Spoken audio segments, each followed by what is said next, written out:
Hey, pre-notification gang.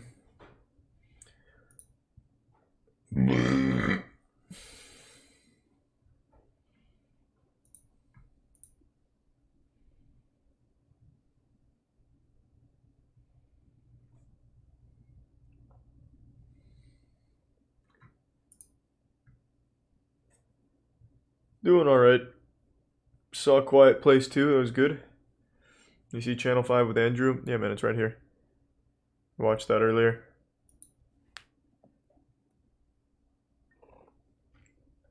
And you watch Malice at the Palace. We already watched that 2 nights ago. Did that just start getting recommended to everyone again or something? Why do people keep recommending Malice at the Palace? Thanks, Resub King of Things.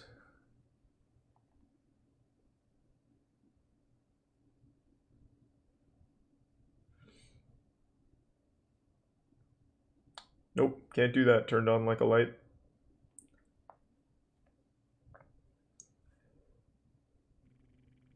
Thanks, the resub, Austin.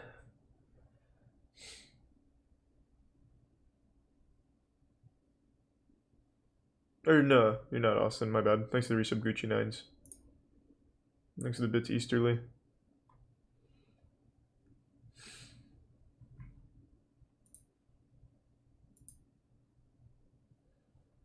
Is AOT worth finishing? Well, it's not over yet.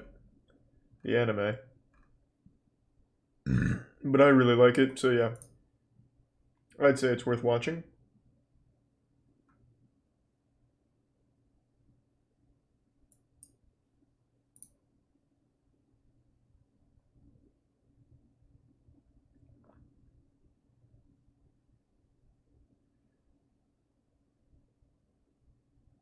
Yeah, Moist Meter. Quiet Place 2. Should be up tomorrow. Thanks to Tier 1 Ryan.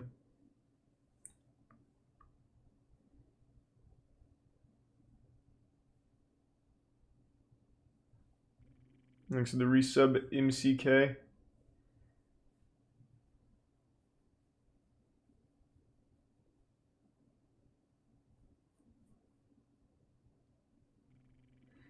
And the resub Race Rocket.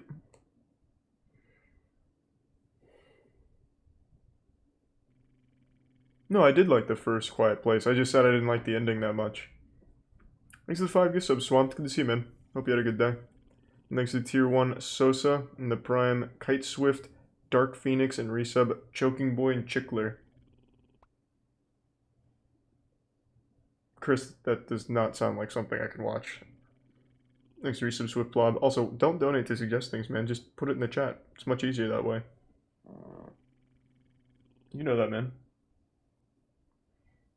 Thanks to Tier 1 McNuggets and the resub 12 Aces and 5 gift subs, Rain Baney. Thank you, Rain.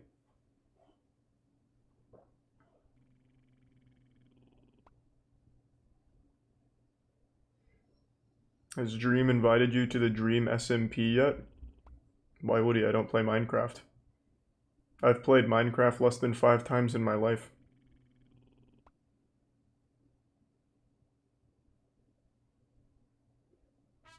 Thanks to the Prime Phonics and the 5 gift subs, BRD. Hey, BRD. I'm doing alright, Oni King. Hope you're doing well. That's not new footage, Holy Priest. I've seen that. Unless there's somehow a brand new sighting of the exact same thing. That's the fuck. It's not the green one, but I know which one you're talking about. Thanks to Tier 1 Mint Trojan and the resub Newtly. I haven't missed any of Channel 5's videos. I just don't watch them on stream. I watch them on my own. I only watched one on stream. There's a Prime Boogie and Give Sub Soul.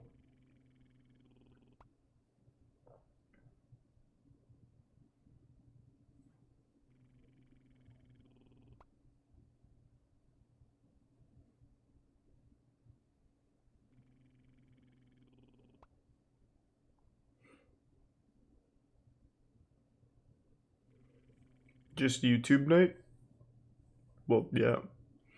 Doing Hive Mind with Lud still? Yep. I think that starts sometime in the next couple weeks. Thanks for resub Narwhal Boop.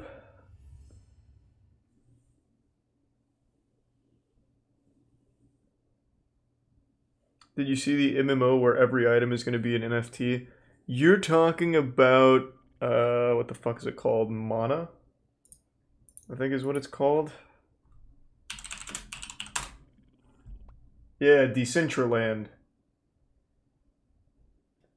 I saw that. I don't think I'd really enjoy that.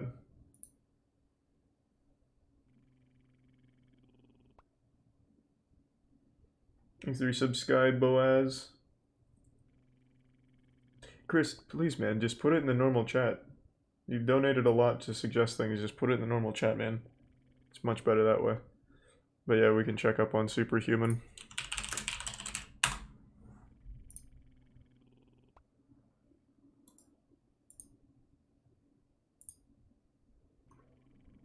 Thanks for resub Sumcap, Teak Autumn, Matty Chu, Pablo Esco, League Master, and Prime. I am subdued. Thanks for the Prime Club Cracker.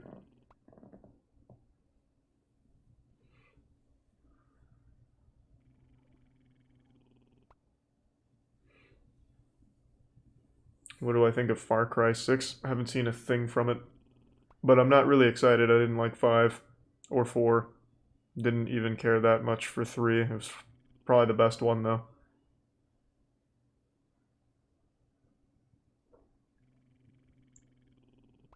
First I've heard of that lady, but I'm glad she was arrested. That's good news.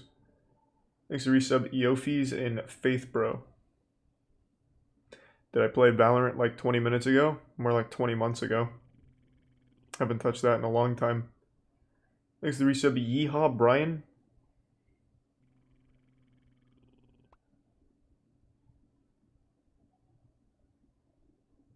And the Prime Z-Swell.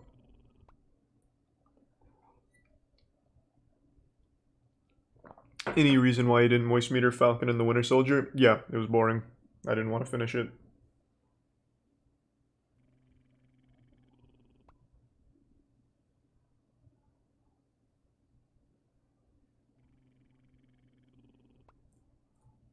Thanks to the Bits Baby Gravy.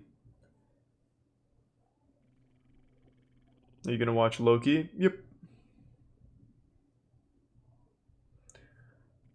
I give them all a try. Falcon and the Winter Soldier is the only one I didn't finish. It was just really boring.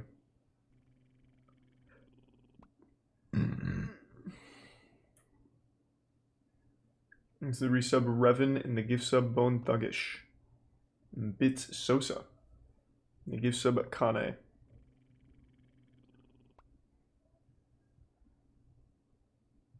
And the tier 1 Creeder.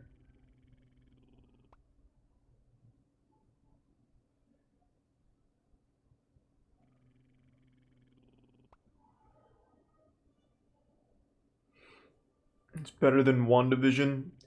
I gave it 2-ish episodes. Yeah, I don't even know why I'm saying ish. I didn't really even start the third one. I gave it 2 full episodes. I just didn't like it. I wasn't feeling it. There's only 6 episodes total, so I'd already watched a fucking third of it and wasn't enjoying it.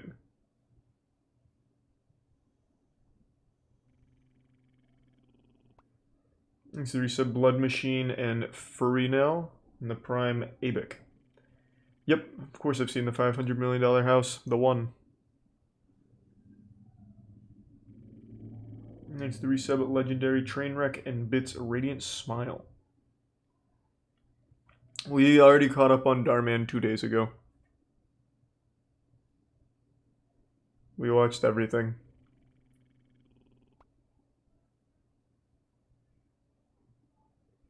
Thanks to resub At Least 10 Babies.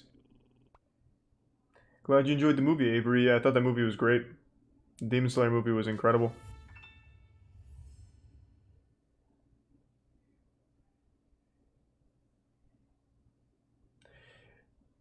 Hey, Tibbs. I don't think I can. There's apparently quite a bit of controversy around that guy, so don't think I can watch any of his.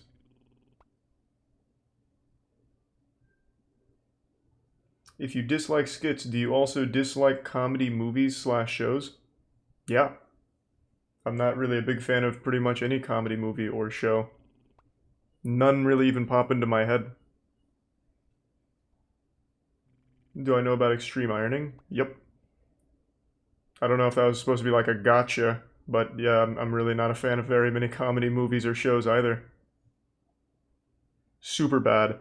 You just had to go back fucking 15 years to think of a good comedy movie. I did like The Office, yeah. The Office was good. Always Sunny, also good. Thanks to the 5 gift subs, Gave You Love. Appreciate it. Thank you for the generosity. And the resub, Bing Raps, Hexadecibel. And the 5 gift subs, Alex Steele. Thank you. Appreciate it. Nope, never liked Community.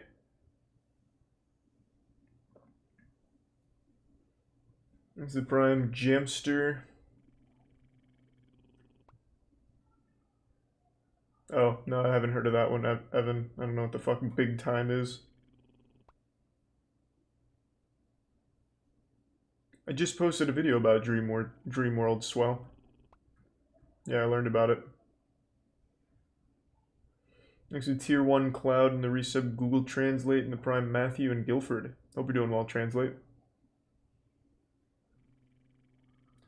Yeah, it's probably my favorite cartoon. I love Courage the Cowardly Dog.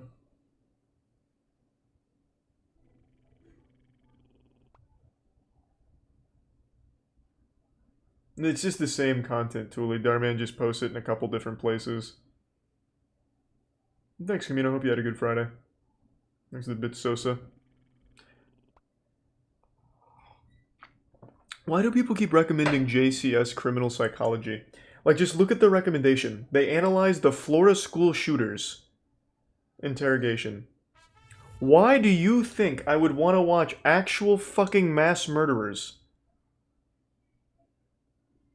I find it really interesting, but for a YouTube night where it's just goofy shit, like, why would you recommend actual mass murder interrogation? I'm very familiar with the channel, and that is, like, not fun goofiness.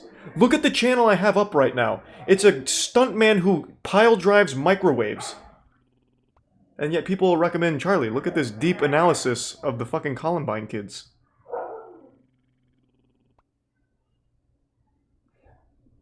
I know the channel, and I like the work, but it is absolutely not something I'd want to watch on a YouTube night on Twitch.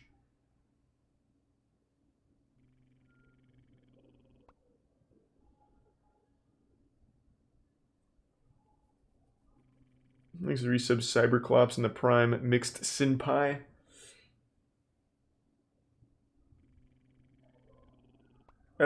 I don't really know the full story, Tibbs, but apparently it was a pretty big deal from his last occupation. Thanks, resub Alpha and Omega. And the Prime Siege. Jujutsu Kaisen is like modern Marvel movies. Half of it is bad comedy. What a hot take. You think half of Jujutsu Kaisen is just comedy? Okay.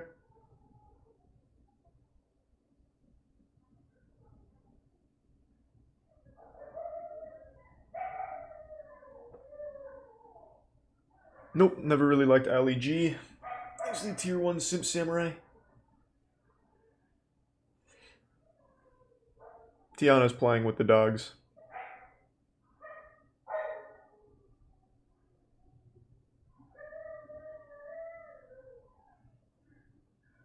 Watch the weirdest baseball player ever. He's not going to be weirder than Jose Canseco.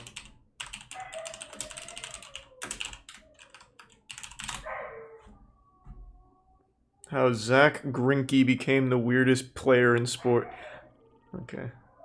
It's from baseball, doesn't exist again. Wait, what the fuck? Did he post the same video twice? See, it's the same thumbnail. But this one is 3 times the length.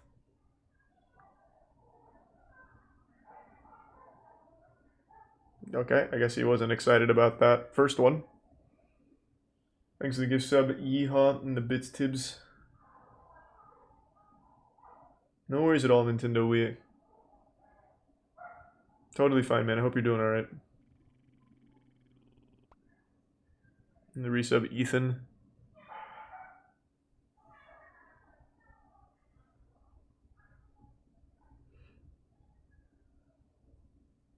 Vid Chronicles. We're pretty caught up on Vid Chronicles. We watched them like a week ago. They don't post as frequently as Darman, so we're pretty much caught up. Top one is a commentary version. Could have at least chosen a different thumbnail. These are the tier 2 gift sub, Tony. Let's see what Superhuman's up to first. Buttbuster onto light tubes, seen it. Buttbuster onto barbed wired mini fridge. That's kind of interesting. That's new. This is Superhuman TV Show. Today I'll be jumping onto a barbed wire mini fridge. This is for the juggalos and juggalettes. Do not try this at home, and I hope you like it. Thanks for some Atrenu and Already Dead. And I do like MTG. Fuck this shit! Big man, let's go! Oh god! Oh fuck! Fuck my ass! Oh fuck my hole! Not bad. That fridge didn't have any give though. He needs to choose more malleable material. Get better practice. Coffin drop onto gusset plates, flower pots, and light tubes. AEW Darby Allin style.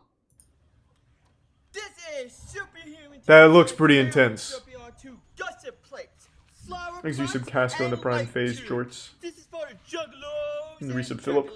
Do not try this at home. And resub Chronic. You like it. Woo, woo. Yeah, I was talking about Tekken shit yesterday, actually. Fuck this shit. Woo, woo. Fuck my back. Wow. Fucking back. That really erupted. Fuck, I fucked up so bad. Fuck, Wow, those light tubes really fucking blew up. It is crazy, though. He doesn't really seem to hurt himself. Like, it always seems graceful. When he does one of his stunts, it really just seems like it does no impact to him. Thanks for the 5 gift subs, Tuna. Thank you for the generosity. And thanks to the Prime Wabum and resub Downladder. Have I heard of Pee-Poo Coin? Nope. Sounds like shit. Sounds like another scam. Buttbuster onto light tubes and Legos. Jumping off a 6-foot platform onto thumbtacks, printer, and triple doors Mick Foley style. This is Superhuman TV Show. Today I'll be This is the sacrifice, eh? Printer. This is for juggalos and Let's juggalettes. go! Do not try this at home, and I hope you like it. Woo, woo. Thank you for the 5 gift subs, Stoner Boner. Fuck And the resub Jackson. this shit. Woo, woo. Oh, fuck. Fuck. See, like, I don't feel like that hurt that bad. Oh, my fucking God. I really feel like he hams it up, and he does a little bit. But I really just feel like he's fine every time. Like, to me, he's indestructible. Like, there's no microwave or printer that could ever get the best of him. Thanks to Tier 1 Null Jaeger and the resub King Susuri. And the Bits Legendary Trainwreck and Hyper Mormon. Thank you, man. I've already watched Jujutsu Kaisen, man. I'm not gonna rewatch it just for stream. Do it then? I couldn't do it. That's why I'm so impressed that he can. I hurt myself if I miss a step on my stairs. Meanwhile, this guy can easily jump off of 6-foot platforms onto printers and thumbtacks and fucking wooden doors. Thanks for the 5 gifts. Thank you for all the gift subs, Jesus. Thank you for the 5. Puffer was fish. And the resub Zeitgeist. Or Zeitgeist. Oh, that was sweet. Well, thank you, Dion. Appreciate it. I thought these were angel wings. Today I'll be doing a full flip onto gusset plates, cheese grater, barbed wire chairs. The cheese grater's kinda nutty. Do not try this at home, and I hope you like it. Whoop whoop! Fuck this shit! Whoop whoop! Ah! Ah! Shit! Fuck! Fuck! Yeah, I feel like the cheese grater may have actually damaged him a little bit, and it looks like he's got some scratches from it. That may have actually made him bleed.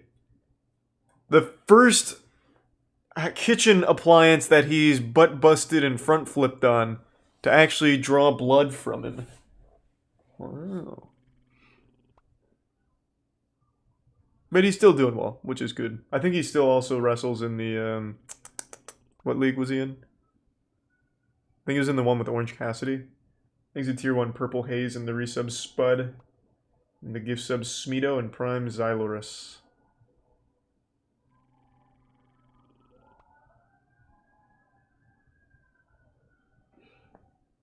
And thanks to the Prime Dummied.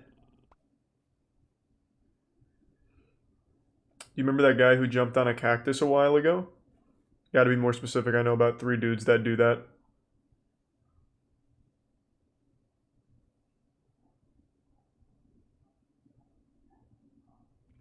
Here's the Prime Offensive Wizard and resub Weenie Child and gift sub Nullrine.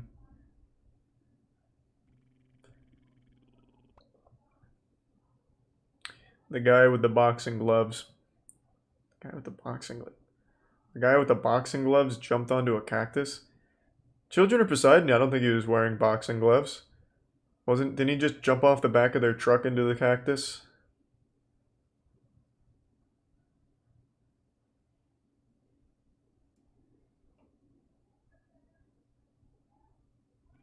He's a tier 1 Radiant Smile. I know, Gridiron put a Charlie skin in the game. I was going to play that sometime this weekend. Give it a whirl. But it's just late tonight, so I just figured we'd do YouTube tonight. It looks great. Thanks to the Prime Aqua. The Prime M2D.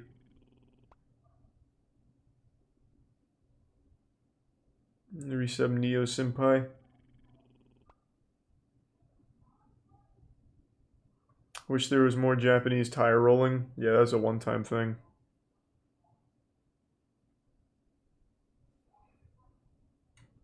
Have I seen Houston Jones? Of course I have. Thanks to the bit Stoner Boner.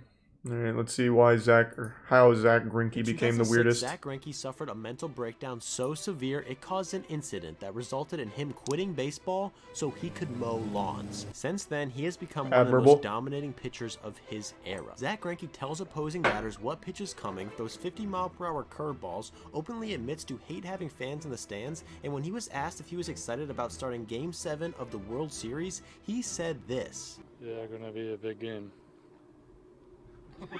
Zach Greinke is weird, and today he is loved. What a goofball! This has not always been the case. There have been times throughout his career where Greinke has been one of the most misunderstood and disliked players in baseball. He's been called a sullen loner, an utterly failed starter. A coach called him aloof, a teammate said he wanted to punch him in the face, opponents have called him a socially awkward turd, and one even tried to kill him. Zach Greinke is truly This isn't nearly as interesting as Jose Canseco or Kinney. With his catcher just so he could propose a fantasy football trade. Another time, he took Yasiel Puig's suitcase out of the team bus and threw it into traffic. When he was called up to the major leagues as a 20-year-old, he asked his manager if he could go back to single A and become a shortstop, even though he was the #1 pitching prospect in baseball. He's considered quitting baseball. Oh, it's not Pee-Poo Coin, it's Peepo Coin. I see what you're saying. That he wanted to be a trash man. There was 2 O's in the last one. As an arrogant, immature letdown to one of the most talented, liked, and flat-out inspiring players. I don't know anything about it. He did it in the but I don't really trust much of that anymore, to be honest. Good luck, though. Thanks to resub Skelly Bones.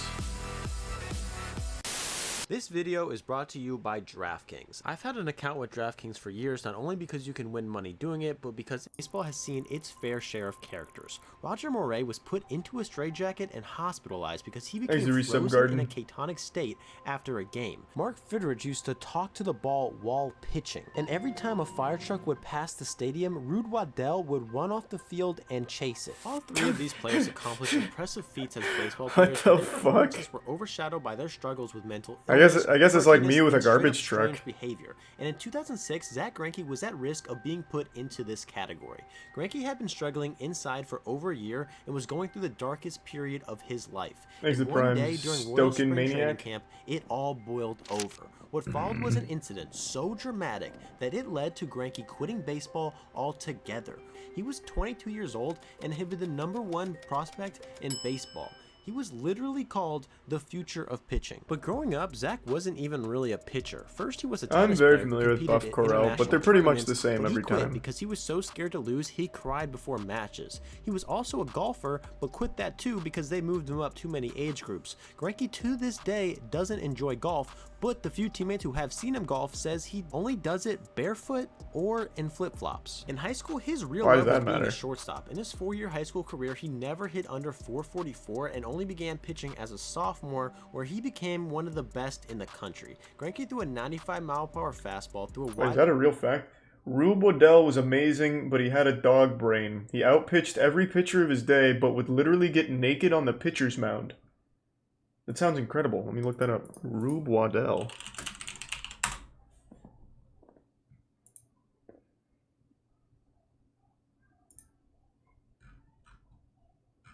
Oh, this is literally 1914. I don't think there's going to be a picture of him getting naked playing baseball.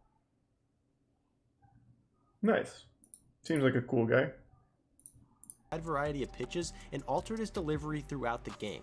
Greinke was doing things like this, methods pitchers like Johnny Cueto and Marcus Stroman had made popular over the past several years. Yeah, Greinke was doing that in 2002 when he was 17 years old. And he did it so much that local umpires called a private meeting with Greinke so he would stop doing it because they felt he was showing up his opponents. And to be honest, he probably was, but scouts saw this as a sign of baseball IQ above any other high school I pitcher dare you to they had watch ever Peepo seen. the But as you can Performer. probably guess, the Ooh, pitching mechanics of you Zach dare me Greinke to were watch the a only weird thing different animation about that's him. In a home super run derby, Greinke wacky? was ahead by so Oh, much. I don't know if He I can started handle batting it. It's lefty, too hit one more home weird. run, and then left the field. He was one of the top It's prospects in the country, cursed. was a lock to be a first-round draft pick, was dating his future wife who was Miss Daytona Beach and eventually a Dallas Cowboy cheerleader, but Whoa. he was too anxious to eat lunch in the cafeteria. Damn. Zach Greinke was the most impressive and overachieving kid at his high school, but he obviously hated the attention that came with it.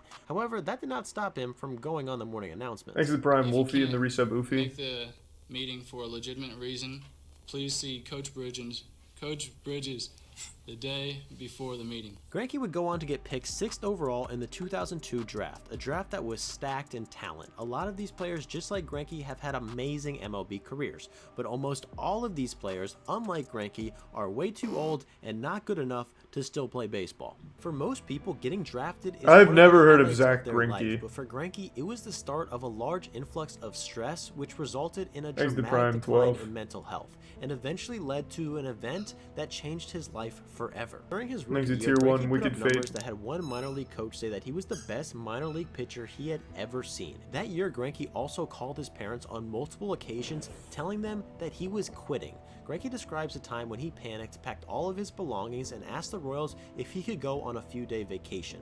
But he didn't actually plan on having a vacation. He planned on escaping the team and never playing baseball again. Luckily, the Royals said no and the plan was ruined. Shortly after that, he was called up to the major leagues. Most Poor players guy. are excited about going to the major leagues. Zach Greinke was not. He asked his manager if instead of going to Kansas City, he could go back to Single A and become a shortstop. The Royals said no. When Thanks for Greinke some arrived smalls. in Kansas City, he was immediately the best pitcher on the team. He finished the year with a higher WAR than any other rookie in the league, but somehow only finished 4th in Rookie of the Year And the voting. resub Putting up Sticks these and kind of numbers as Paxel. a 20-year-old is pretty insane, but teammates quickly realized that his pitching ability may have been the most normal thing about Zach Greinke. He rarely talked to anyone, played in the bullpen dirt during spring training, would sleep in his locker before games, and even though he had just signed a $2.5 million signing bonus, Greinke lived with George Brett and his family so he could save $1,000 a month on rent. Greinke says that during this Nice. time, walking into the clubhouse alone would result in him going into a full state of panic because he just really didn't want to interact with anyone. And even today, with empty stadiums due to COVID, in between innings, Greinke sits in the Nah, stands I don't know by about that himself one crap. instead of going to I the don't think I'd dugout do that. because it is a lot less stressful for him when no one is bothering him. And when someone does bother Zach Greinke, he is not shy to tell them. In 2017, pitcher and avid autograph collector Pat Neshek asked Greinke if he could sign a baseball card for him. Greinke said yes, but according to him, only did because he thought Neshek was a completely different pitcher named Brad Ziegler. When the card was sent to Greinke to be signed, he turned it down. Neshek confronted Greinke during batting practice, and Greinke told Neshek that he wore him out and wouldn't even sign if his kid asked. Yeah, I've been feeling bad for 2 years, been being mean, and just, I didn't mean it personally. Neshek responded by going online to baseball Zach just commentating doesn't forums and like calling people. Greinke That's a fine. socially awkward turd.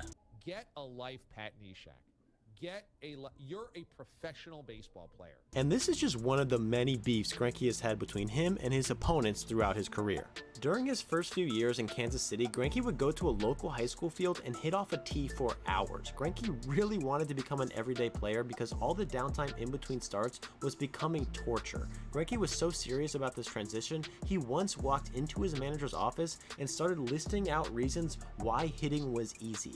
The Royals obviously didn't take him seriously because it's pretty That's ridiculous pretty to cute, have your though. best pitcher become an everyday player. But in Arizona that year, Greinke was given his only opportunity to hit. He got shoulda just absolutely quit. shelled in this game, giving up 11 runs in 5 innings. Just let him but his quit. He manager fucking kept hates him in it. the game just so he could get one more at bat and see if Greinke knew what he was talking about. And he did this. Thanks for the bits, Archer.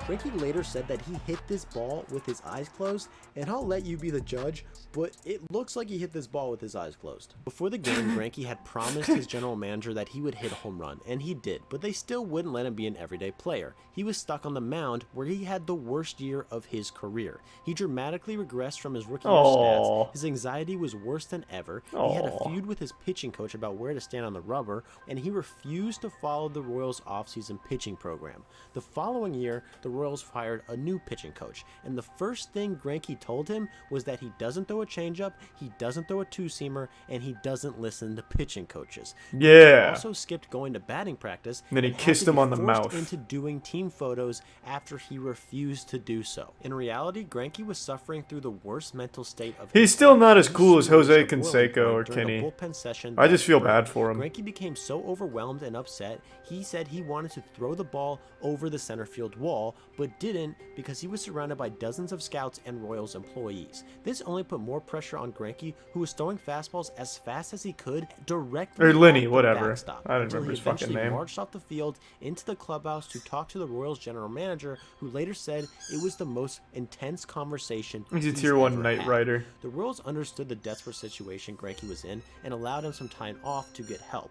But in Greinke's head, this was not time off. This was retirement. At the time, Greinke said his goal was to mow lawns, but basically he just wanted to do something that didn't require him to interact with anyone, because even the simplest social He should have became a had gamer. become way too overwhelming. Greinke was told to go to a psychologist who diagnosed him with a social anxiety disorder and depression, and prescribed him medication that Greinke says changed his life forever. After a few months, Greinke returned to baseball way faster than he expected. He had overcome the biggest mental health battle of his life, but he had many battles left to fight. These occurred in the form of brawls, ejections, and even off-the-field conflicts between Greinke, his opponents, and even his own teammates. Not to mention the constant criticism he was getting from the media, the league, and even his own team. Greinke had bounced back from the scariest period of his life, but his reputation I know what was at Slam an Ball is. It's all-time pretty low. nice. I used to When he watch it when it was returned on from TV retirement, on he asked Spike. the Royals if he could pitch out of the bullpen because he didn't like having to wait 4 days to pitch,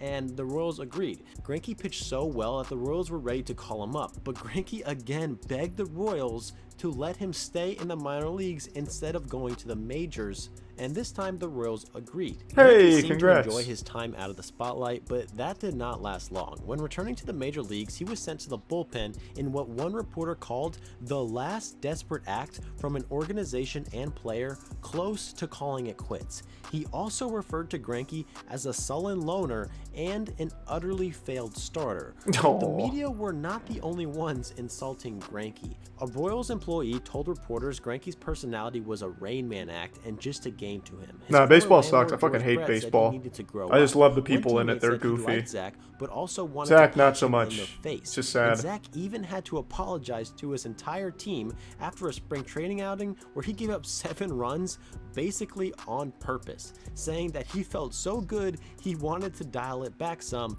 and didn't want to waste good pitching. However, Royals manager Trey Hillman understood. Yeah, this one's not nearly as interesting as the other guys. He's just going through an actual mental health problem.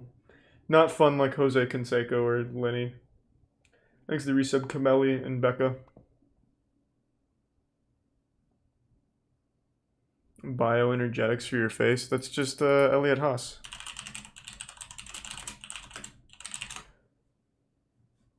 Yeah. Oh, is this a different one though?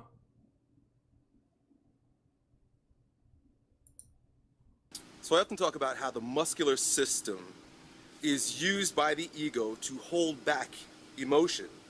So It's fucked up, over right? time, we've been taught that it is inappropriate to feel or to express certain emotions that happen in the body. Emotions are never wrong. They're actually just happening in the body. But whether or not we express them has been, decided by civilization to be either right or Do people wrong. not remember how The much fact is comedy that is in they're there, Jujutsu and we Kaisen? use the Whenever there muscular isn't any system to fighting, hold there's those usually emotions jokes. back. And we create what I've termed No, but neurotic it's holding not patterns. This is half of the basically show where the being ego jokes. uses the What muscles point are you to making? hold What are you back talking your about? emotions, and you literally depress 80% of the show is your fighting. vital energies this way. One of the areas that hold the most amount of muscular tension due to holding back or repressing It is the emotions same the guy, but he face. changed his And name. in the same way that we stretch the body so that Thanks we to can Prime breathe, Saber. we stretch the body to soften the neurotic holding patterns, we strengthen When does he the freak body out? so that we can become a stronger version of ourselves. We got to consider that the face also needs to be considered. We also have to stretch, mobilize, soften. Does he not massage freak the out here? musculature more. So we're stretch the jaw muscles, right? And if you could hold that for a good 30 seconds, a minute longer, stretching it, right? Muscular tension. That's Yeah, this isn't nearly as fun. He's not shaking his balls. Okay, there's a little something going on. sounds help break up the muscular tension. Tapping. There we go. Okay. Now we're getting somewhere. Squeezing like you saw me do here. This particular area holds a shitload of tension, as well as the temples.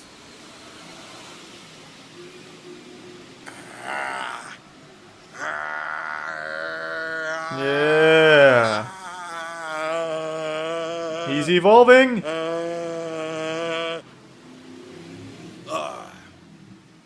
So spend some time practicing this. I'm down here and people like the cars are stopping and watching me. But I just don't give a shit. You have to just not give a shit.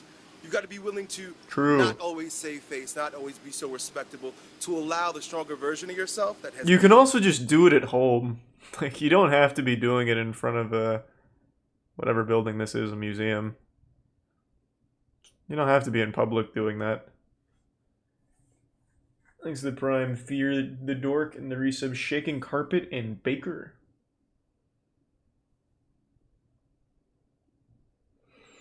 Tumblr's $80,000 animation scam. Oh.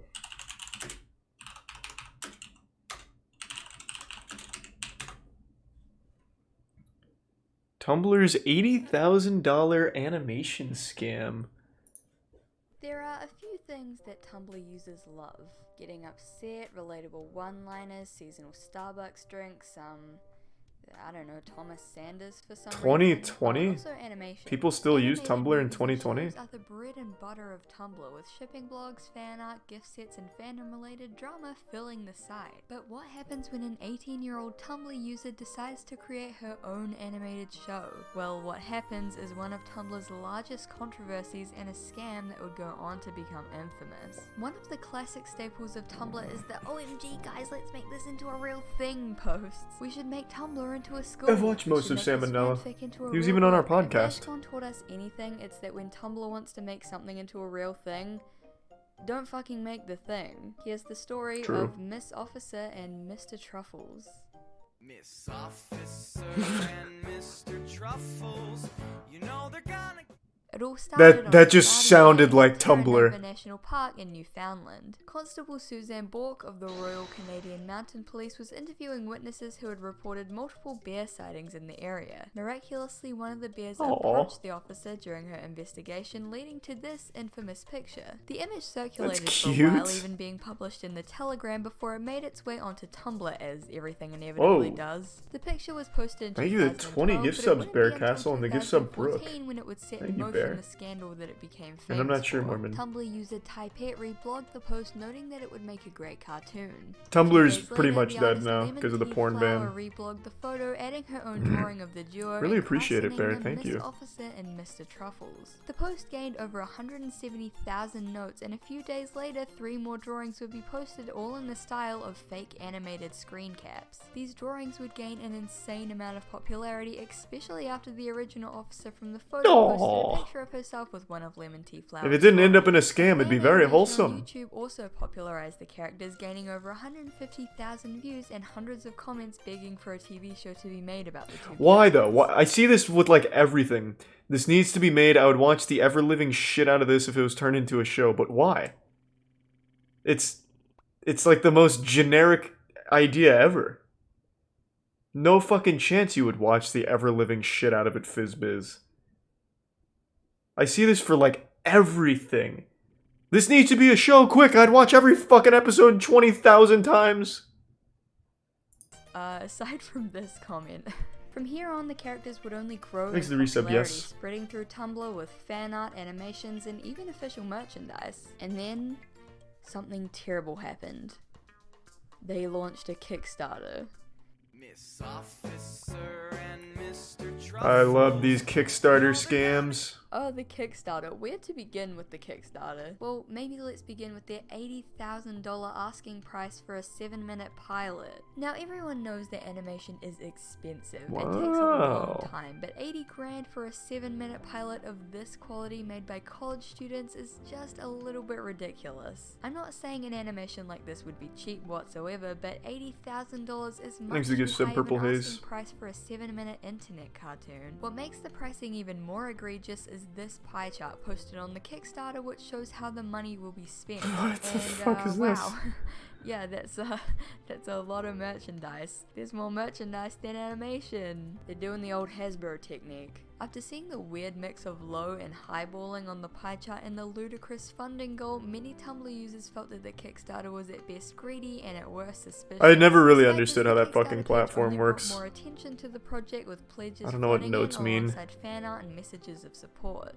However, behind the scenes, things weren't looking very good. A Tumblr user by the name of Bees My God He's the posted Prime an Carp. expose on the treatment of the show's animators, including a culture of bullying, unprofessionalism, and hypocrisy. Even more damning were the claims that animators hadn't been properly paid, with producers purposely withholding money or Thanks for paying sub, a Evan. fraction of what was promised. At this Prime point, Vikings. the love and support surrounding the project was beginning to turn to suspicion and mockery. This suspicion led Tumblr user Vororo to email the company Squishables. Is it even a cool scam, or do they just not Would be deliver? creating a prototype plushie for the Kickstarter as a Is it as reward. goofy as However, Dreamworld? when contacted, Squishables said that they had never heard of the campaign and had never been in contact about the matter. Keep in mind that at this point, Tumblr users were already suspicious of the project due to its high monetary goal and poor treatment of artists, but this really pushed it over the edge.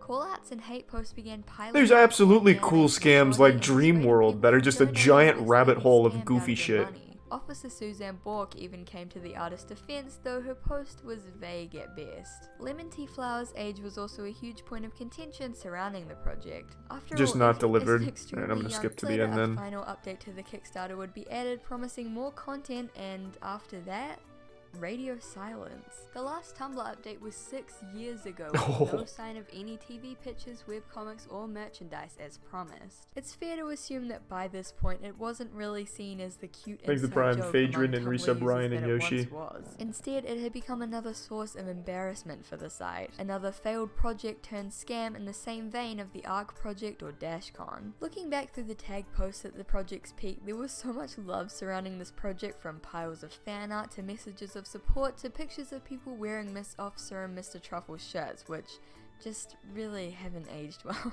I believe that Lemon Tea Flower goes by another name and works in the animation industry these days, as do a number of animators and artists for Miss Officer and Mr. Truffle. Well, she got a While most nice of these influx of artists have cash, been able though. to successfully Good for cut her. ties with the project, I don't think it's Really a fucked scandal those that will Tumblr go people away up. anytime soon. From the project's suspiciously Rough. high monetary goal to the creator's disturbing past to the almost incredible 180 in attitude towards the project, Miss Officer and Mr. Truffles will live on as one of Tumblr's biggest scandals. After all, this series exemplifies the classic Tumblr drama cycle. Step Nice. 1. Innocent, cute, in-joke meme spreads around Tumblr. Not as much of a rabbit hole as I would have liked to have seen, but it is pretty wild. Easy $80,000 for Miss Officer and Mr. Truffles girl. Whatever her name was. Yeah, I guess it just didn't deliver. It didn't have anything like crazy built up around it. So pretty much every startup or every Kickstarter. Thanks to resub Linus in Mahalia. Oh, sweet. Thank you, Linus. Thank you for the 10 gift subs, Brooke. Thank you for the generosity. I don't know what you mean when you say that, Big T's, but I hope it's nothing serious, man. And if it is, please reach out to a professional for some help, man. Stay strong, and I'm wishing you the best.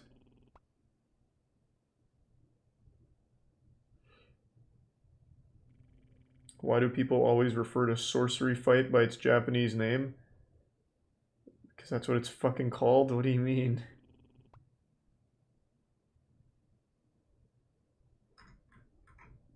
Thanks to the resub Dreadnought.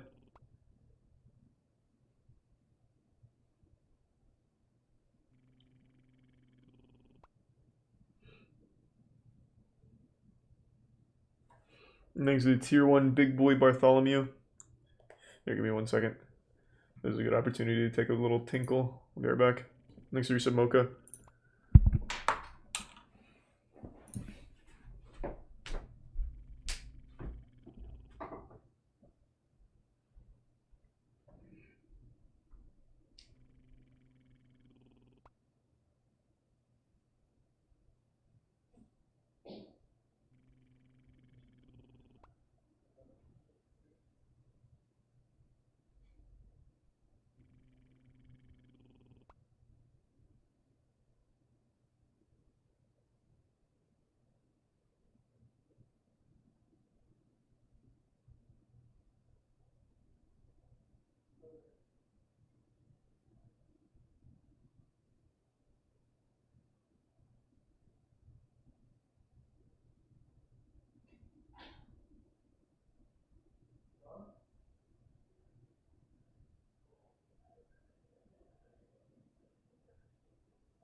I'm back, team. Thanks to the resub Chateau and Thick Peep.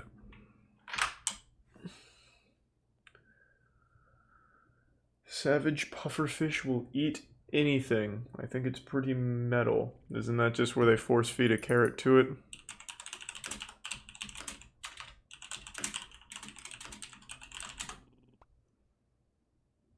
Oh, it's this video. I've seen this one as well. Yeah, it just eats a bunch of shit. What's Kimetsu no Yaiba? Demon Slayer.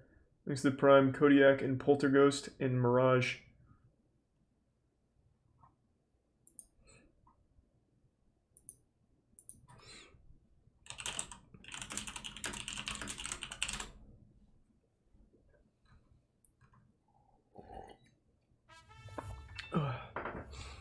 Is this just one guy, like, making really bad anime takes or something? Changing your name every time? The big difference is, even on Crunchyroll, Demon Slayer is called Demon Slayer. Whereas on Crunchyroll, Jujutsu Kaisen isn't called Sorcery Fight. It's called Jujutsu Kaisen, which is why everyone else calls it that.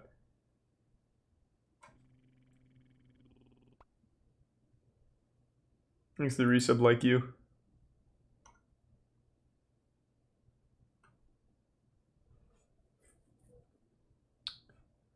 I've watched Simply Sarah's Kitchen, and now I can't because, of course, people were mean to her in the comments. So, something about food really brings out the worst in people. We can't just joke around about it. People have to get mean directly to the person for not making food that they'd like.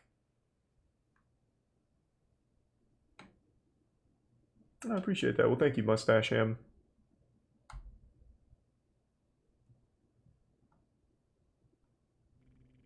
Thanks to the resub, Skrelly. And the Prime, Split Raven.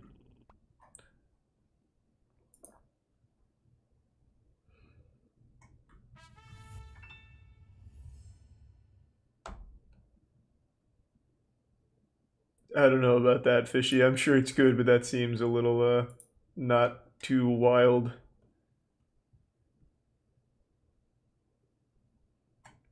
Is there any Ultimate Gamer left? I don't think so.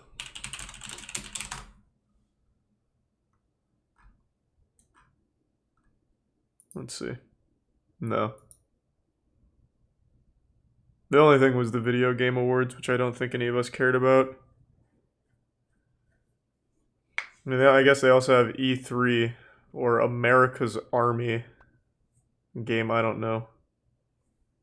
Thanks to the resub Symmetry.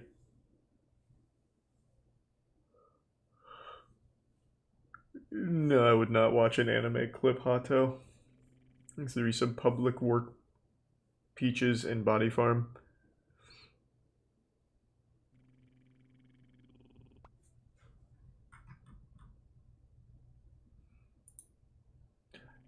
Charlie, you've ignored me for months. Look up Harrison Briggs. Okay, let's see. It's a name I recognize. Ah, because it's this guy. It's not very fun. It's just... Here. We'll play another one. Let's see. We'll do one of his more recent ones.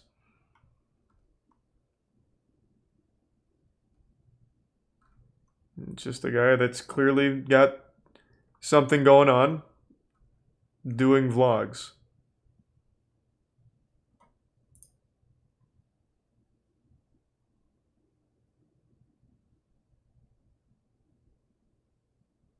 Nice.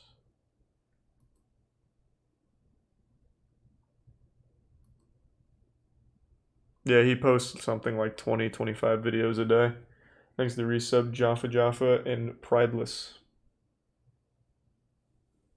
Hey, congrats on the huge weight loss, Frenulum. That's huge, man. Congratulations.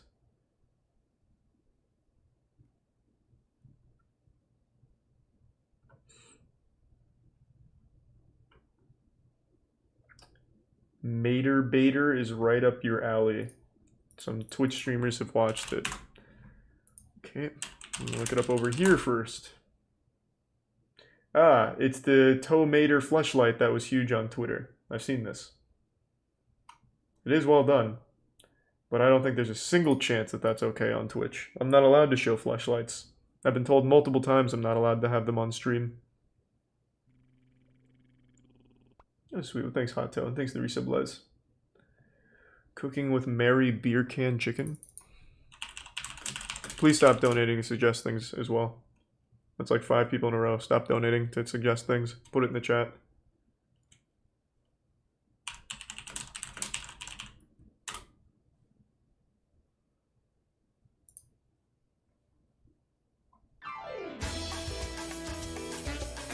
This does look pretty intense.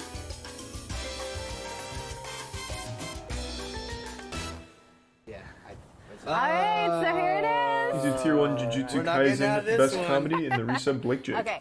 Hi, welcome back to Cooking with Mary. I'm Mary, and I am here actually in my backyard with George and my brother Matt. And as you've seen before, we're prepping the chicken in the last few episodes. And this episode, we're actually going to grill it. Let's go. And I suckered them into helping me out.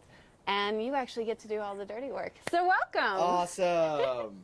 Very excited. Very, very exciting. Awesome. This looks like an expert here's village our video. chicken. Okay. We actually, I have taken, Jess and I actually took half of the beer and poured it out and then put the beer can up inside the cavity of the chicken. Thanks, resub Ivy Yeah, Doll. no, we drank it. We really did. We actually cheers. That was the chef treat. Okay, good. Nice. Okay, what, George, you want to get started? Ready to go? Sure. Let's go, George. Okay. We've heated up the barbecue grill. Just take that chicken and throw it in the trash. What I need you to do is get down and dirty. You can either use gloves or you don't have to. No gloves. Okay. You madman. All right, don't be careful. You don't want to knock it off the can. Come on. Okay. All right, Here, do something Thanks, with this. resub Fishy. just put it in the trash can. Okay, next what you're going to do. Oh, wait. Let's sucker Matt into doing this, getting down and dirty. You thought you could escape, Matt. Matt, do you want to use gloves or not? No gloves. No gloves. Oh. Okay, so we'll just get rid of that. Raw again. Now we're going to take the seasonings and you're going to get your hands dirty and you're going to rub it all over the chicken. All the seasoning? No, I mean, just see what you think. I mean, it's all by choice. It's just seasoning. And then you want to get it all in the front of the chicken. can't even see and the use chicken. Your whole hand to actually kind of scuff it. Nah, yeah, now I can. Very nice. Good technique, Matt. Oh, see how that works? Yeah, well, it's like a Awesome. football, right? Yeah, there we go. How's the chicken feel? Feels good. Feels clean, firm. Awesome. It has Okay, potential to be delicious. I think that's perfect.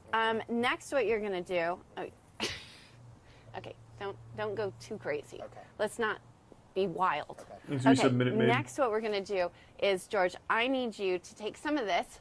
This is a little bit of olive oil. I use olive oil because it has a nice flavor. Now, don't touch anything. You have salmonella on your hands at this point. Okay, you're gonna pour a little bit of the olive oil into your hands, and you're gonna slather the chicken. Thanks, resub Farf. Okay, moderation's Oh, not what that's Wow, good Now, pour. Squish your hands together. Okay, now rub over the chicken. Oh, Okay, this seems tense. This Hold is on. pretty There's a nod. impressive perfect. technique. I'm gonna actually hit it up with a little pepper. Yeah, And like George, that. can you roll back the chicken just a little bit so I can get pepper on the front? There you go. All right, so we'll touch that up. Next, we're gonna add a little bit of salt. What the fuck is up here? Very nice. Do you see how Is you're this a rubbing in the wheelbarrow spices upside actually down into the on a skin? roof? This will allow it once it What gets the on fuck is grill this? There's like a to wheel, really so it's cook gotta be into something. the kitchen, into the chicken, not the kitchen, the chicken. If we just tapped it on lightly, when it got onto the barbecue grill, it would probably fall off. So I'm just gonna hit it with a little extra parsley. And at this point, Oh, what yeah, we're it could gonna be do for the is we're gonna garage throw door. it You on might the be grill. right. All right, boys, easy, easy, easy. Hands off. Back away from the chicken. Okay, now since I haven't actually touched the chicken, I'm gonna lift up the barbecue grill. Here's the All right, cool let's thing. go, Just Mary. a regular barbecue grill that has gas. I'm going to turn one side off so there's no flame, and then I'm going to leave the other side on. Now, George, since your hands are nice and Whoa, goopy, Jesus grab the Christ. chicken and place it right on top of the grill. On the off grill. Holy On shit. the off grill. On the off Thank you, side of the Red. grill. And yeah, shit's been Very popping, nice. huh? Thanks Okay, to resub Guzmana. now, what we're gonna do Gaming is news close without the the barbecue bullshit? grill. All right. Well, so definitely don't want perfect. gaming nudes. It's I'll actually tell you gonna right take now. an hour and a half to cook, but Thank we're you for the gonna come generosity, halfway and I'm glad to through hear you're popping and off with check the it, stocks make as sure well. that everything is going well and that it's looking great, and just to show you guys what it looks all the way through the cooking process. Seeing is the skin is starting to be back in. This wasn't even When you're- wacky another cooking, really- just if normal. it's raw. Now.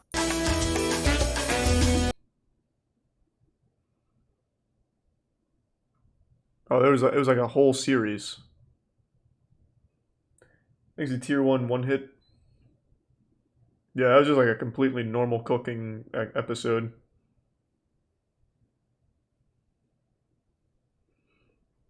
This is what pretending insanity looks like. Okay.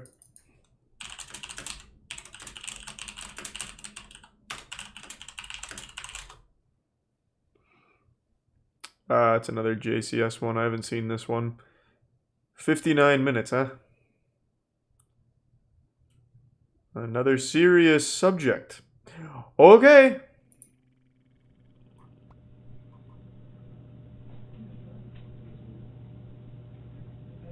This is 26-year-old Dawson McGee, sitting in a police interrogation room in the early There's a hours Brian of a Pickley Tuesday boy morning. and gift sub The Monday remix. night before, he stabbed his own mother to death for asking him to move out of the house and get a job.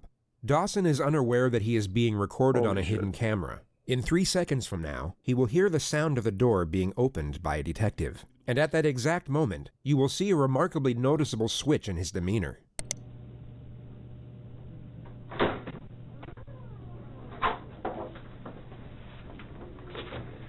We've got something we want to talk to you about. We want to talk to you about what happened to your mom.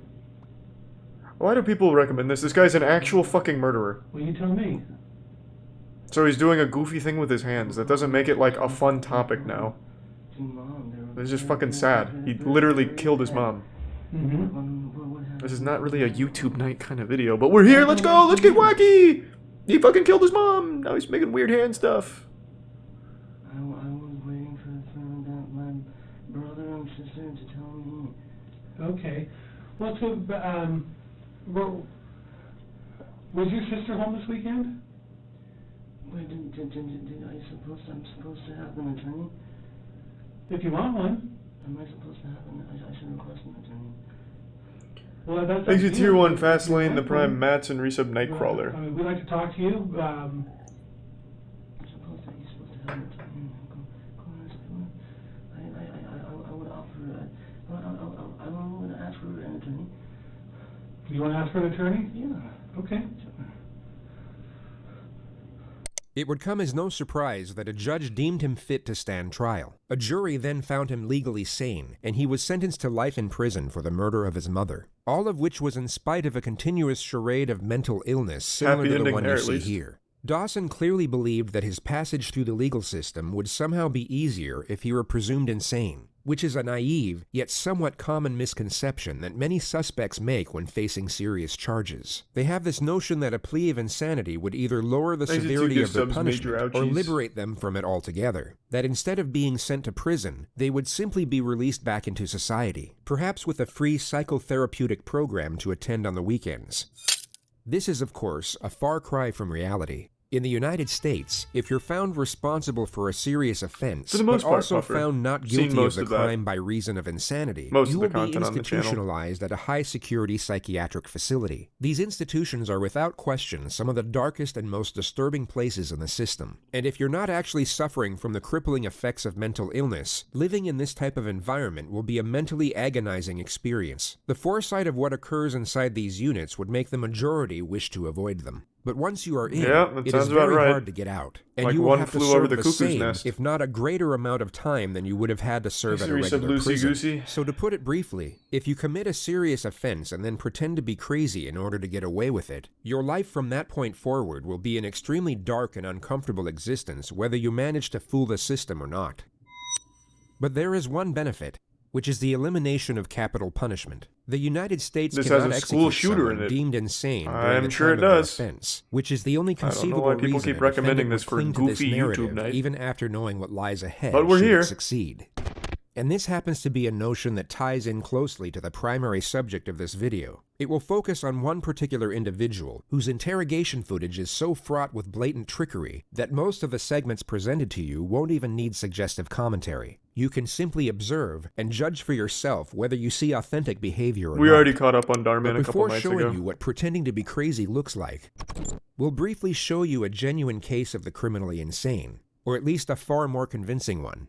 This is 18-year-old Jared Murray, a freshman at East Central University in Oklahoma. On a Wednesday evening in December, he asked fellow student Gennaro Sanchez for a ride to Walmart. Once they got there, Murray pulled out a handgun and made Gennaro drive to an isolated country road where he shot him twice in the head. He then attempted to hitchhike to Canada, but was soon apprehended by police on the side of the road. He immediately confessed to the crime once apprehended, and was then interrogated by the arresting officer.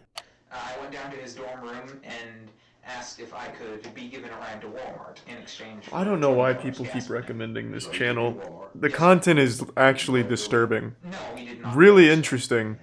But I don't know why people keep recommending it when we usually watch shit like a guy who fucking slaps chicken. Or the guy who thinks God makes him touch his dick.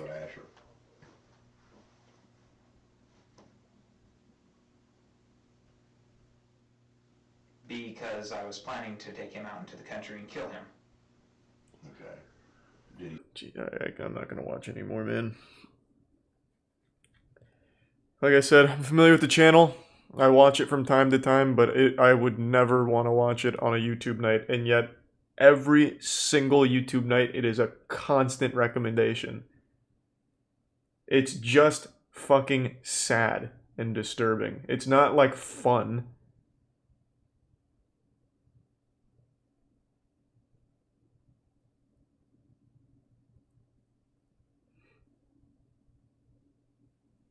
Ugh. Well, let's get crazy. Let's watch, I don't know, let's watch a serial killer's manifesto. Let's read what the Unabomber had to say, huh? Thanks for the bits, Gwiggle.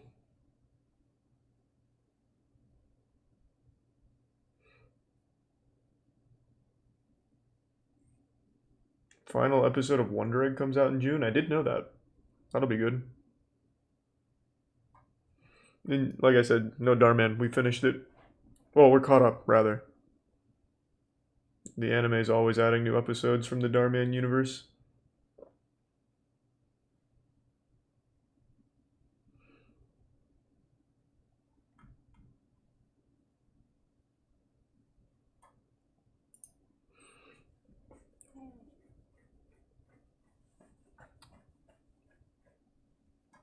Interesting ball is pretty weird.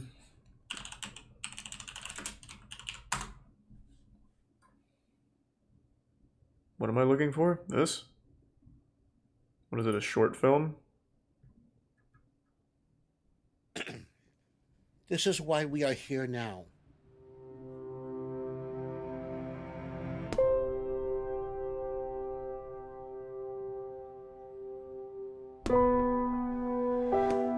So I'm guessing this is like a Sundance thing?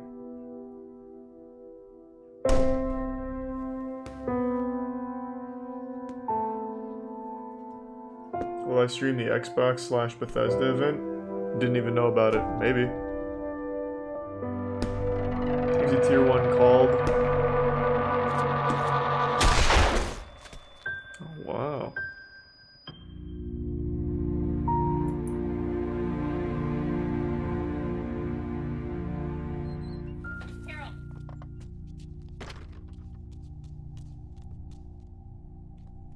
Ball killed his wife and he got revenge, calling it easy. Kinda.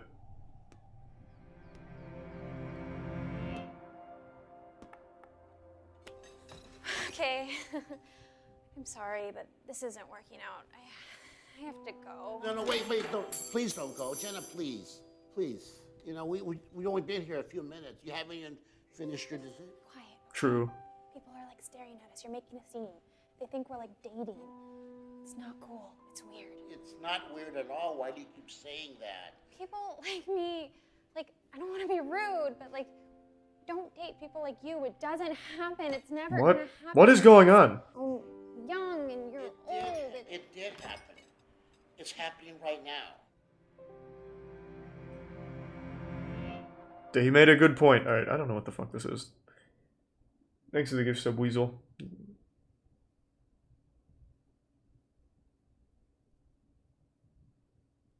Jesus Christ. Rough night. Might just go to the Staples. Holy shit.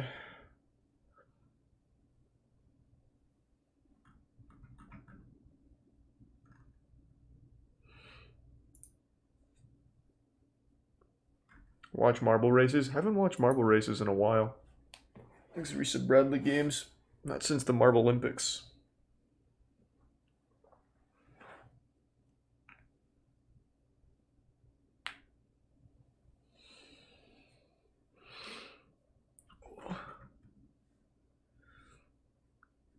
Bro, why do you copping out?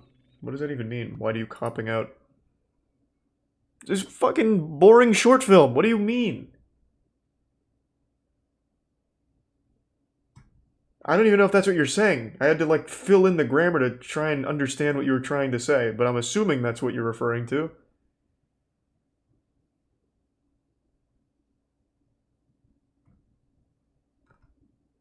Matt McGuire drums alone cover.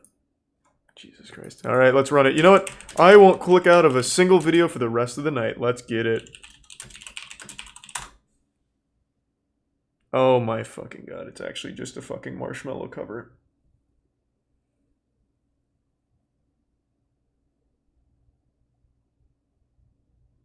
Let's fucking get it! Time for DMCA. Thanks for the gift sub, Cali Ranger. Chat is really feeling it tonight.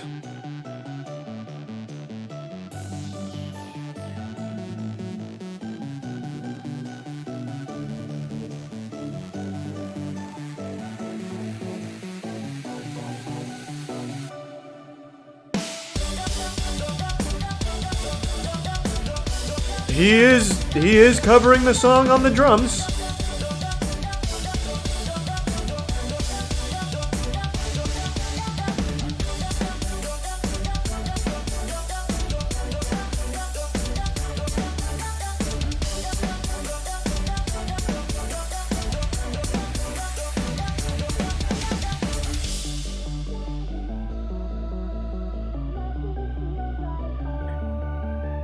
It's all good, Shonen. Hope everything's alright. This is nutty, let's go! Yeah!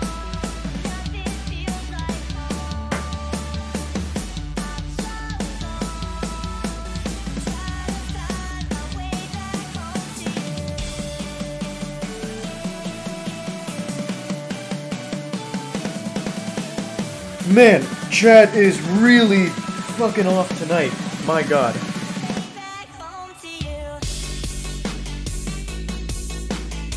It is good drumming though, but I don't know why we're recommending it. I don't even like Marshmallow.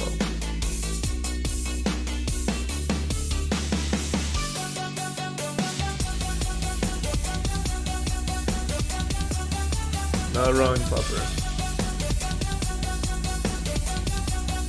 I actually have seen that one, Stove. We watched that not too long ago.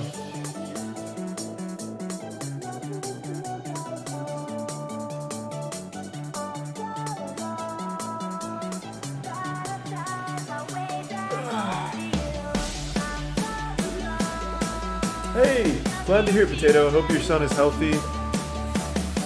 Hope everything's all good.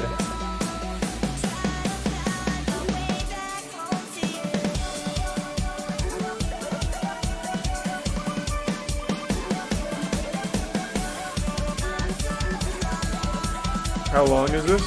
I hope it's a 20-minute song. Thanks for Prime. Vibery? This is what I imagine Fortnite sounds like.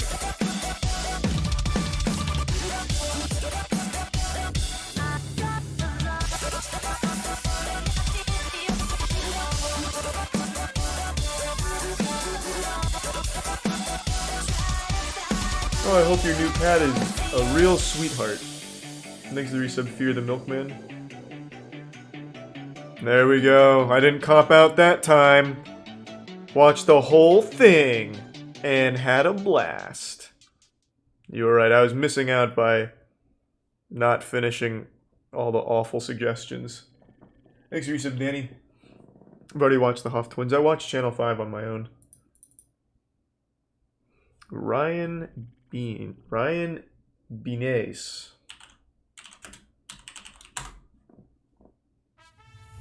Don't know what I'm looking for.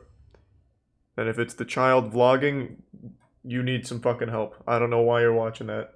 That's weird. Thanks to Tier 1 Cucky Ducky and the Tier 1 Obviously.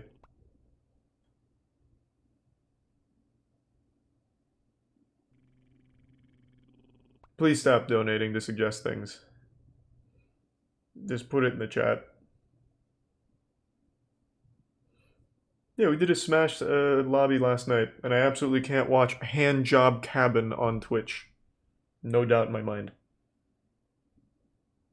Yes, I've seen Salmonella. He was also on our podcast. It's the resub Brioche and Commander Gucker. Still haven't heard back from Disney if I got the role or not, but I'm sure I have. It's just a matter of them getting the information to me.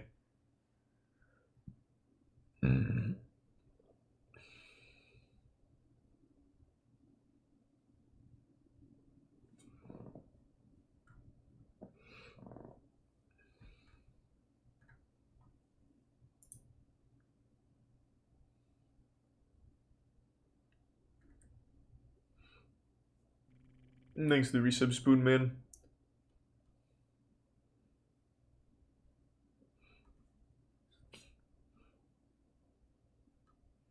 John Burkhouse shouts order, House of Commons. Don't know what that means, but okay, we'll fucking run it.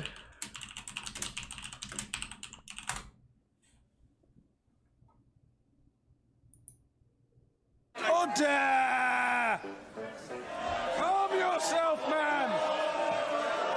The lion must get back in its den! Order! You're yelling! He is saying order. Be quiet! Mr. Jacob, order! You are overexcitable and you need to contain yourself. It requires you to take some medicament, then so be it. Order, the Honourable Judge, order! This kiss a What the ginger fuck is this activity place? Probably perfectly lawful. Like a Monty I've got no Python plans to partake of it set? myself. Order! Order! Order! No, you're not moving anything. Resume your seat, young man. No, resume your seat. No. Wow, that was loud. Exit Tier 1 Zesty. Ah, nice Tyroli. I don't think that's true. In fact, I checked just now and took less than a second to find out that that statement was untrue, but fuck yeah.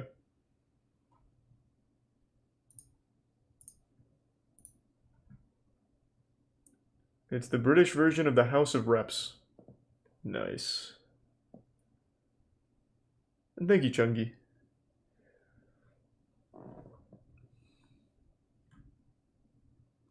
How to get girls to like you. Ooh, I do love videos like that. Do I just type in the U, or we'll just do you. 10 psychological tricks to get her to like you. How to make a girl attracted to me?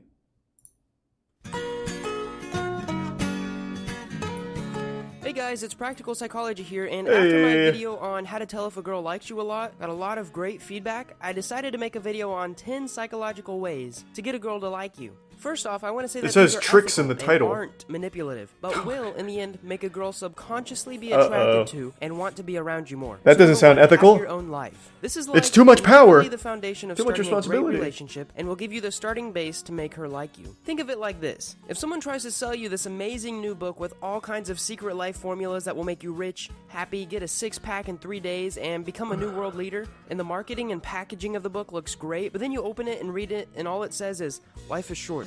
You don't need these things. Buy more books for better advice. When you are trying to get in a relationship or make a girl like you, and you have a boring life, this is literally what you're doing. Imagine having an amazing life and doing What? awesome things that you say, hey girl, I really like having you around, you want to stick around? And that's all it takes. Make your own personal life interesting and girls will I don't even know what you're saying. Tip number 2, have an What? interesting hobby or passion.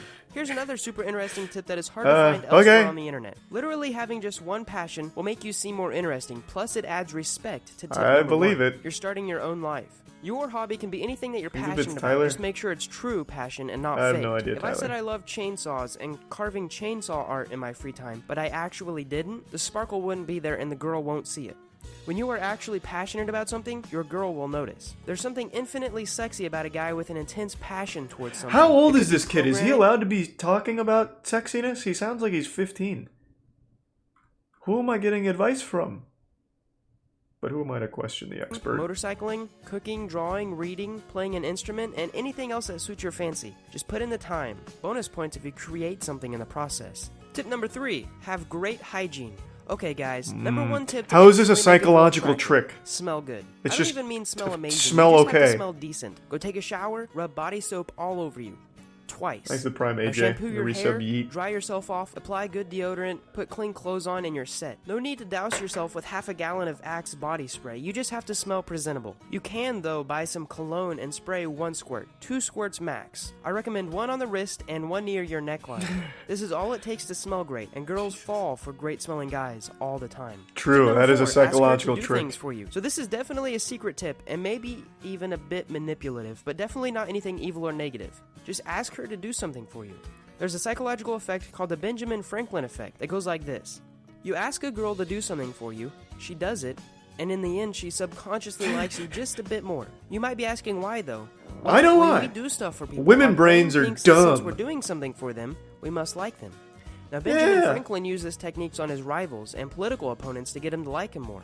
Also, there's something called the consistency bias. After someone has done something for you a couple of times, they're more likely to do more just because they don't want to look inconsistent. Tip: ask for things like picking up a pencil for notes in class. This only giving works with a someone girl paper, that you could or actually even ask small something errands. of. But don't Not a overdo it, though, or stranger. she'll feel like you're using her. Tip number 5, make her laugh. This is a great tip, and you may not think you're funny, but the truth is everyone can be funny if they try. You have to put yourself in enough situations to get used to the awkwardness of telling an unfunny joke, enough that you have the confidence to tell more jokes around people. The more you tell, the better you will get. Girls love laughing, and the more that you can make them laugh, the higher up in their social chain you will seem. It proves that you're intellectually strong and humorous, which is a desirable trait in a future mate. Also, this will give you the chance to see where her eyes are going whenever she laughs, to see if she's interested in you at all. What? Tip What number does that 6, mean? be her friend. Now there's a big difference He made me between laugh. being her I'm friend gonna look and right at being his dick now. friend-zoned. Also, I want to note, it's been proven and totally acceptable to be in the friend zone for months at a time. Oh, bad advice. Get me out. Ugh. Psychological tricks to stay friend zoned forever, more like. Oh, God. Horrible advice. Awful. Awful, awful. Fuck hygiene. Fuck cologne and smelling good. And definitely don't live in the friend zone for months if you're only being her friend because you want to fuck her.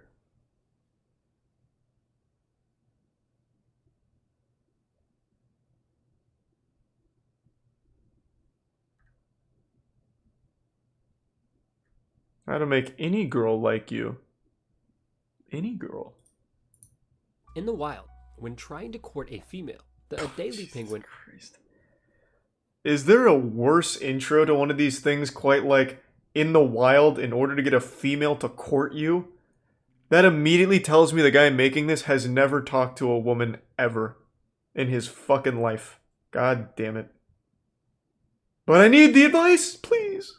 offers a single pebble to win the heart of the girl he likes. If the female accepts, the two penguins will proceed to mate and spend the rest of their lives together. If only it was that easy for humans. Thanks to Resub Lancer. Since humans are much more complex creatures, the way that we act when we like someone is much maybe different. Brooke. But just as we've decoded the courtship process for the Adelie penguins, we've made huge progress towards figuring out what makes girls attracted to guys and vice versa. What you're about to learn is a fundamental truth that can help you to Thanks, understand Resub how to Violent. make beautiful girls attracted to you. I remember growing up, there was a girl that I had a crush on, and then later, another, and another.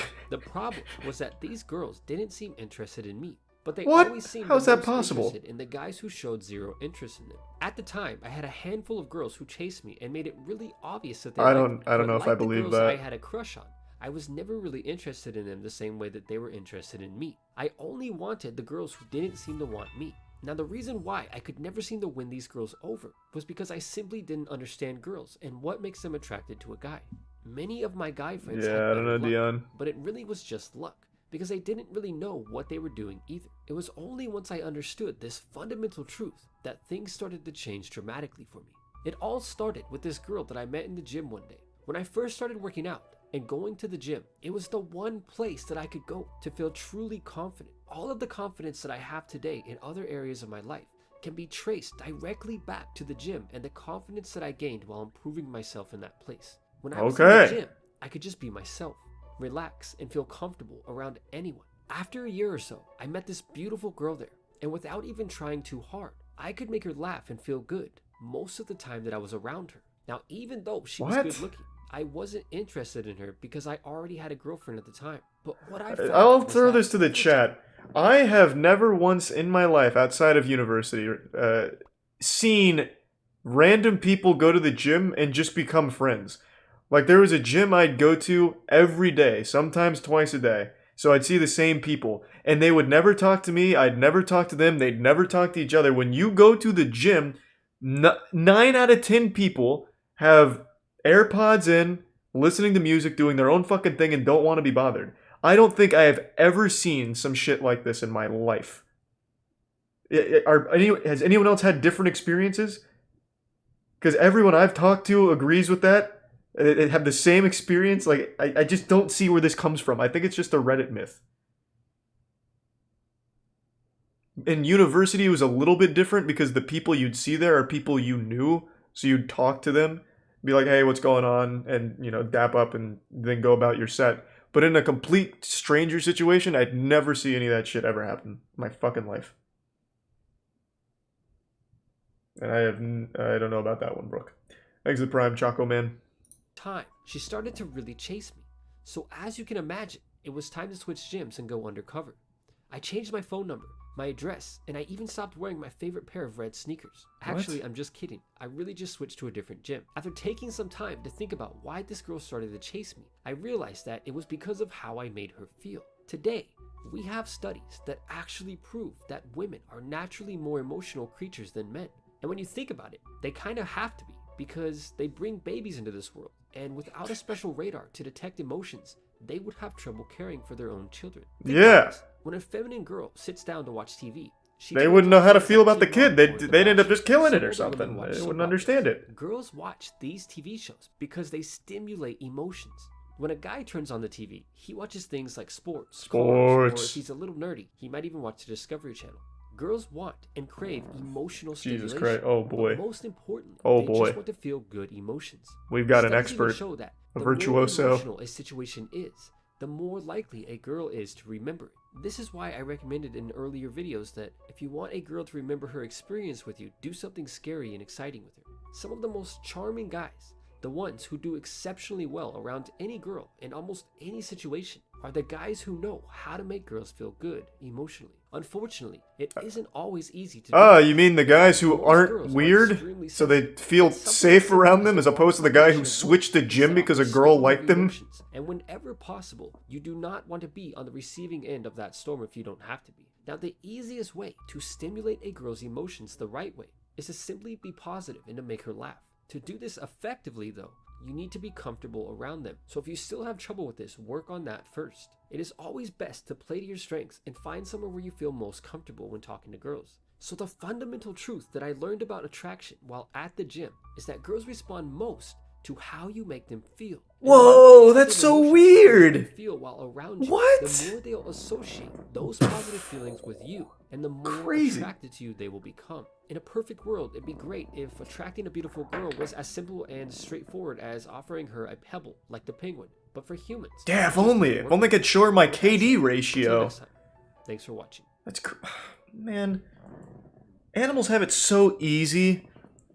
We have to talk about emotions and not be weird. Ugh, it's so fucking hard. Thanks to the gift sub 27 Rack Attack and the Bits Braille. What else we got? 4 sneaky ways girls test men. 5 hidden skills only players have. Bye. What the fuck?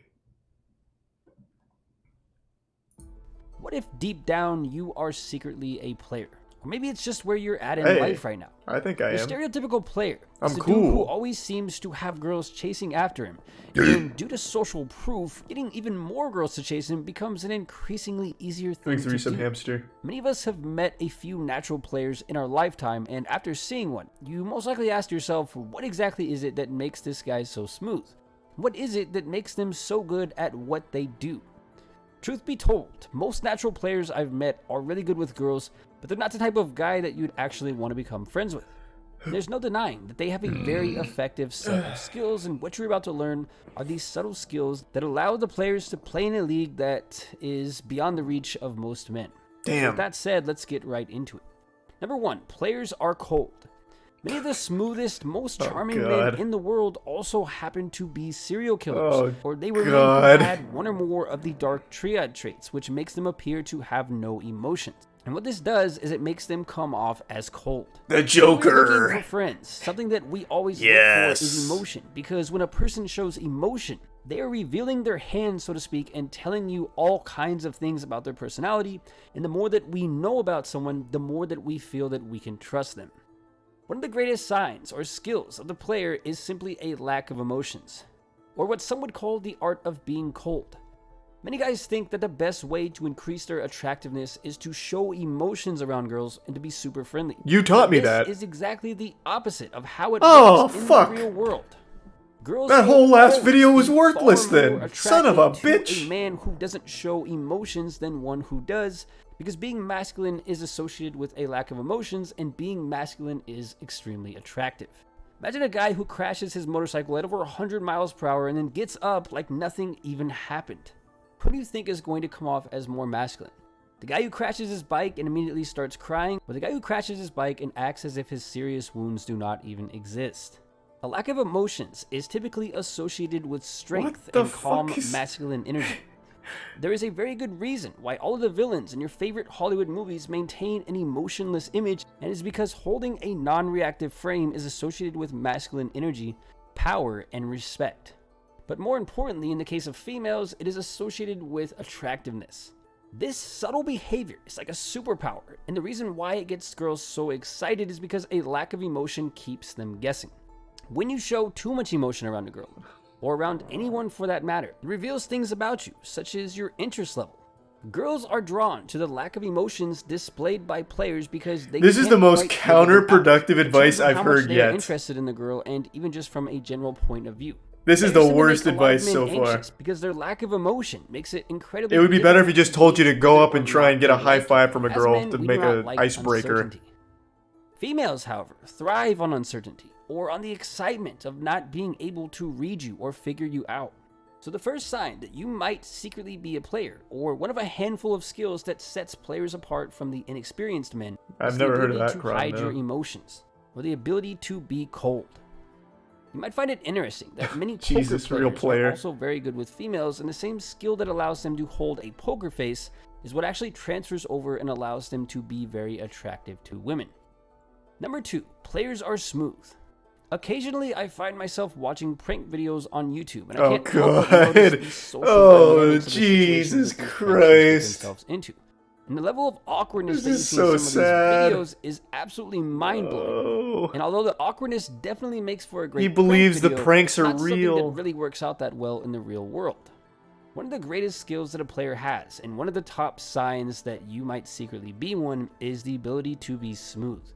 Smoothness is also one of the hardest skills to develop if it doesn't come Thanks, naturally resub to you, Millie, and and it's to give sub basically just a Sekazin, game of resub mental King wit. Cocos. The thing that makes a guy smooth or not is knowing how to say or do the right thing at the right time. That's pretty much it.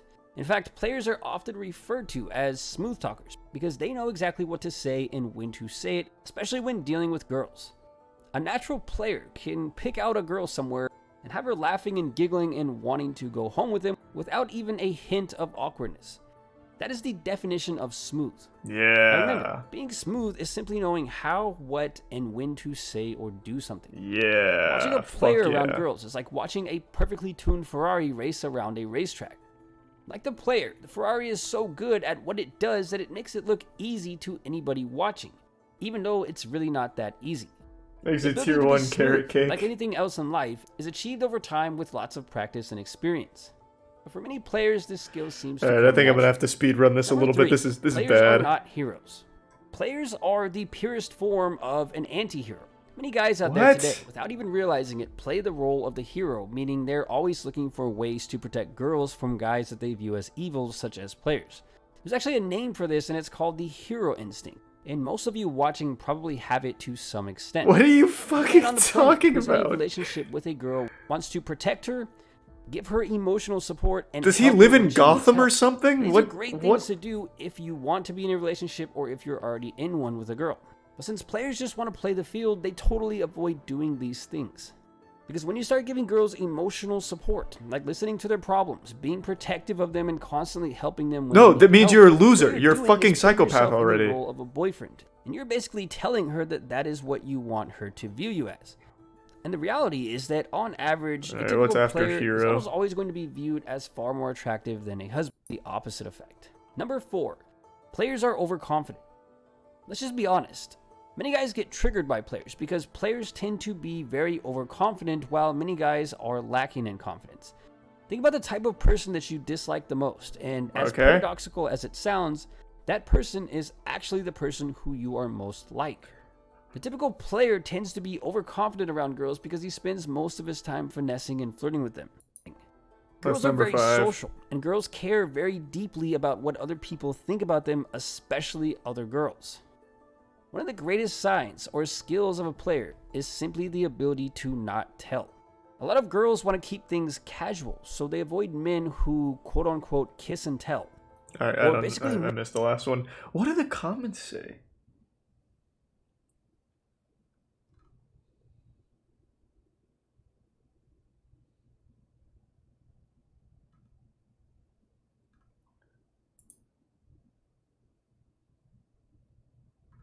How?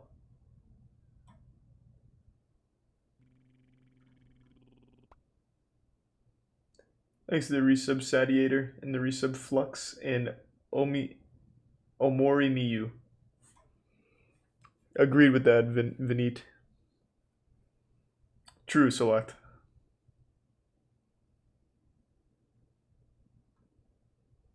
I really do feel bad for young men these days. You'll go on YouTube asking like an innocent question like, how can I be more confident? And then you just, these fucking things. So you're a Sigma male cuck. Here's how to be the alpha male Chad that's fucking the girl that you're dreaming of. And then you get like the worst advice on the goddamn planet. And then a year later you're on the fucking Reddit for men whining about why nice guys finish last. Ugh. Back when I was at that stage of being that weird fucking loser, I also went to the internet, but luckily it wasn't nearly as horrible when it comes to advice as it is now. But I did used to get my advice on Reddit, and that was the most miserable period of my social life. It's the worst. God, I can only imagine how fucking confusing it must be for young adults, young men like that now. Alright, I need to go to the bathroom real quick. I'm also going to fill up my water. I'll be back in 1 second. Thanks to resub Harper.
I'm back. Here's a tier 1 Soviet in the Prime Queef Club.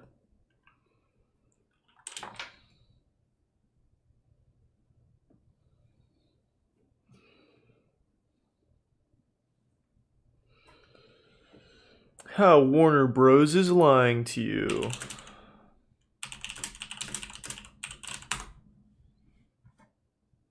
This?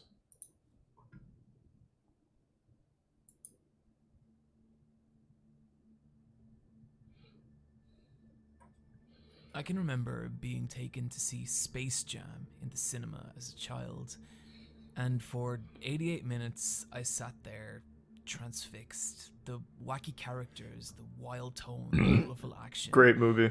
I loved it. But then... And the game was great on PSX. This thing happens, and I'll never forget it. Michael Jordan dunks a basketball, and we freeze frame on him. And on his face is what I can only describe as a contorted, horrified scream.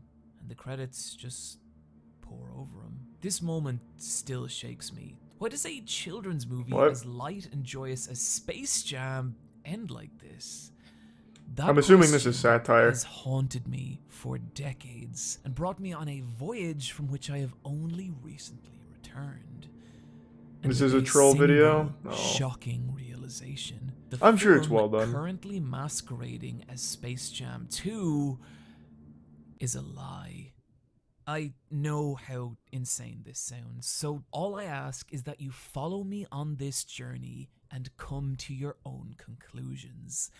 And our first stop in doing this is in understanding the true nature of Space Jam 1.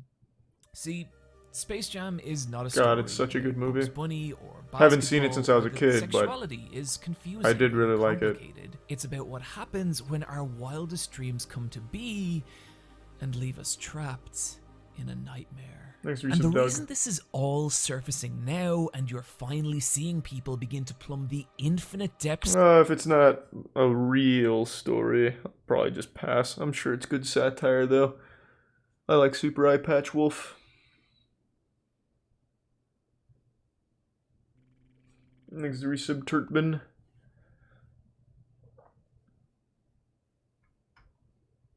What $1 million buys you around the world? Sounds interesting. Alright, let's see. It's your lucky day. Here's your very own $1 million check.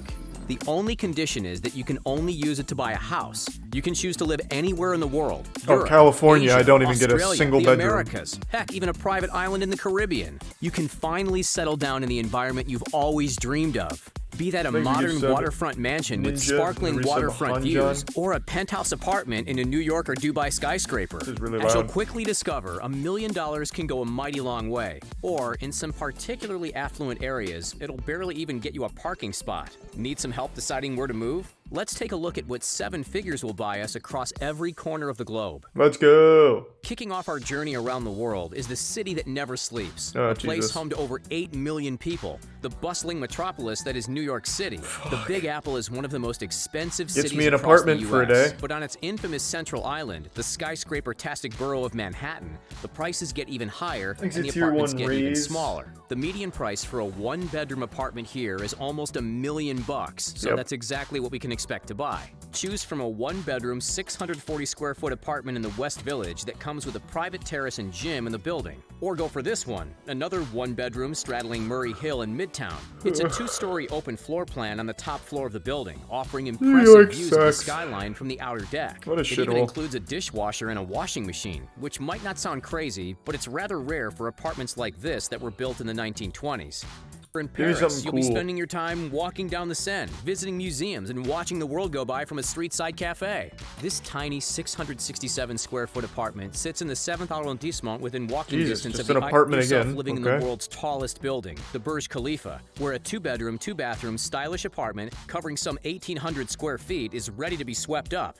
Check out those views. At a You're telling me it... $353 Wait, per what? square foot, the dollars stretch a lot further in That's the UAE. cheaper than If in you're New willing York. to live a little further inland, then that same bag of cash could buy you an enormous 3,566 square foot family home, which boasts a pool and a beautiful front garden. From the UAE, let's board a 14-hour flight to the Great White North. Welcome to Toronto. It's on TV or not. Yeah, I don't feel like going through that. It's too many.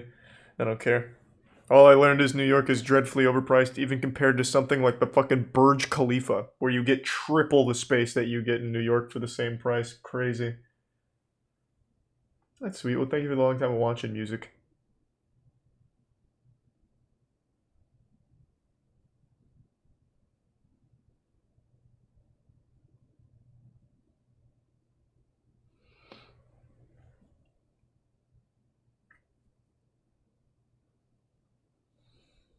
Dubai is painfully hot, is it? Thanks for the prime, Jarbin. What about the third video? I mean, it's literally the exact same video.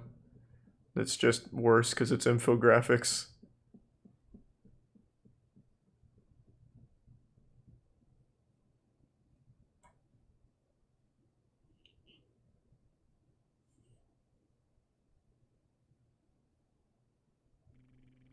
Thanks to the resub Smoker. The Legend of Jeff. I'm assuming that's just one of those meme things.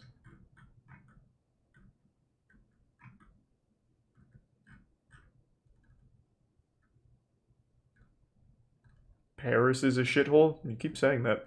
I'll take your word for it. I don't know. I don't know anything about Paris. You won't catch me saying anything nice about it. I've never been.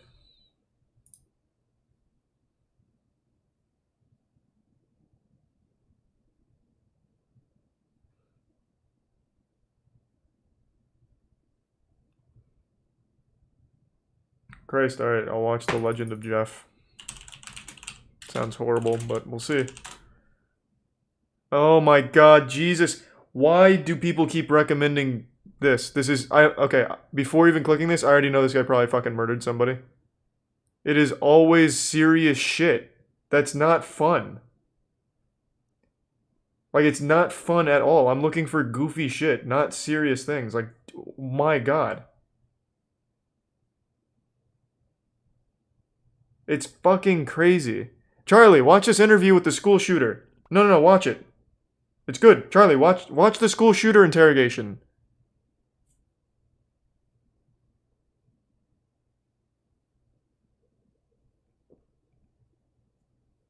Thanks to the resub Invictus Invana. I like the channel, like I've said millions of times, but I would never watch it on a YouTube night. Jesus, even going backwards to the shit we've already watched. Like goofy shit like this. Dumb shit. How to make a girl like you. How to hypnotize a woman into wanting to fuck you. Like, and then we go to, here, this guy actually killed somebody. See what he has to say. Haha.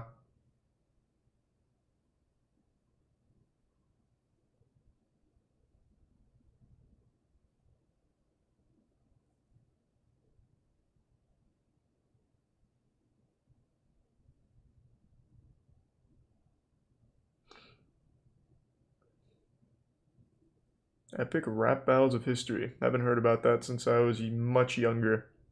Do they still make videos? Thanks for resub, Sam. I don't know what that means, Moose, but I'll take your word for it.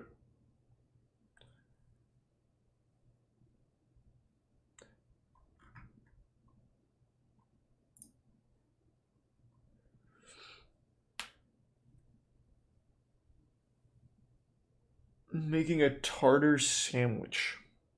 Is that cooking?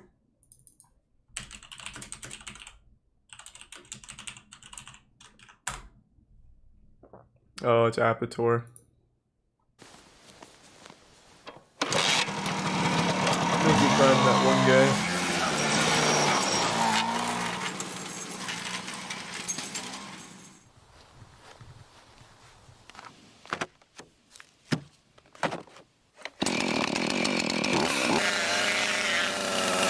Thank you, friend, Pupper.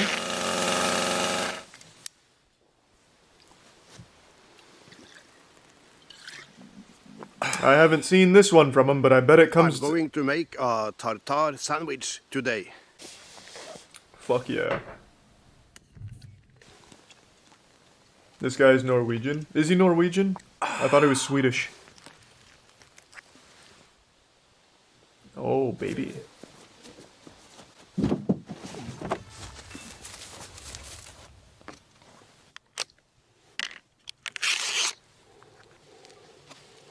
Dr. Bees, huh? I'll check it out.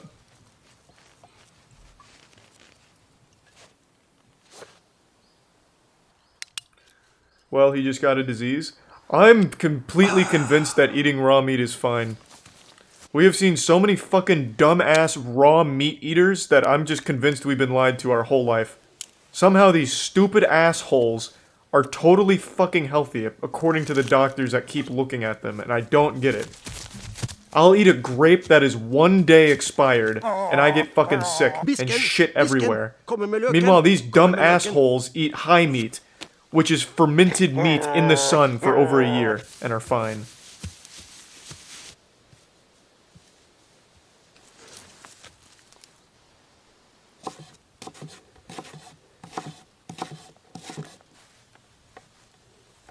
Now, copper.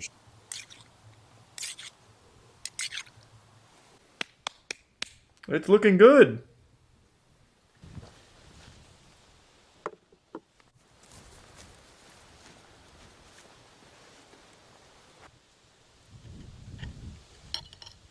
Yum, yum, yum.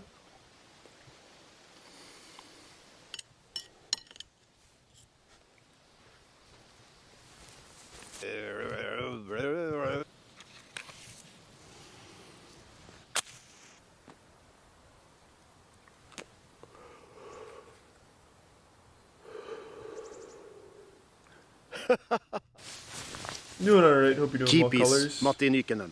Appreciate the bits.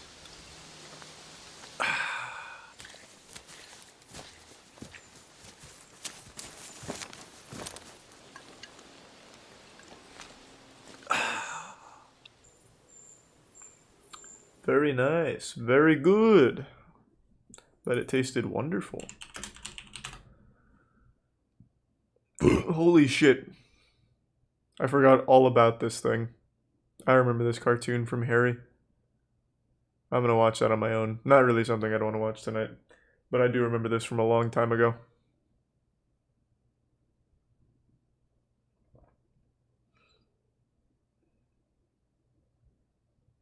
Yeah, I don't know, nauseous. People keep saying more QXR. Did we even like what we watched from QXR last time? Isn't it just like actual history stuff?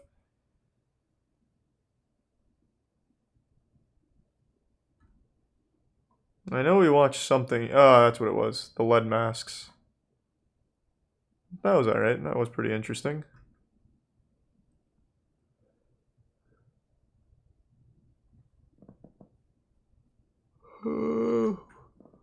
What's the most popular one?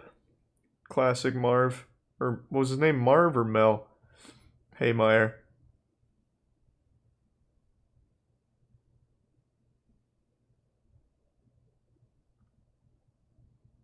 What happens when a submarine sinks?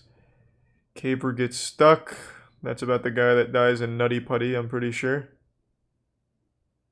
Car crash that decapitated 14 people. Wow. Jesus Christ.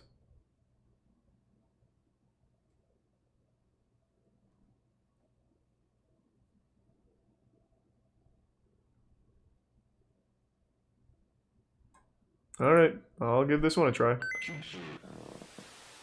You may have heard of German soldiers using the substance Pervitin during World War II. It was a drug that came in little tablets that, when consumed, would increase the soldier's alertness, decrease his desire for sleep and food, and overall boost his mood and take his mind off the horrors of war. And this was all thanks to the amazing power of meth. Yes, Pervitin was methamphetamine, which in small doses was a useful tool for soldiers as it provided the aforementioned effects. However, I didn't know about that doses until or recently. long-time use started to present problems. I was talking about why Agitation, not weaponize irritability, meth. Sleeplessness, And apparently it had already been hallucinations, done. delirium, psychosis.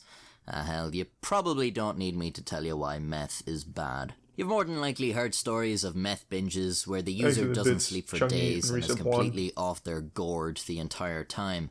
Wrestler X-Pac was a meth addict for years and has told a story of a particular time when he took meth and stood in one spot for 2 or 3 days until Wow. someone found him. His feet had swelled so much that they burst open his boots. So today I will tell you a tale of a World War II soldier. I don't really accidentally believe that because he would have overdosing on died from Pervitin deep during vein combat thrombosis. and ending up alone in the At least I'm freezing pretty sure he Russian would have. countryside where he had to survive for 2 weeks, all the while tripping balls on meth. Born in 1917, Aimo Koivunen was a Finnish soldier Thanks in to World Prime, War II. Even of Day and Despite Resub eventually Big fighting Asian against Sausage. the Nazis, in 1941 Finland Maybe unofficially electronics. allied with the Germans against their common enemy, the Soviet Union. In 1944, Aimo Koivunen found himself on ski patrol in Murmansk Oblast, Russia. The unit had been on the move almost non-stop for 2 days, but were now setting up a small camp in the forest You to know take about a this small guy? break. YouTuber Unfortunately, or the they were meth guy? interrupted by their sentries opening fire. The Russians had found them. A firefight broke out, but it soon became clear that the Russians outnumbered the Finns and were moving around to surround Prime them. Pangora. Their only hope was to escape. The Finnish company started to retreat, with the Russians in hot Maybe pursuit. some Fireground but not and that Amorosa. hot, the temperatures Thank you. below freezing. As the two sides exchange fire, Aimo takes the lead. He estimates there is at least a platoon of Russians after them, and they seriously need to pick up the pace. However, Aimo's need for speed is hampered by his lack of sleep. Despite the life-threatening circumstances, he's losing strength and starting to drift. That's men where the behind meth him comes call in, out baby. and tell him he needs to move faster, but his body is in protest, and so Thanks his for need for Silver speed Prod is and replaced with after. a need for speed. Aimo had been entrusted with the unit After supply of Effect. Pervitin, and now realized he was going to have to take some to stay awake.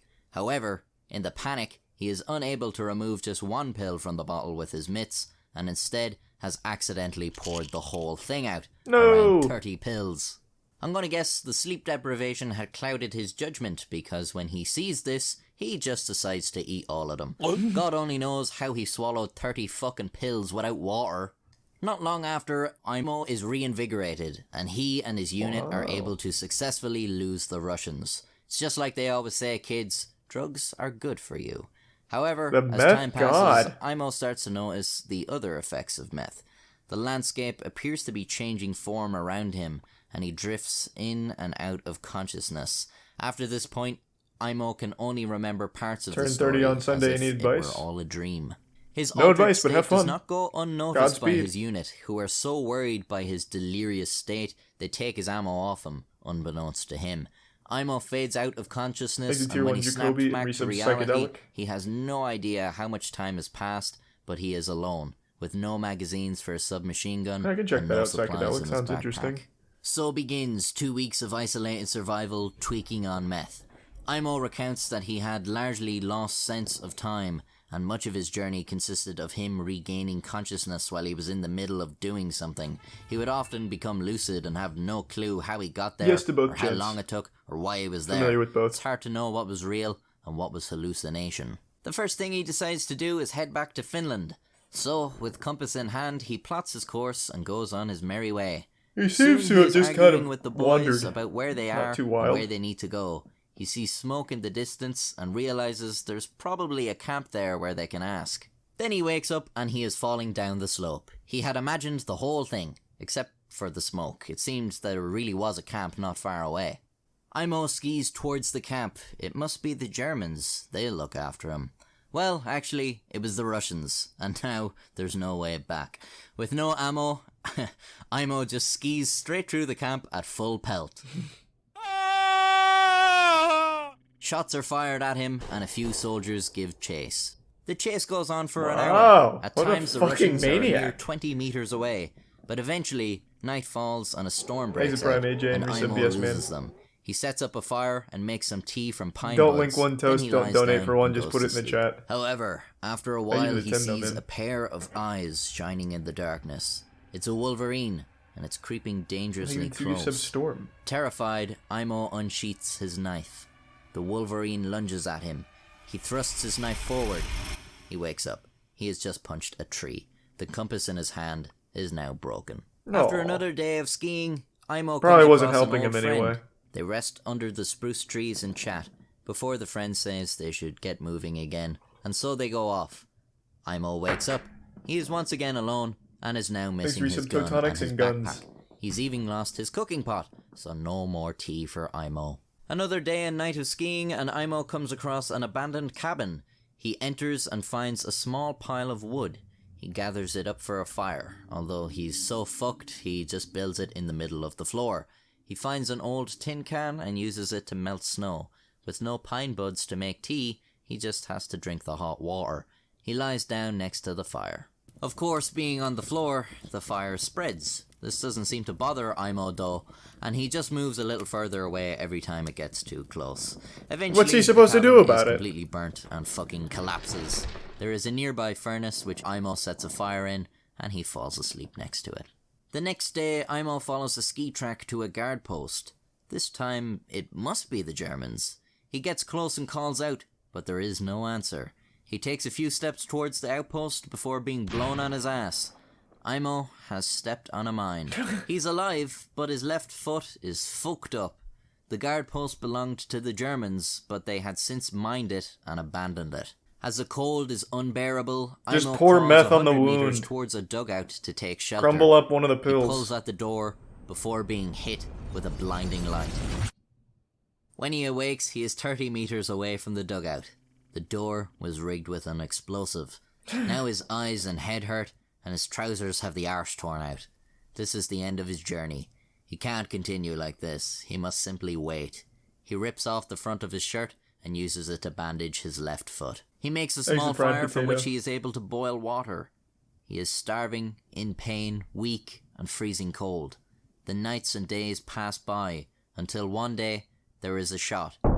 The Russians are approaching. Imo prepares to meet his maker until he hears shouting. The language is not Russian, but Finnish. He calls out to the soldiers for help. And it's his He is dad. saved. The soldiers explained their sergeant had just stepped on a mine and they need to take him back to safety first, but they will return. He tries to argue, but they leave. Oh. Imo wonders, will they even remember him by the time they get back? Will he still be alive? Were they even real? Again, days pass by. One day, a Siberian jay lands nearby. Slowly, Imo lifts his ski pole and with his last remaining strength, brings it down on top of the bird, killing it. He plucks most of the feathers and he just fucking eats the thing raw. Imo thinks it is delicious. Why not Sometime cook it? later, He had he hears fire, a plane right? overhead. It is German reconnaissance. Imo shakes his ski pole and the pilot seems to take notice as the plane begins to circle overhead. Soon, Imo is reached by Finnish and German soldiers. They had been searching for him after they noticed his absence from the unit. The Germans clear the minefield and Imo Koivunen is rescued.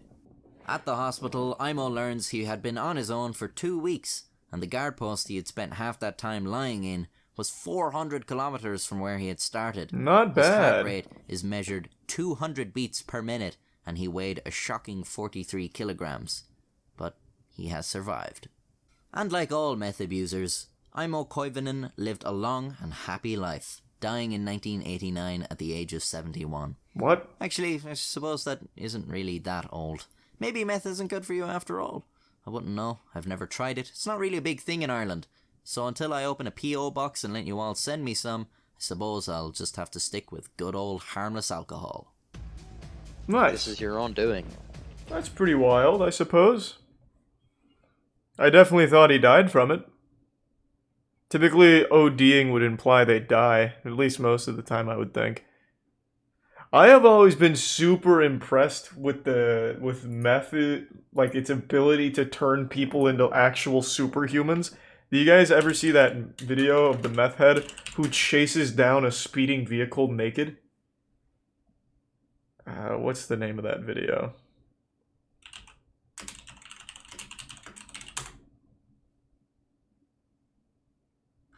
It's a classic. It was huge on Reddit and Twitter for a while. It was this naked guy in the middle of the night, and these guys were kind of joking with him. And then he just fucking takes off at him, butt-ass naked, cock flapping in the wind.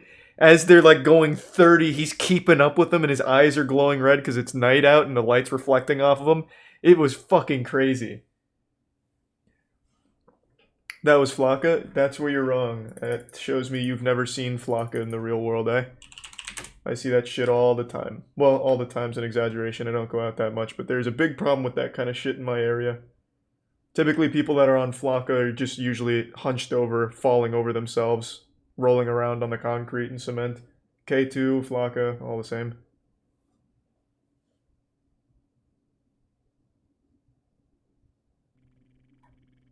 Thanks for the gift sub, Tay.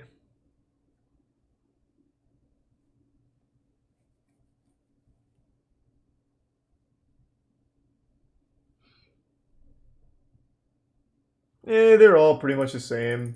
Spice, K2, Flocka, they all pretty much do the same fucking thing. They fuck you up.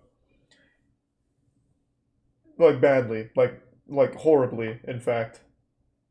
I put them all in the same category. What's the actual difference between them? Let's see.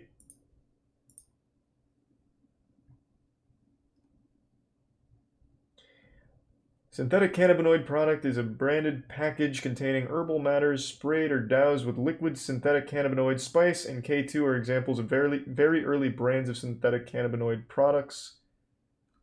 Where does it go into the differences?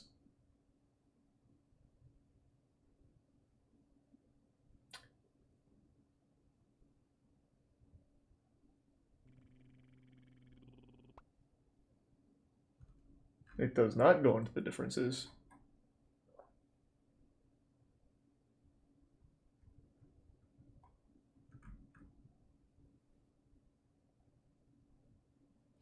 That's K2, but Flocka is different. Okay.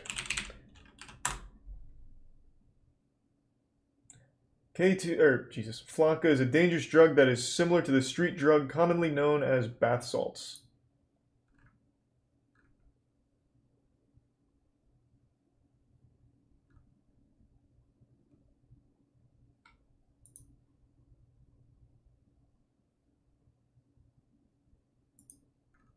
I guess you're right. It is not a synthetic cannabinoid. I thought Flocka was another name for spice. But you're right. It's just another bath salts.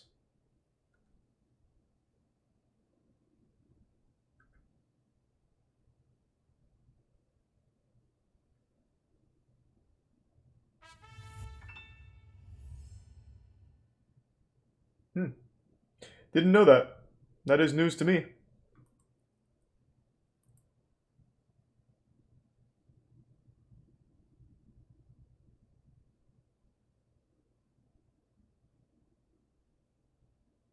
Wild. Got some real hard drug experts in here. If you're doing Flocka, K2, Spice, any of that, you're probably already fucked. You should stop as soon as possible. And good luck to you. Heavy drug tier list? Nah. Thanks to the resub pair infinity.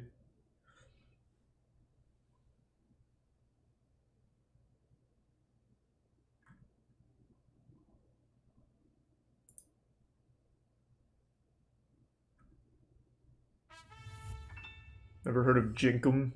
Isn't that like not even real? That was just made up. Crocodile's real, and that's just an actual flesh-eating disease. But I thought Jinkum was a joke. You've come. Friends. Thanks for the raid, Toad. Fuck yeah. Shall open. I've been waiting Welcome. for you, friends. I can't do that, Deaf Boy. That's the YouTube videos. Nothing I can do about that. Mysterious death in a... Please stop donating for suggestions. Just put it in the chat, man. You don't have to pay for it.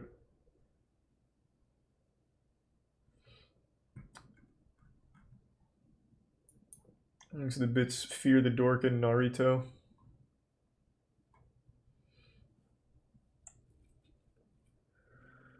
I still don't know if I want to watch that though, even if it is TOS compliant. Mysterious death in female toilet. It's the prime static shadow. Appreciate the raid again, Toad. Thank you. Jinkum is very real. You sure about that? I thought for sure I remembered that being disputed. Because Jinkum fermented shit, right?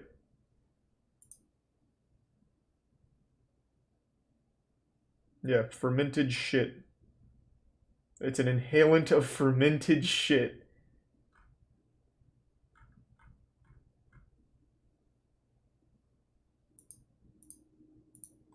If you say it's real, I'll trust you, I guess. I don't know.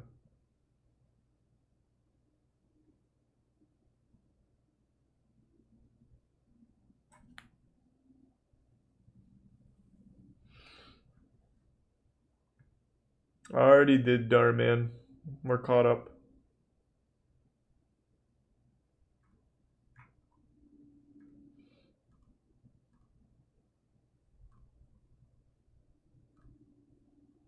How cities are pyramid schemes. Whoa. I see your third eye is open.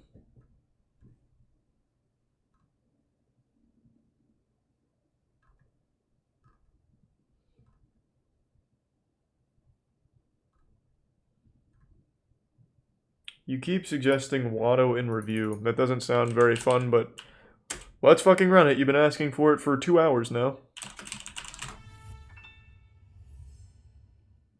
Jesus Christ. Alright, let's go. Definitely not doing that, Drake. Thanks for the 5.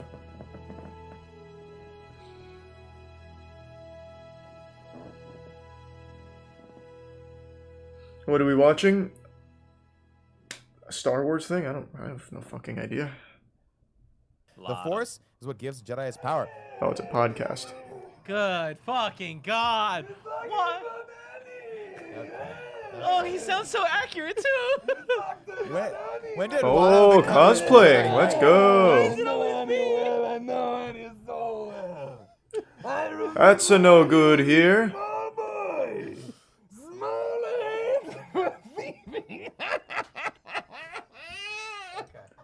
They are having a good time.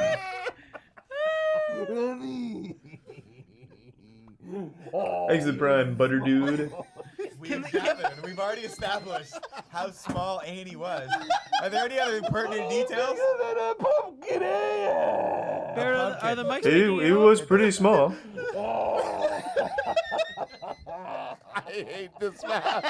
Why does it have a beard? I don't know. I think no Star Wars podcast studio is complete without a Watto statue. I love that you're not wearing the shirt. You went shirtless underneath the Jedi garb. Maybe that's the custom one I didn't understand. What? That was good. That was a full review of Watto. Nice. Thanks to the Bits Electronics. And the Tier 1 Egg Glove. Alright. I'll trust you on this, Electronics, I suppose.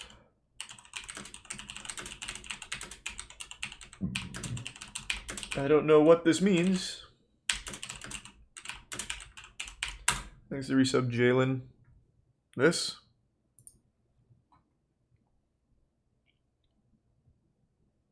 Someone said that what happened is this guy, I didn't even know this guy was a robber, but apparently his car got stolen and then his bag got stolen. It's hard to know for sure since I don't speak the language, but I'll trust it. It's satire. It was very well done satire. I had no idea because I couldn't understand it.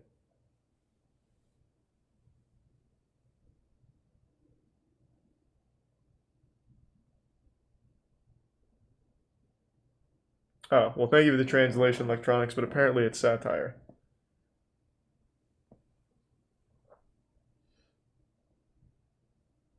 North Korea's Godzilla knockoff. Oh, I was going to watch that the other day. It's really long. It's a Tier 1 death trap. I was reading about that. Apparently North Korea kidnapped a director to make a Godzilla knockoff that turned out extremely good. Next to tier 1 aware pair and gift sub death trap.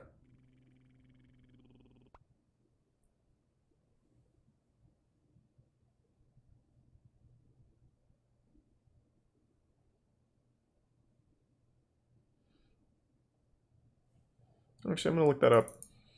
Is it on YouTube?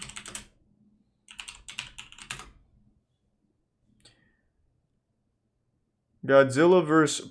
Pulgasari.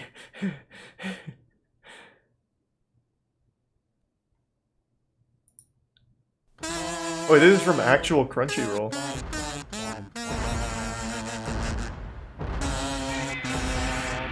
Is the movie here? Or just the story? Help! Help! Take the thing off. Help! I'm gonna get it off. I'm gonna get out. Yeah. The movie is the one below. This is the one.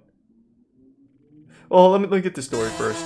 Hey, thank you for the 10 gift subs, Psychedelic Jake. Weirdest Godzilla ripoff Thank you, Jake. ever made. Pulgasari. Everything, from how it was made to the contents of the movie itself, almost sounds made up. But I swear it's all true. It all started with a kidnapping.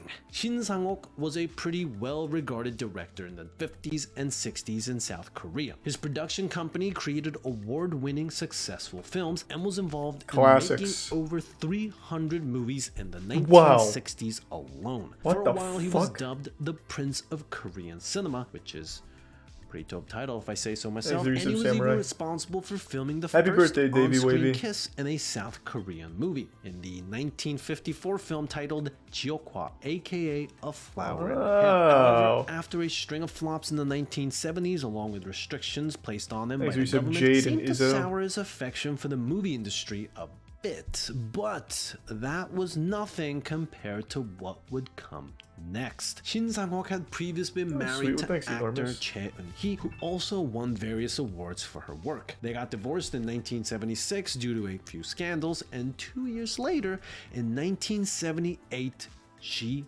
disappeared. As it turns out, she'd gone to Hong Kong under false impressions it's a fucking crazy story. And had been kidnapped by the North Korean government. Shin Sang-ok went to look for her, only to be kidnapped by North Korean government himself 6 months after Chae Eun-hee's kidnapping, and in the same place, Hong Kong. They were also not reunited immediately. For half a decade, Shin was held against his will with no idea that his ex-wife was even alive. Now, you might be asking yourself, why the hell had the two been abducted in the first place? Great question. Well, you see, dear viewers, it's because Kim Jong-il, the late supreme leader of North Korea, he loved Godzilla. Loved movies. Going back to 1966, Kim Jong-il, desperate to continue to impress his father, Kim Il-sung, the late supreme leader of North Korea, joined the propaganda and agitation department, and in 4 years became director of the motion pictures and arts division. That meant that he was now in charge of the creation of North Korean films. He realized that movies could be a powerful medium when it came to indoctrinating people with ideas and ensuring that they followed whatever the Democratic People's Republic of Korea wanted them to follow. But there was just one problem. He wasn't good at it. North Korean films being made were kind of awful. Despite the fact that there were heavy restrictions on the types of movies that people could see, Kim Jong-il, being the son of the big dog supreme leader, said screw that and managed to amass a collection of roughly 15,000 movies, ranging from stuff like James Bond, Rambo, Godzilla, Indiana Jones, and more. He adored what a collection, movies, particularly the adventure genre. Sadly, he felt that the efforts of his country had fallen behind the rest of the world. While other countries were producing groundbreaking works of art, the films produced under his watch seemed, stale and lackluster. Thus, the only logical solution is, I guess, kidnapping. Not so fun fact, Chae Eun-hee, the ex-wife of the director, was only kidnapped specifically so that they could kidnap Shin Sang-ok. Yes. Why not just ask him, hey, want to make a movie? Like a bait. And though Shin Sang-ok at first refused to make films and even tried to escape his captures twice, which resulted in him being imprisoned for 2 years, he was eventually released. Okay, so the story gets little stranger. After he was released, he met up with Kim Jong-il over a fancy dinner where he was finally, after like 5 years of being kidnapped and held against their will, Shin Sang-ok was reunited with his ex-wife, Hee. And later, on Kim Jong-il's recommendation, they remarried. Yeah. Told you it'd get a little strange. According to Shin Sang-ok, I mean, this Kim dude went to Jong-il jail for 5 eventually years granted for her. him his own studio. I would He think also they'd get married never again. gave notes and never visited the sets. Also, when Shin Sang-ok wasn't making movies, he and old Kimmy boy just mostly watched movies together. I guess that's nice. Guess. During this time, Shin Sang-ok ended up making 7 movies under Kim's eyes, ranging from romances to musicals to stories of political conflicts and war. And not only were they successful in North Korea, but they even earned actual awards worldwide. Shin Sang-ok himself have said that his 1984 film 탈출기, also known in the West as Runaway, was one of the high points of his entire career. Maybe that was because for the ending of the film, they had to have a scene of an exploding train. And after Shin joked about filming that scene with a real-life train, the absolute mad lad Kim Jong-il just went and did that. They got a real train and just put explosives in him, put him down the rails, and then kablam, the scene was shot. Also, fun fact, did you know that 탈출기's soundtrack features cover versions of the Swedish pop group ABBA? Damn! Now I'm just imagining North Korean ABBA cover group doing Mamma Mia. The 7th film, though, That was sounds like a gonna great be movie. A little different. During this time over in Japan, Toho Studios had released The Return of Godzilla, bringing forth a new Godzilla for the new Heisei era, released in December 15th, 1984. Maybe North Korea should just like reuniting focus the on franchise, movies. turning Godzilla into a city-stomping jerk again and unleashing him on an unsuspecting Tokyo. The film wasn't a huge success though, but it did well enough that it propelled an entire new generation of Godzilla films. And Kim Jong-il wanted to do that. Bum, bum, bum, bum, bum, bum.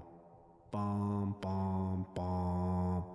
Bum, bum, bum, bum, bum, bum. Unlike some monster movies, Godzilla has always found international appeal, and Kim felt it was necessary to create a movie that not only wowed North Koreans, but Americans as well. And though North Korea and Japan had been at odds for decades at this point, Kim Jong-il And you remember was Godzilla eager to 2000? bring in some of the talent I loved that behind movie when I was a recent kid. Godzilla film in order to make his own monster flick happen. So with that, tricked into thinking that they were shooting a film in China, stuntman Vidak. Kenpachiro Satsuma, special effects Resub wizard Phoenix. Teruyoshi Nakano, and the rest of the crew were dropped into North Korea. Oh my Now, God. some other sources say that Shin Sang-ok had let them know that they were filming in North Thanks, Korea Resub DK. and guaranteed their safety. But however they did it, they got him there.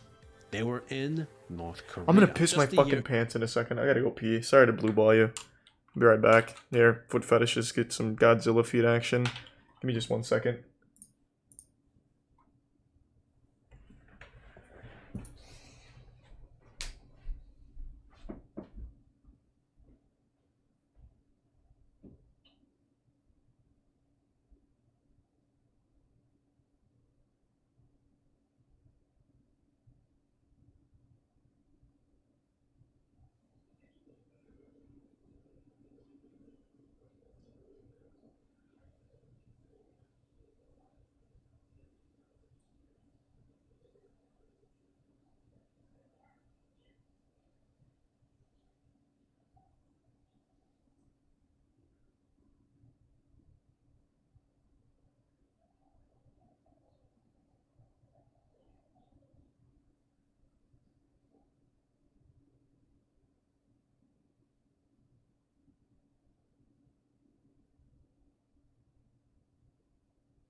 I'm back, baby. Thanks to the resub Somerset Leo.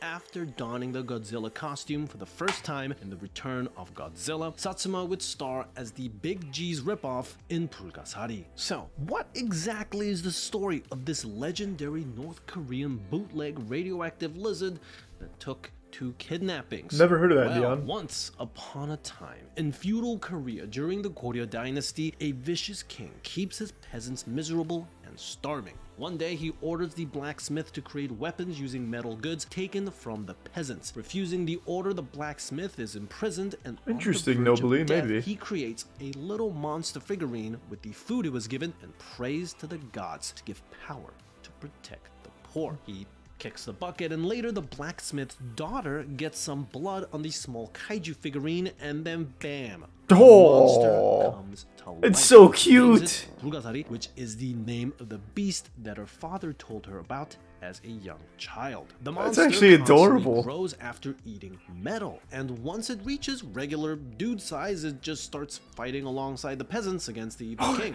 I gotta say, seeing a giant monster who isn't giant yet, just hanging out with people is kind of funny to me. And it pretty much wrecks everything that the king and anyone else has to This is offer. cool. This movie Lizard looks fucking is great. Stacked. However, the king kidnaps the blacksmith's daughter and, threatening her life, ends up catching this horned giant lizard off guard. They try to bury Pulgasari. No, Pulgasari. It's metal, Pulga- not dirt. I can't and, say his name they right. just call it a win.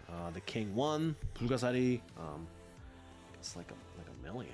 But the blacksmith's daughter revives Pulgasari with her blood in the same way that she brought him to life earlier in the film. Then the metal-eating reptile destroys the king's palace and just stomps the king out. A nice win for the peasants, but unlike Godzilla, who usually gets done with his quest and then Not just sure, kinda Mayo. trudges A into good the amount, I Pacific think. Ocean, this big god lizard just kind of sticks around and eats more and more metal, leading to the peasants having to give up their metal goods, much like the same problem they had with the king. And so, No. in a kind of revolutionary move, the movie characters have to figure out what to do with a giant monster that just won't leave. He's a good guy, that Pulgasari, but he's just too dang big and just won't stop nibbling on their metal stuff. The daughter realizes that this metal-loving giant alligator is eventually becoming the overwhelming villain that he'd been created to stop. So she does what we all should do in a situation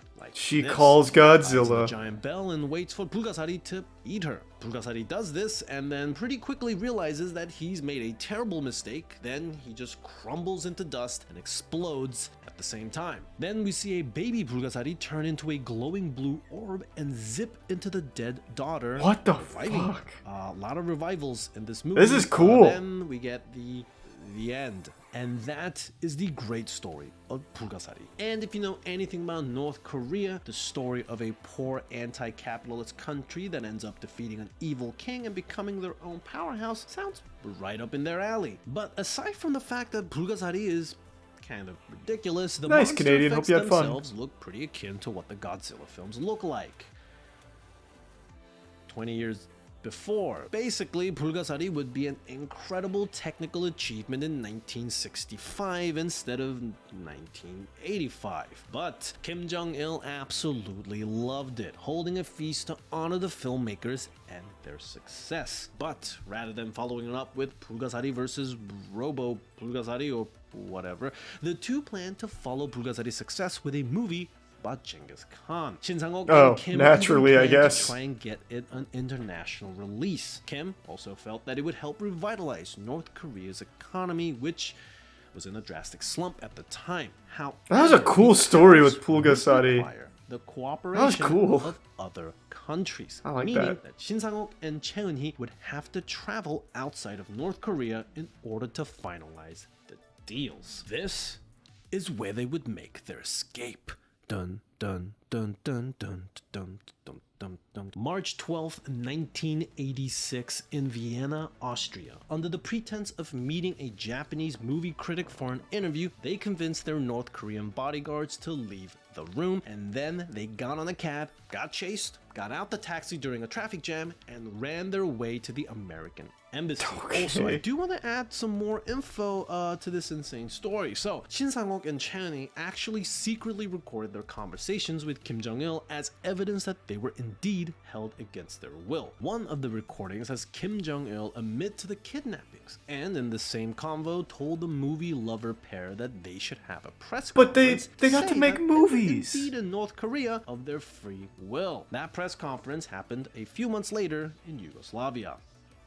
Yeah, totally of their free will. After that whole ordeal, they lived under CIA protection for 3 years, and afterwards, the two moved to Los Angeles. It was there that Shin Sang-ok became involved with a series that I heard 90s US kids are probably familiar with. The Three Ninja Films. No! With the idea after watching Home Alone Wait, repeatedly and he made Three cinema with Ninjas? Simon Sheen, Shin Sang-ok ended up writing Three Ninjas What? Kickback, directed Three Ninjas Knuckle Up, and produced Three Ninjas High Noon at Mega Mountain. No He even fucking wrote way. his own ripoff of Bulgasari called The Adventures of Galgameth, which I guess is a ripoff of Godzilla. And finally, after about 20 I years, love in those movies. 1999, he'd returned to his home country of South Korea, where he lived until the end of his life. So, how did Kim Jong-il take all of this? And what happened to Bulgasari? Well, Kim wasn't super enthusiastic about the pair escaping, to say the least. He had their names taken off the films and banned them from ever being released again. And since Bulgasari had only just recently been released in North Korea, that meant that not many people ever got to see it. It never saw an outside release until Damn. 1998, when it finally made its Tokyo premiere. However, it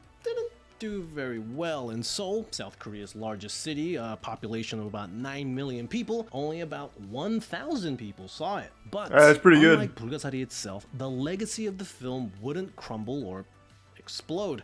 Rather, it became a cult hit in its own right. Bootleg tapes of it were passed around. Then ADV Films, the anime distribution company that many fans probably spent $200 on at Suncoast Video for an Evangelion DVD with 2 episodes on it, released it on official VHS in 2001. Since then, there have been screenings around the world, usually Thanks, promoting Yusuf it with a Ouroboros. mix of "this movie's nuts" and "the story behind this movie is crazy." It even got an entire book written about it. Paul Fish's A Kim Jong-il Production, The Extraordinary True Story of a It does have a good filmmaker, story. a star actress, and a young dictator's rise to power. Golly, that is a light novel title length. It's pretty good. Check it out if you're into reading things. In the end, Kim Jong-il, who once wrote an entire book about filmmaking called On the Art of Cinema, never really got his massive monster movie hit. One that would save North Korea financially, reflect the leadership's morals, and also bring esteem to their films and culture.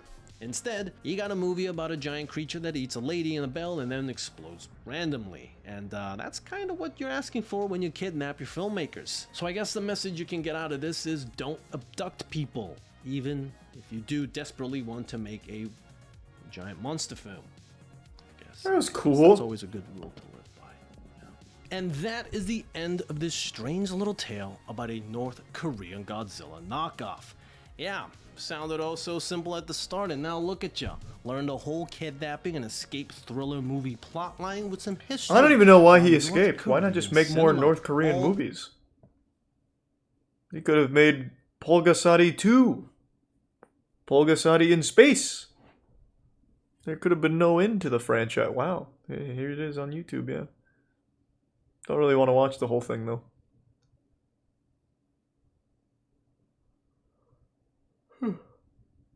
Wouldn't have 3 ninjas had he not escaped. True. Good point. God, I love those movies. I tried watching 3 Ninjas at Mountain Moon, whatever the fuck it's called.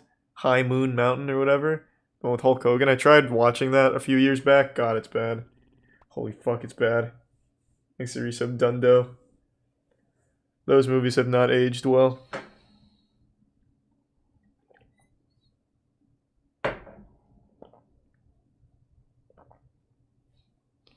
We work $47 billion disaster.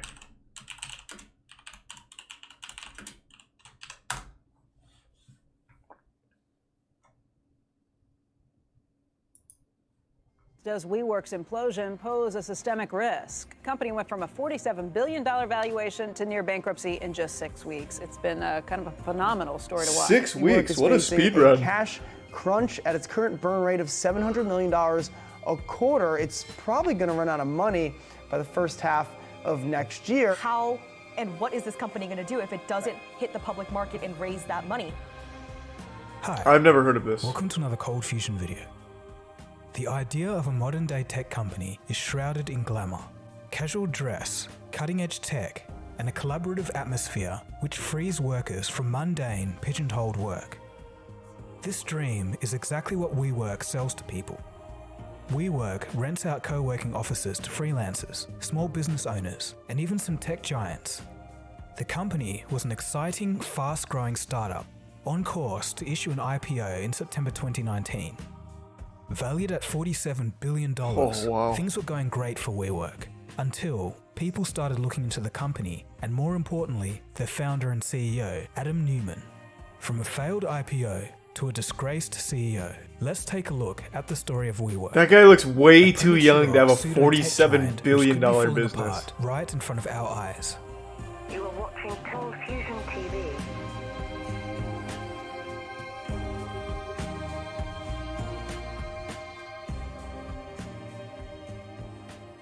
You seen Surf been Ninjas? Around since the 90s and had been growing in popularity since 2005. Leslie Nielsen's in that one. Riding on this wave, WeWork was founded in 2010. Though what made the company popular right from the start was their ability to tap into the market and sell an idea. Open spaces, collaborative areas. It was hip and fresh. Yeah, it's literally a net cafe. It didn't look or feel like a traditional office. Yeah, because it's a net cafe. Drawing from their founders' experiences of growing up in communal living spaces. They framed themselves as a tech company, employing data analytics tools and other smart tech to improve the efficiency of their spaces. This led to an understanding of exactly how people use their spaces, where to build next, and how the spaces should look. WeWork found themselves a target market and grew quickly. Hey, foosball! The company received some a game people pretend to have fun such playing. as Goldman Sachs, JP Morgan, and SoftBank. Even Amazon invested in WeWork this year. In total, WeWork secured $14.2 billion in funding since 2009. Though low interest rates made it easy for investment firms to pump cash into growing companies. One of these cash pumpers was Masayoshi Son, the CEO of SoftBank, who manages a $100 billion vision fund. We've covered Son and his SoftBank Boston company in a Dynamics. previous video. His rags to riches story is really amazing in itself, and I'll leave a link for that below. Son had made perhaps one of the greatest investments of all time just a few decades earlier when he gave a young Jack Ma $20 million to fund Alibaba. Oh, fuck. In 2017, Son famously met with Adam for just 12 minutes before deciding to invest $4.4 billion. What? Son had found a new apprentice in Adam Neumann, and in Son, Neumann had found a mentor. But Son's belief in Neumann, while it gave way to his rise, may also have been part of the reason for his eventual downfall. Over the coming decades, WeWork used money from its investors to amass 847 locations across 123 cities globally. In fact, WeWork was central London's biggest office occupier, and also the biggest private office tenant in Manhattan. But Adam Neumann had bigger dreams for the company than just renting office spaces. I don't even get it. Why is it such a good idea? The We company, along with WeWork, it's also literally a WeLive, net cafe. essentially renting furnished apartments. And more Well, that's interestingly, not, but- WeGrow, which in its own words is a, quote, conscientious entrepreneurial school for young children with tuition fees between $22,000 and $42,000. The school is again, in its own words, quote, committed to elevating the collaborative consciousness of That the means world, nothing. end quote. That is a literal nothing WeGrow statement. That is has run no by meaning. Rebecca Neumann, wife of Adam Neumann, and cousin of Gwyneth Actual Paltrow. dog shit. The so-called founding parents testify about the school's intangible strengths. I see many schools that are very established, but the big issue with those schools is that they're behind. WeGrow is teaching the children how to adapt to the rapidly changing world around us that we all see. But all of this apparent success had an air of doubt around it. WeWork had secured funding, they grew into a giant, but they hadn't made a profit yet. Have they? Nevertheless, Yeah, did they do after anything Uber though? went public in May, WeWork became the most valuable venture-backed company in the United States. Now, it's not uncommon for a tech company to take a while to return a profit. But WeWork, although it likes to think of itself as a tech company, really isn't. WeWork is effectively a landlord. They don't sell technology hardware or software. They simply rent office space. They use technology to make more effective business decisions, but these days, most companies do. And therein lies the main problem with WeWork. How is a landlord company supposed to make explosive returns and growth like that of a tech company? Beneath the facade of a successful tech company lay the true story. A story of a company who hadn't yet turned a profit but was being hailed as a titan of industry, and a founder who got drunk on the allure of being a pioneer. I still just don't really get it. He's literally a middleman for renting property, and that's it. If you attract the best people, remember this. You have to treat them the way you want to be treated. You have to take care of them.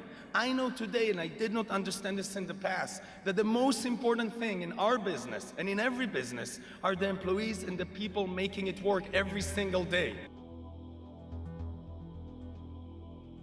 One reason that investors began to look critically at WeWork was that there was an obvious and inherent risk with the company's business model. WeWork engages in an average lease of 15 years with a landowner. This means that WeWork pays a fixed amount each year for the land lease. The company then charges people to use the space. If occupancy is high or property prices increase, then WeWork makes money off the space. However, if occupancy dips too low or property prices fall, WeWork can't charge as much, yet they still have to pay the agreed lease. Hence, yeah, I think it's a really dumb idea. Money. To counter this, WeWork has a company structure of subsidiaries which hold specific leases in different areas. That way, if one subsidiary has to fail, it doesn't propagate to the rest of the business. But many people still believe that WeWork wouldn't be able to sustain themselves in the midst of another financial crisis or similar crisis where fewer people are willing to rent co-working spaces. And besides all of this, massive cracks have appeared in the company.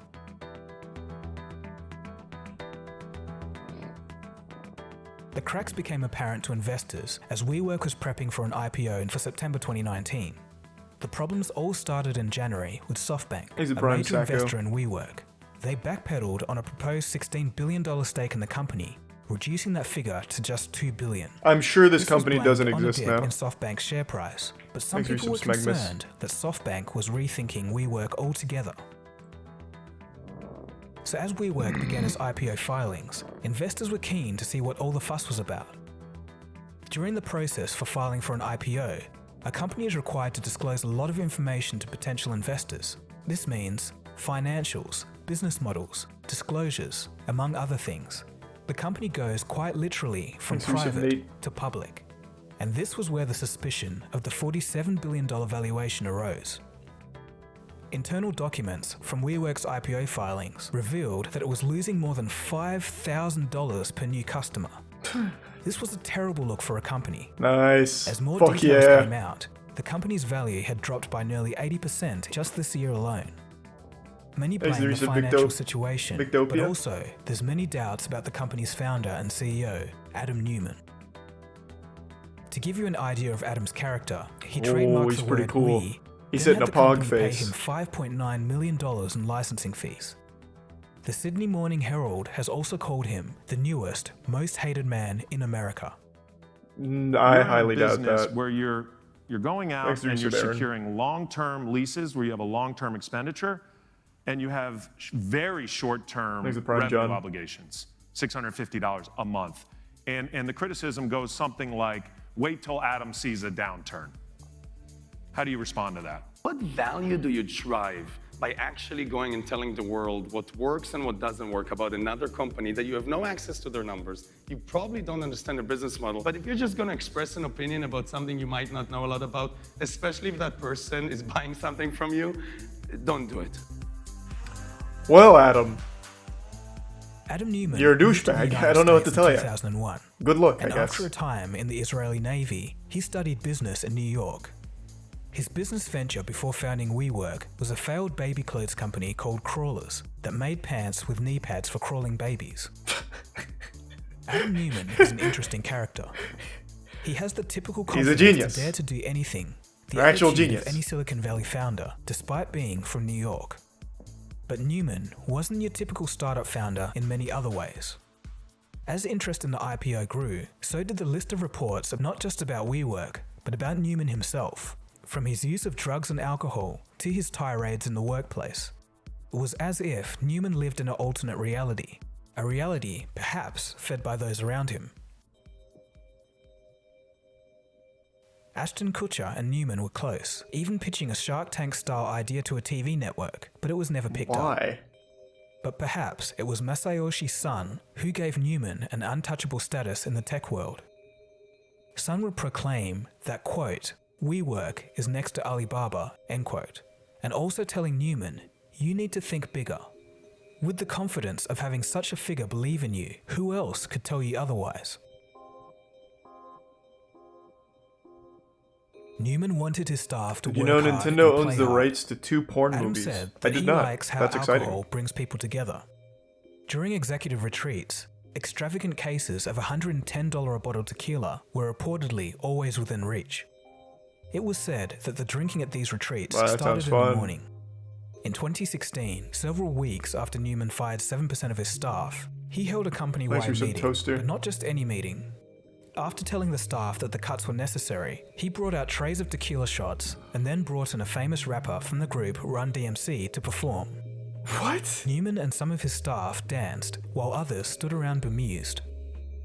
According to friends and former executives, there was a case of Adam Newman trying to smuggle cannabis into Israel, a country where it's very much illegal. On one trip on his private jet to Thank you, Israel with some Sub- friends, Zonich. upon landing, the flight crew found a stash inside a cereal box. Realizing that they'd been tricked into international drug trafficking, the pilot and crew immediately flew back, leaving Newman stranded in Israel. Adam Newman also liked to smoke before meetings and on private plane trips. Like many other founders, he's also not a fan of a suit and tie. He preferred to walk around the office barefoot. Newman would call a personal trainer to visit him in the office for a midday boxing session, then would continue about his day, walking around the office covered in sweat. Speaking of his office, he had a private office with his own meditation room, complete with beads, a whiteboard for his free-flowing ideas, and a large, apparently photoshopped image of him surfing. But if all of that That's wasn't not enough, photoshopped. Newman It was also really very there. impulsive. On a video call with his executive team, he ordered a company-wide ban on meat, leaving the team to scramble together to figure out how to enforce the ban. Yet former employees What does that say mean? that they've since seen Newman eat meat himself. Other times, he proved to be a tyrant, raging Okay. through the office. A former employee testified, quote, no one wanted to get in his way. He either got berated or humiliated or asked to do some impossible task, end quote. One time, he called a meeting to demand the manager responsible for buying a new coffee machine without his approval to step forward. A number of his close friends and family hold executive positions within the company. Sometimes, according to an employee, they'll sit in on random meetings and leave without saying a word. There are currently 3 lawsuits against the company, 1 for age discrimination and 2 for sexual Frat harassment. boy culture, come But aside on. from the parties and non-traditional Little butt approaches, chug at the it was office Newman's never hurt financial nobody. dealings that had the investors Square. skeptical. He collected rent on properties that he owned himself from WeWork, somewhat of a conflict of interest. He also borrowed hundreds of millions of dollars from WeWork at interest rates below 1%. He purchased a $60 million company jet, despite the company losing $1.6 billion that year. He also sold hundreds of millions of dollars of company shares over the years. It seemed like he didn't have any confidence or care about the company's future. Or he As just wanted a report lot of after money. report came out, Newman must have known that he was in damage control. Investors were unanimously slamming WeWork as a bad investment, and reports about Newman's character began filling the headlines. The IPO was put on indefinite pause, and Newman was forced out of the company and had to resign as CEO. Wow, get That fucked. $60 million jet that Newman bought also has to go. Shocking to many, Newman will still walk away from the company he founded with $1.7 billion, while many thousands at the company may lose their jobs. Also, in the end, Wow. SoftBank reportedly would have invested $15.4 billion in the WeWork disaster, more than the gross domestic product of Jamaica.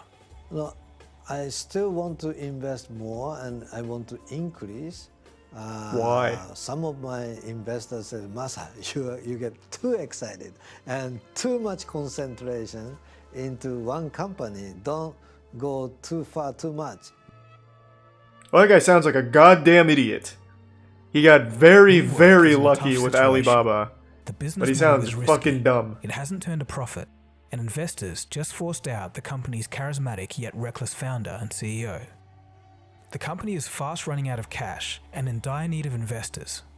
This resulted in a $5 billion investment from SoftBank in October 2019, and now SoftBank has control of the company. Oh, well, that is a little different. For WeWork to restart their efforts towards an IPO may prove to be just as difficult as fixing the damage Newman has caused. It's a very real possibility that WeWork could be heading to bankruptcy court. That would be a catastrophe of epic proportions. In pure dollar terms, the fall of WeWork's valuation is right up there with all-time value destruction champions like Enron, WorldCom, and Lehman Brothers.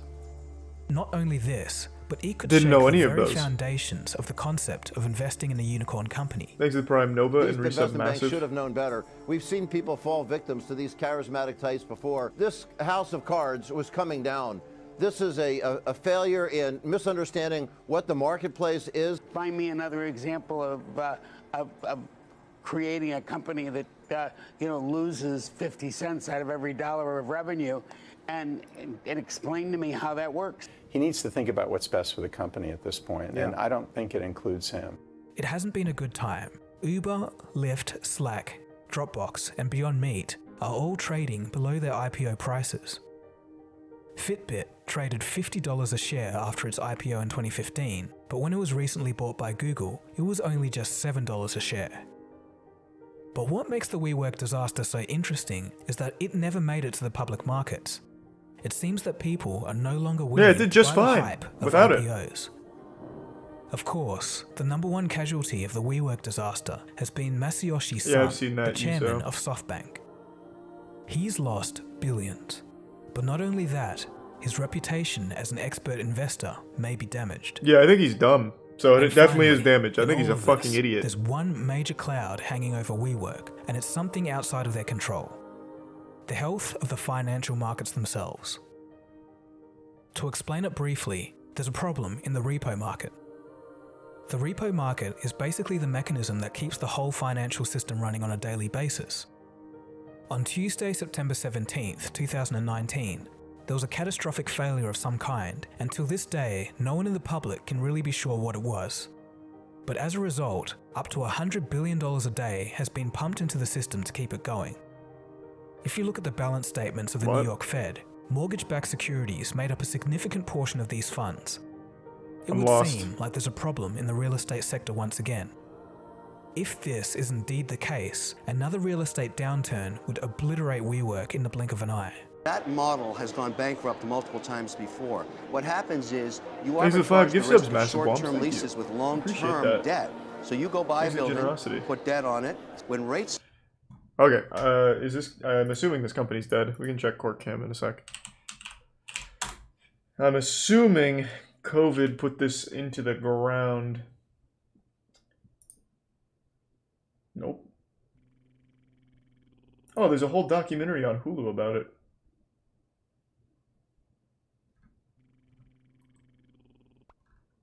It is still alive. Kinda.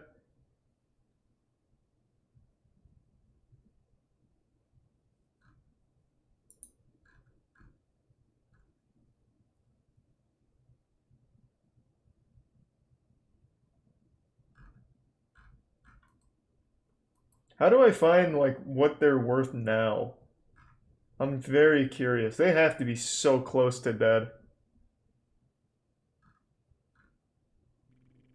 Thanks to the resub ninja. Here, I'll bring up Court Cam.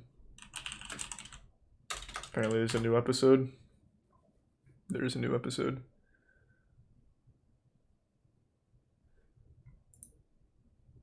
Just look for its market cap.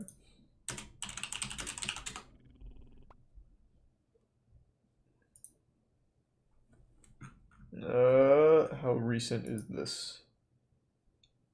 As of March 26th, 2021, WeWork has an 8.5 billion market cap.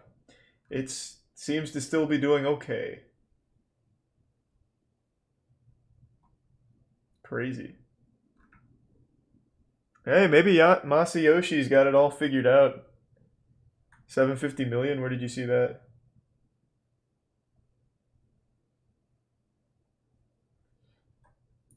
We gotta check this out. Thanks to the Prime, Scuba Steve. County Courthouse in Sheridan, Arkansas. Maybe the most laid-back courthouse in America. Does seem The pretty man who just casual. walked out is Joey Watts, the defendant. Watts has been charged with aggravated assault and felony possession of a firearm after he allegedly threatened a woman at his home with a shotgun. As you can see, the vibe here is pretty chill.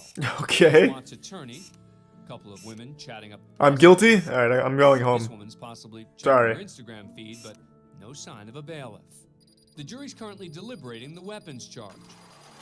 But moments earlier, Watts was found guilty on the assault charge, and he's likely headed to prison.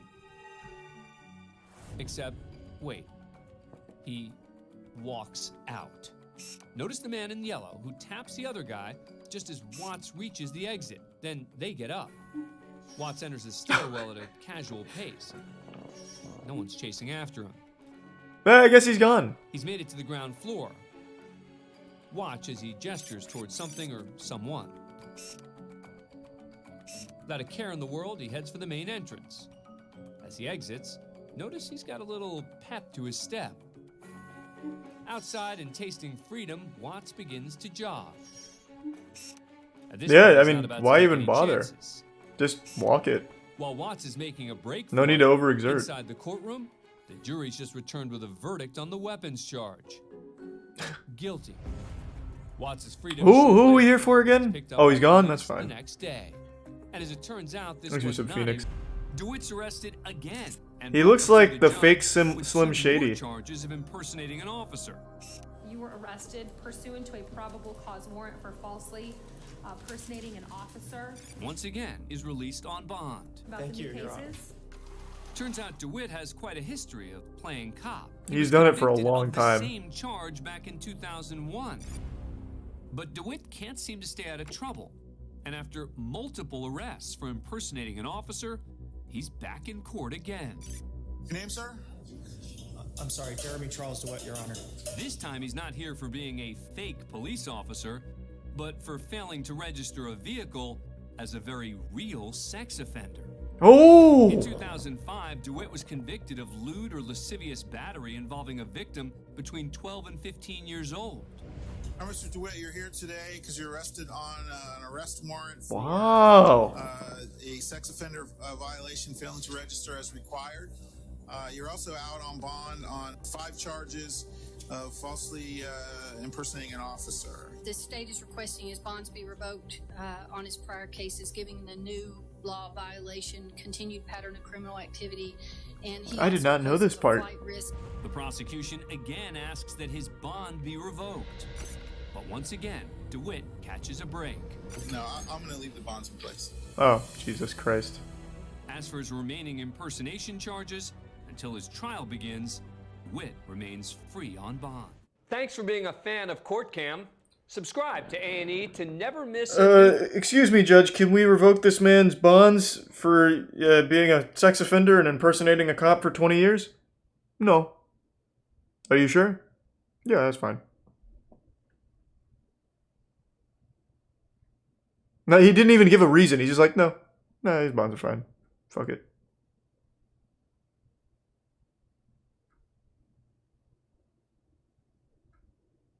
Is that the only other court cam? I think so.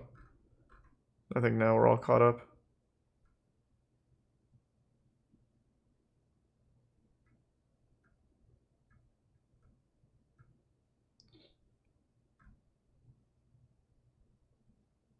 No, there's one more. I want to represent myself. Top 4. Oh, fuck yeah. I love these.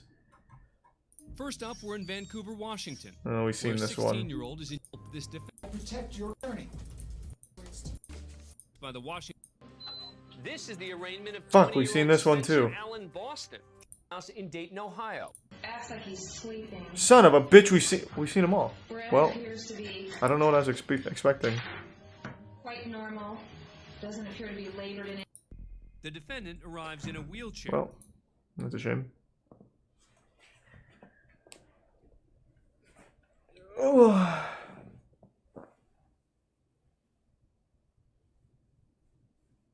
Please watch The Stripper Who Saved Baseball.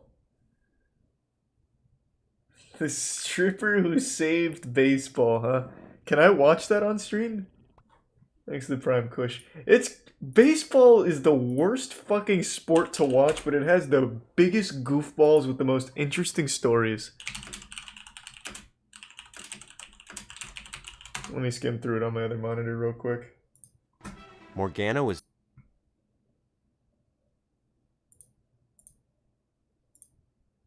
Seems fine. I don't know. There is a lot of like highlights of her dancing. She's not naked or like even really close, but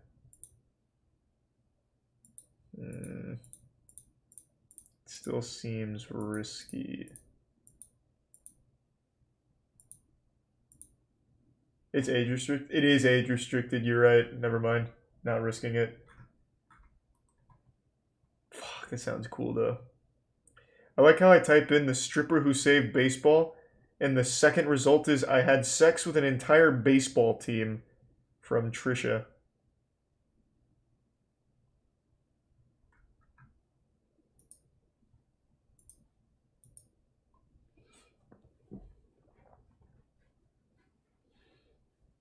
Yeah, we've watched Bible Man before. I've actually watched all of Bible Man. Made a fucking AMV on Bible Man. Thanks to the resub, Lawson.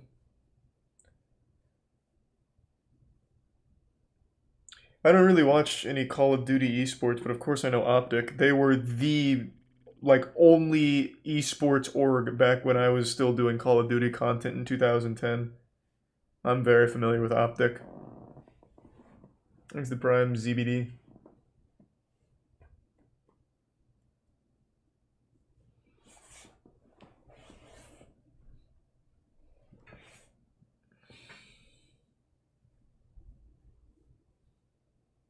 You gotta watch Devin's new match.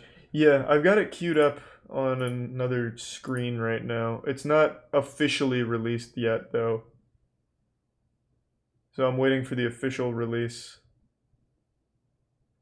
Because it was a pay-per-view event, I can't just fucking watch it without paying for it. So I have to wait for them to post it for free. But I am excited to see it.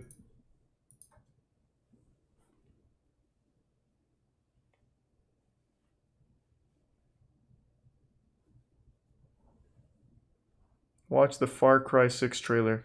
Wow. I'll pass.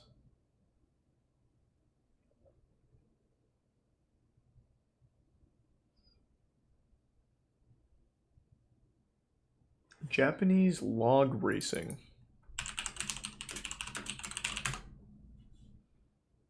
Riding giant logs in Japan's dangerous 1,200-year-old festival.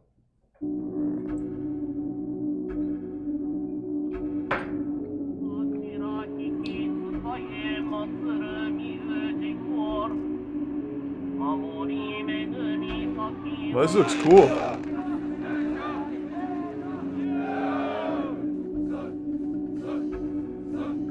Thanks, Resubliminator.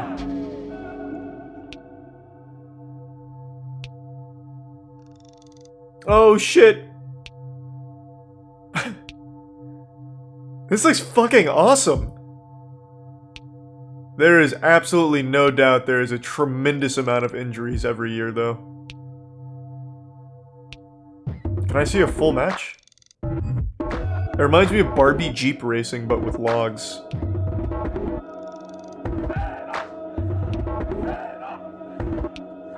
Thanks to Prime Nikolai.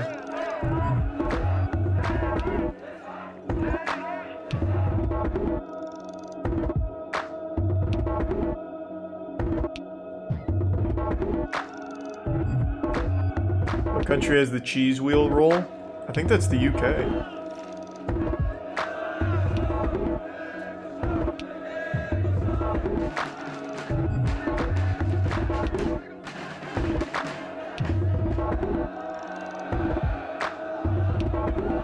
Is it Scotland? I thought it was the UK.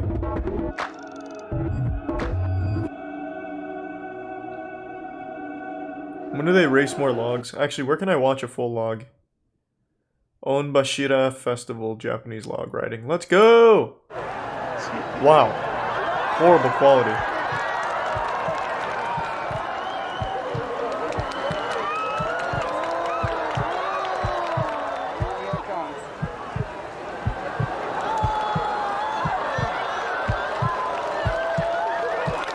Does it get any better? Oh, here we go. Exit tier 1. Microbic puddle.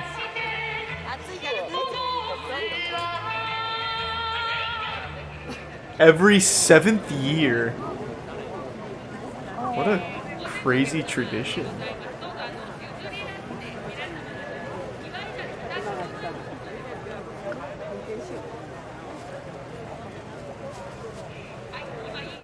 Thanks to the tier 1 Osbaldo and resub Gavin.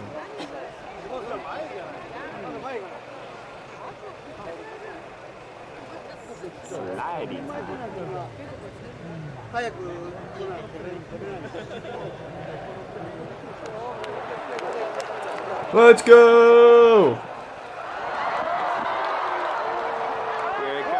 Jesus Christ! That came in a lot faster than I was expecting. Oh, that is awesome. That is pretty cool.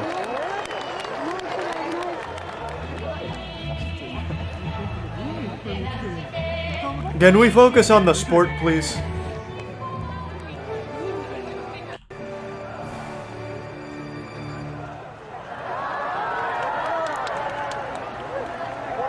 Where are they? Did the log get stuck on something?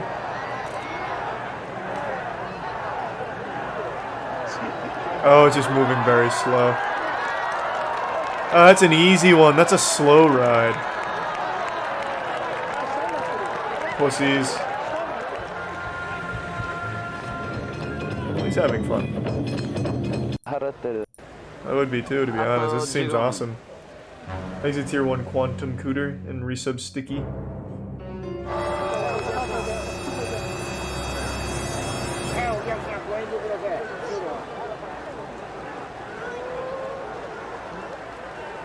Where's that fucking log? Yeah, here it comes. Thanks, resub Righteous. There it is! Here they go! Woohoo! What a fun tradition. Oh yeah, there was one in 2020, huh? Every 7th year, which means 2020 would have had one.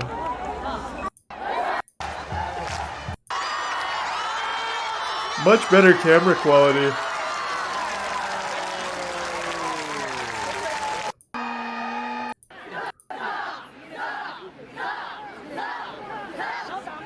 Wow, look at the crowd! Holy shit! Exit tier 1 Abina.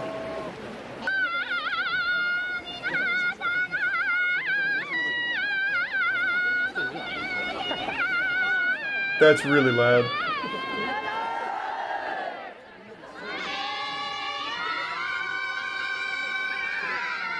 God, that's loud. Jesus, just take off!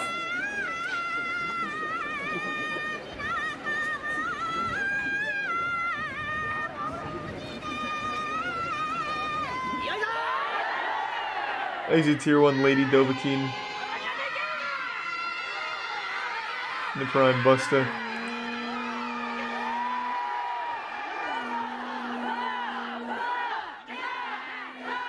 Yeah, thank God.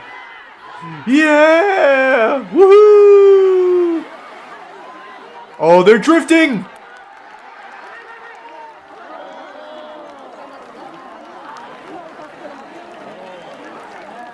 That guy in the middle had crazy technique. Watch this guy. He never at any point stops sliding. That's an expert. Wow. Thanks to the resub, Kiwis. Congrats on graduating. True electronics. I don't know. I guess I just didn't know the words.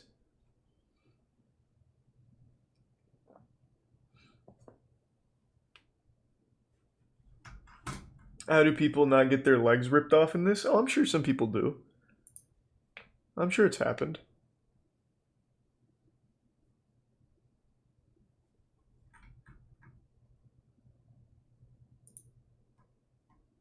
Huh.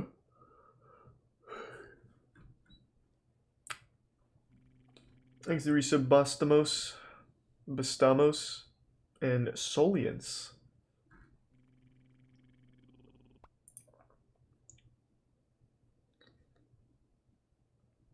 Woman escapes through ceiling.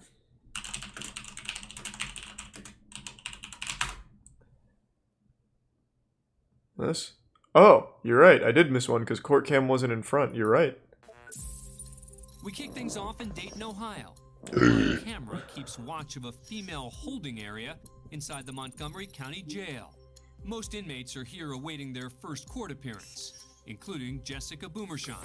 Hey, Jessica. The 42-year-old was charged with multiple violent crimes, wow, including kidnapping, felonious assault, and aggravated robbery. She looks angry. After she and another person looks allegedly mean. assaulted and robbed an elderly man inside his home. Thanks, Resub Detective At Bears. first, it looks like Boomershine might be napping with her head resting against the screen of a video monitor. That's not at all what I thought she was doing. Later, she appears to be up to something. As she stands on an attached stool, the other inmates barely pay her any attention.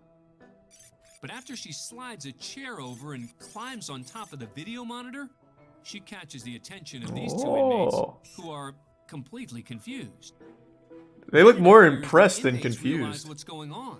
Boomershine is trying to skip her court appearance by escaping through the ceiling. All right, Jessica. Style escape gets the inmate in this holding cell very excited. Yeah, she's really going wild. She's trying to get the guards' attention, or is actually cheering on the jailbreak. It's probably just cheering it on. She seems to be having fun. Brings officers into the holding area just in time. It's like something out of G-Force with the gerbils or whatever. Oh god damn! Oh lord! Catching an even better view of Boomershine hanging from a ceiling vent. And below, an officer's attempt at trying to grab her leg. The officer's putting fingers up her. Take this! I know your weak spots. Bang! To court today, but ultimately the ceiling gives way. Oh god! She crashes headfirst into a trash can below. That's a plastic trash can, probably fine. Once on the ground, officers place her in handcuffs before she's checked out by medical personnel. Boomershine sustained only minor injuries from the fall, and though her botched getaway allowed her to skip a court appearance that day, escape and vandalism charges were added to her case for when she eventually appeared before a judge. Nice, Jessica. It was a good try. Thanks to Prime Badland and the gift sub Slick.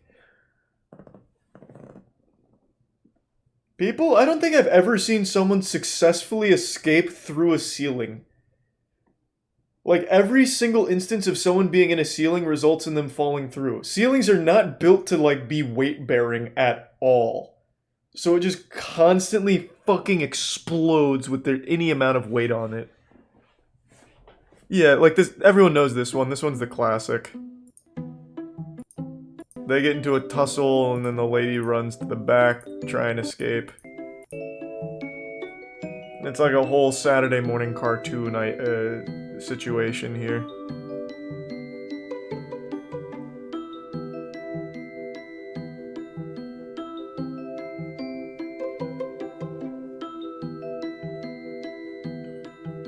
Oh, is there actual volume in this? Because I can't hear anything.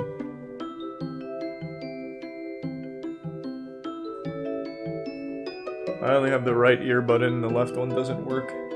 So I have no fucking idea what's going on.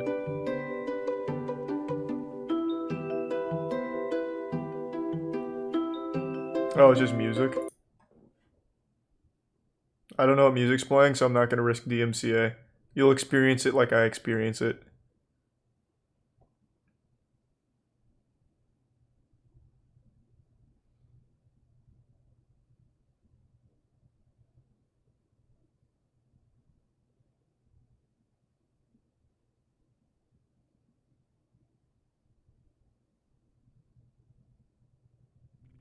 Thanks for the resub, Abyss Walker. Oh, nice, Peepa.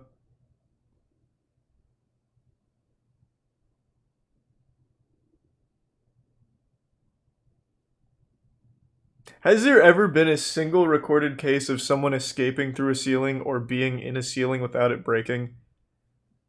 That one's the most well-known one. I have no idea what this one is. This just says woman falls through restaurant ceiling. I don't know why. The restaurant behind me here, Sabroso, has quite a following. As a matter of fact, it was featured on the cable TV show Diners, Drive-Ins, and Dives. So you can imagine. Oh, Guy Fieri ate here. Crowd inside on Sunday when this all yeah. went down. And think about how the patrons felt Tier 1 LG. as this woman comes tumbling through the ceiling. Sure enough, right above, we start to see just pieces of the ceiling coming down. A few seconds later, customers. It could have been anything. The boogeyman. The monster from A Quiet Place. Shock of their lives. Oh God! Jesus Christ! A woman came through the ceiling, dropping Wonder how long she was 25 living there. feet. Patrons screamed. The owner had noticed buckling ceiling panels and the indentation of feet. So did a customer who grabbed a cell phone and recorded the fall. We were That customer's a hero. Like, run across and land on someone.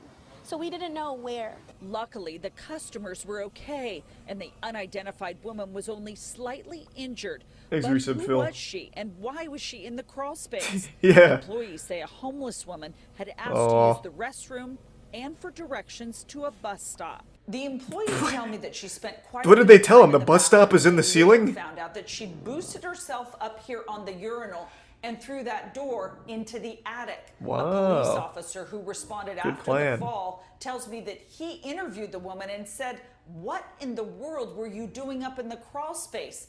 And she explained to him that she was looking for the bus stop. She said someone earlier had told her that the bus stop was up and to the right. The officer No explained that the woman fucking was chance. under the That is influence not of how that drugs. happened. We replayed the video for No a patron fucking eating way. at Sabroso today. She was stunned. Well, I would have just thought that was a freak act, you know, and I'd just be like, wow, you know. The food here is so good, though, that I wouldn't really mind, as long as she didn't fall on me. Now, the owner still can't believe it. She is just so very grateful that the woman is okay. And you may have noticed in the video that the woman tumbling through the ceiling is hanging onto cables. Those are the cables for the restaurant TV and internet, and that certainly slowed her fall to the ground. Thank That's heavens. the latest live here in Garden Grove. I'm Michelle Whew. Geely. Back to Take that, 5G. Imagine if they were using 5G. There wouldn't be any cables for her to hold on to, and she would have hurt herself. Oh my God. So how many people fall through the ceiling? I'll just type fall through ceiling. Teen falls through gym ceiling. Well, it looks like he got hurt. That's probably a very long fall.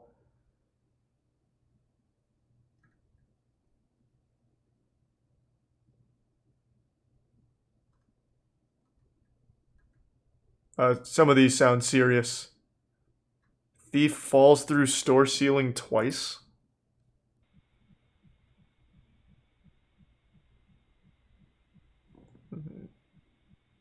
Oh, he's over here. Oh, this guy's a genius. He set up a decoy. I thought this was him. I was wondering how he gets to the ceiling. Oh, we got a real fucking criminal mastermind here.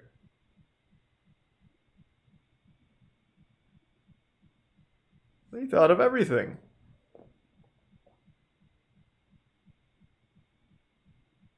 Why the ceiling, though?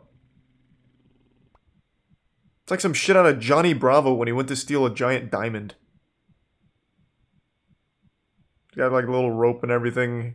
I just don't get it, though. Thank God for that rope, am I right? A nice slow descent.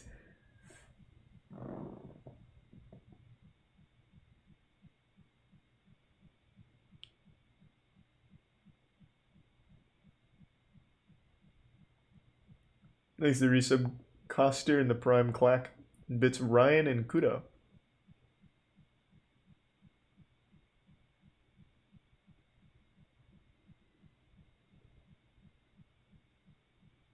What's the point? He's clearly he's robbing the place. Look at all the good loot he's walking away with. Or maybe he just wanted to try out his rope. I'll see if I can break into this place with my rope. Fuck it.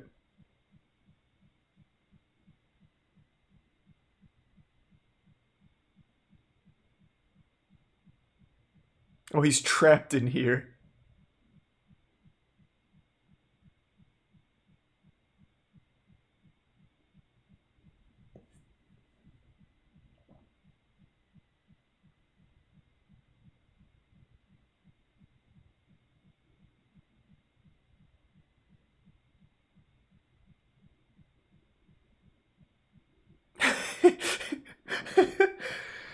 This man's hatching so many plans, and every single time he thinks of one, it almost immediately doesn't work.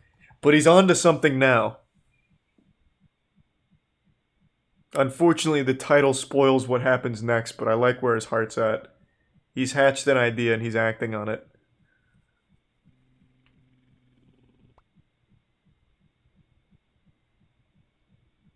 Thanks to the Prime, Nikki and resub Macman. I can't imagine where he falls through next. Why would you climb up here and then go this way? Oh, I see. He never even made it onto the panels.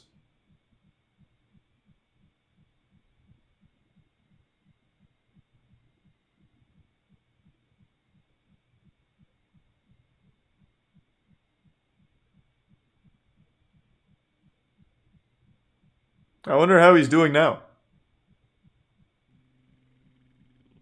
Oh, he's fucking cooking. He's almost out. I see it.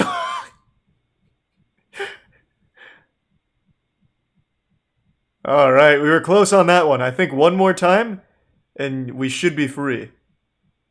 Man's gonna just call the cops on himself to let him out. I was framed.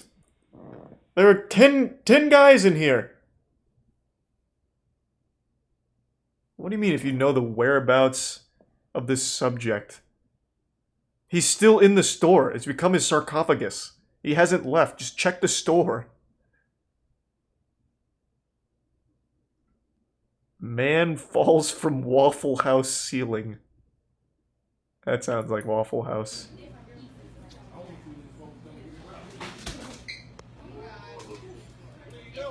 Where's the boogeyman? He's here somewhere. He's in the air ducts.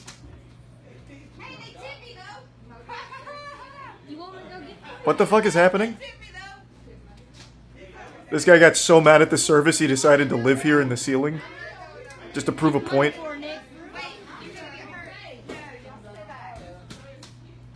Nick, he about to be on that lot and he about to come down. Oh my lord. It's dipping. It can't handle it. Nick, don't drink that. It could have fiberglass in it. You probably just saved his life. What the fuck are you thinking, Nick? Oh god! Oh! Jesus Christ! Look at all that asbestos, though.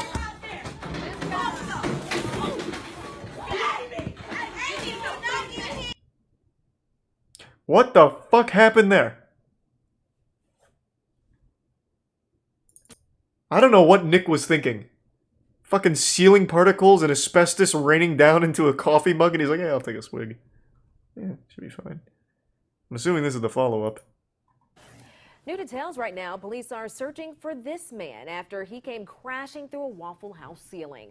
I want you to take a look at this video. One customer posted on Facebook, yep, that big commotion you just saw, that was him falling through the ceiling. Yeah, it was but why? after locking himself in the bathroom and then climbing up there.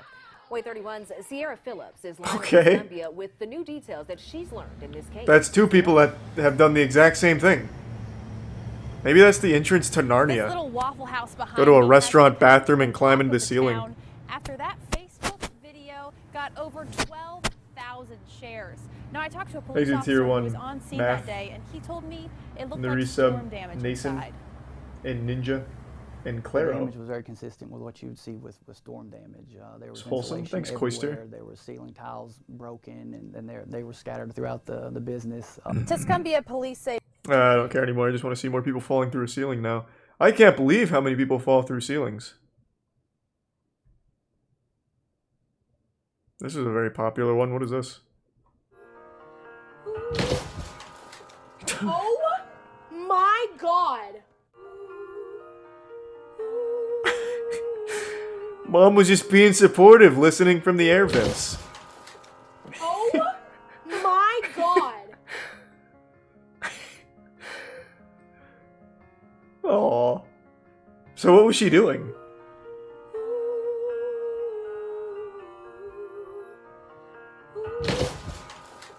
Oh my god! Can I get, like, an answer? Like, what the fuck was she doing up there? Probably staged, I guess. I don't know, but why?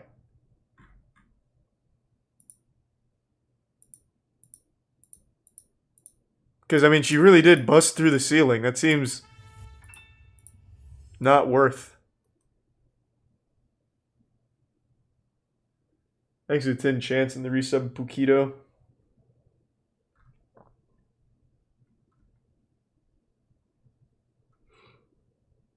Yeah, this is the one you're talking about, right? Where the guy gets locked in the store that he's robbing.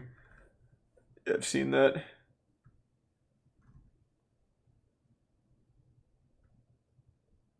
Girl swallowed by pavement in China? This has a lot of views, so I'm assuming someone here has seen it. Does she die from this?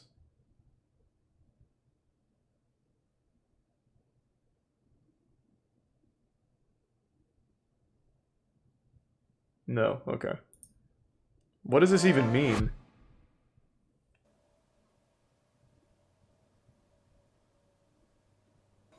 Holy shit. Holy shit.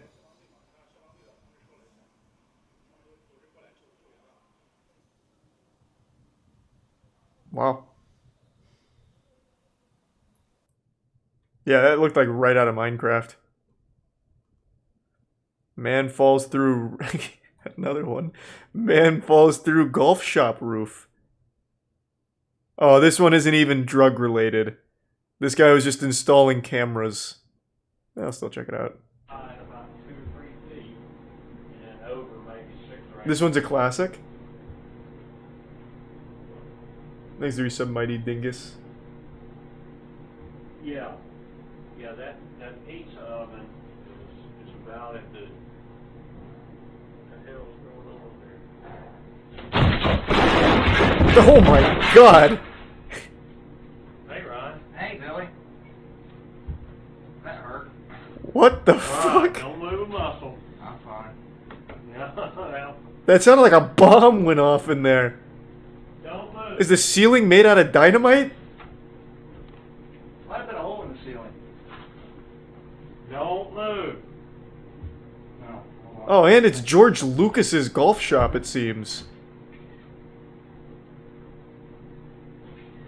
You went too far. That's where I was looking. Yeah, I've never seen that, but the entire chat was quoting that Hey Ron, so I guess that must have been very popular.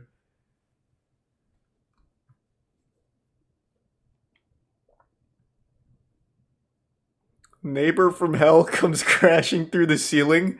It's like a WWE entrance. Stop throwing your snow in my lawn! Fucking crawls into the ceiling and crashes through for a jump scare. A tenant from hell comes crashing through the ceiling. He wants to hurt me. Alexandra Stone says the man has been menacing her for months.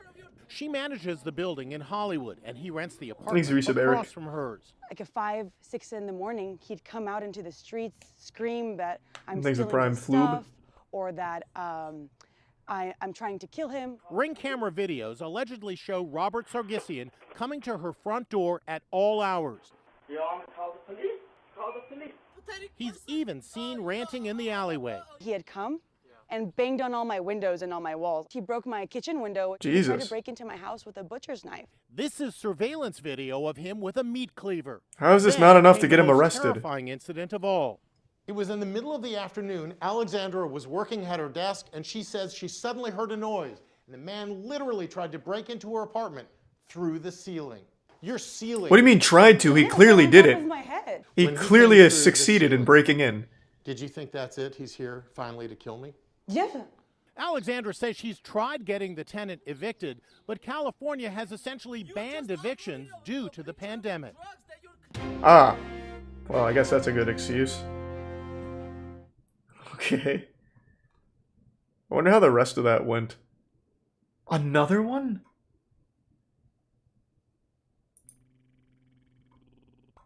Thanks to the resub Alcaz.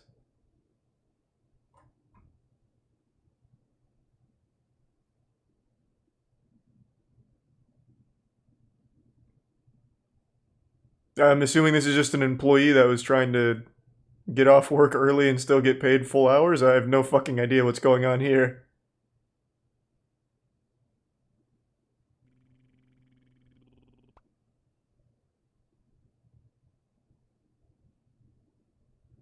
Oh no, this is definitely someone that was doing some work up there. I have no idea.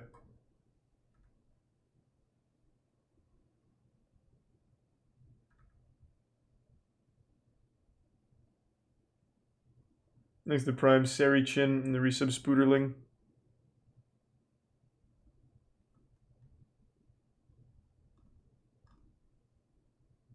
Contractor falls through ceiling. Jesus Christ, Jukin Media has a monopoly on ceiling falling videos.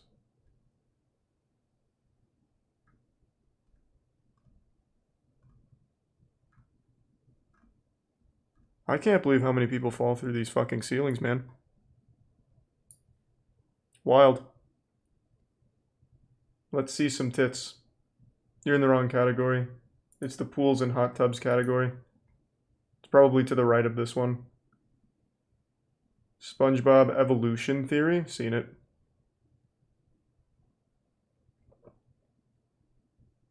Tony Santaro's Guide to what? Illegal tree planting. Thanks for the 5 gift subs, Nason. Thank you for the generosity, man. And the resub Firefly.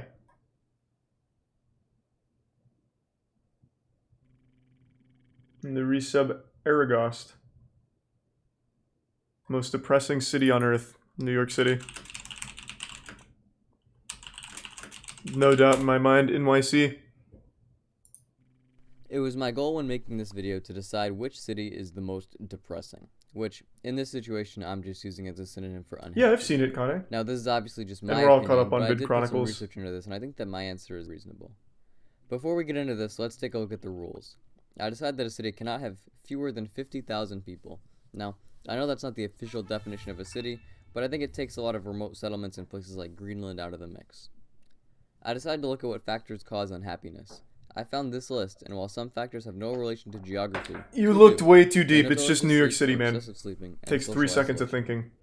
In order for a city to make it hard to sleep, it has to be very far north or very far south. Cities inside the Arctic Circle experience the polar night, where the sun simply does not come up for days at a time. This has been known to cause insomnia. In order for a city to cause social isolation, it needs to have a hostile environment that keeps people indoors. Luckily, most cities in the Arctic Circle check that box. It also has to be isolated from other cities and inaccessible. Okay, I just want to see who wins. Continued cities on Earth. Here's a quick list of facts about Norilsk pollution. 1% of global... There is one freight railway that leads to the city, but the only way out is an airport or a port. It's not New York, I don't care. I don't even know what city it is. Somewhere in the middle of fucking nowhere. Oh.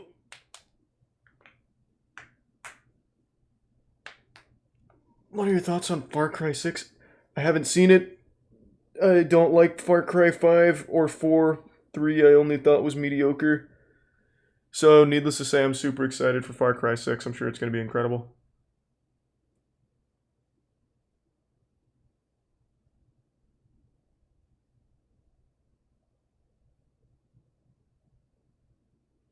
Gustavo firing is in it, though.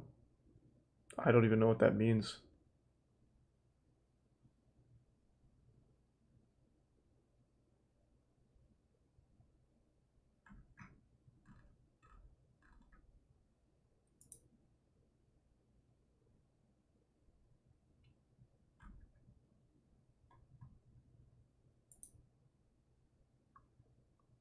Evil Faces Valley More. I'm gonna take a piss real quick. What the fuck does that even mean? Evil Faces Valley Morshoe.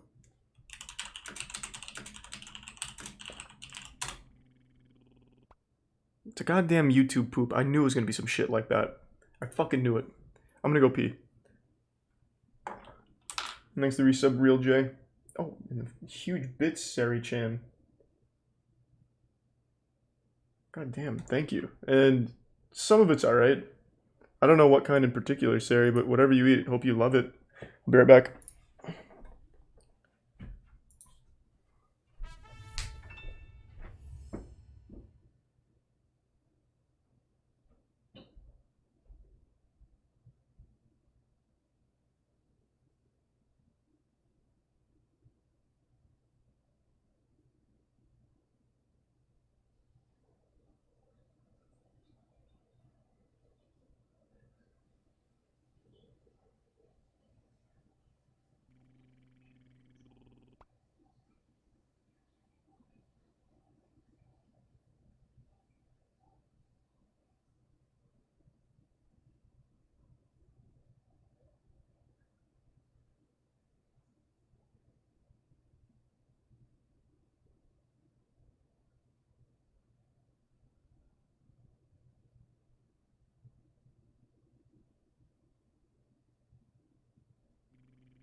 I'm fucking back. Oh, thanks to the Prime Bug, Henry sub Guadalupes, and gift sub Apple Bacon. Nothing to apologize for at all, man. Thank you for the bits, QB. And the huge fucking 50 Westy. Yeah, I know the Jeremy Kyle show. Not really a fan, per se.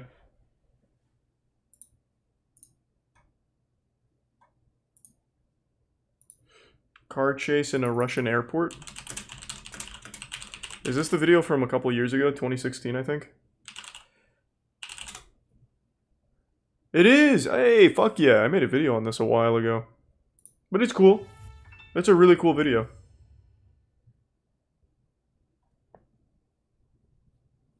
I don't know the whole story behind it, but it is pretty wild. You gonna play Ratchet and Clank when it comes out? Yeah. Thanks to give sub Sarge and the Bits Bald Waffle.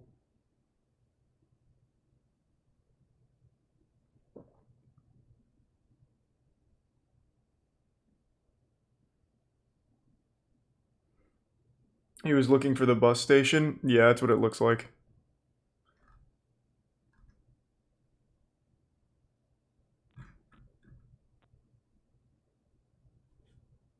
His driving isn't bad.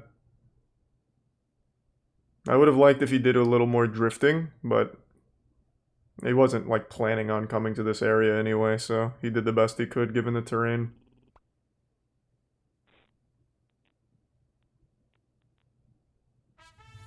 Thanks to resub Nathan in Funderos. I will definitely not do that, Puffer. And of course, Sari-chan. This needs music. I mean, there's plenty of videos that put music to it. This was really popular back in 2016. And for good reason. It's got everything you need. Multiple camera angles, a full-blown fucking Need for Speed level here. It's good. It's real good.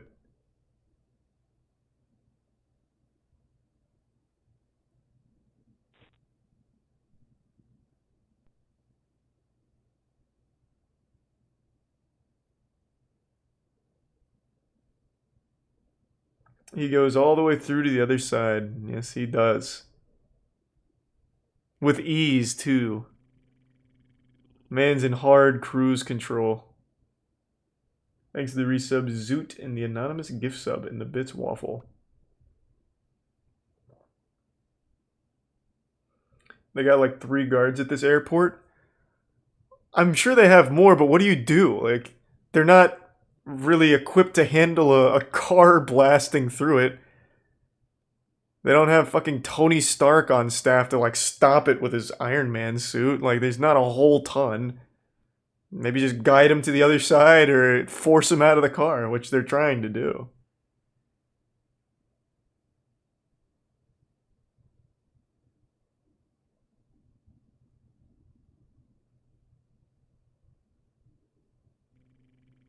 Thanks to the tier 1 real class. Does anyone know what the story behind this was? Because I never had the follow-up. I don't know why this happened.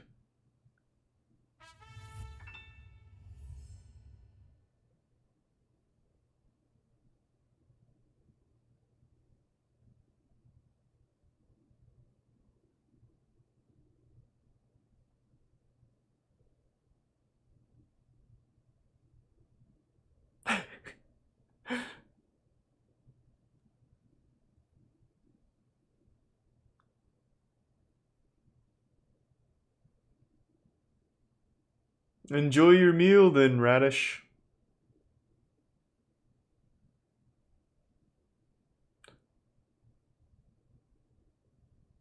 Does he? I thought he went down the stairs. Oh, I guess not. I thought I remembered him going down the stairs. But no, he took the easy path. Coward. Fucking pussy, didn't want to take it off a little ramp.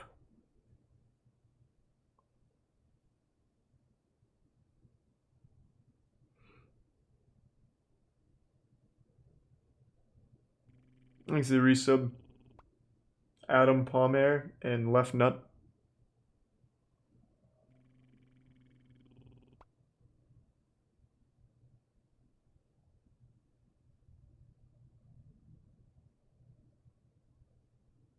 Oh! Oh!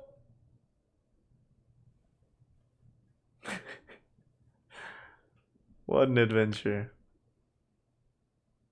I bet they never caught that guy. I mean, he completed the entire course, though. That should make the charges a little lesser. Had he hit something or someone, yeah, maybe then we could think about some serious charges. But what is his crime? Being a good driver? In a tough landscape? I couldn't do that. Especially not in that car. That turning rate is probably doesn't lend itself well to those sharp hairpins that he was experiencing.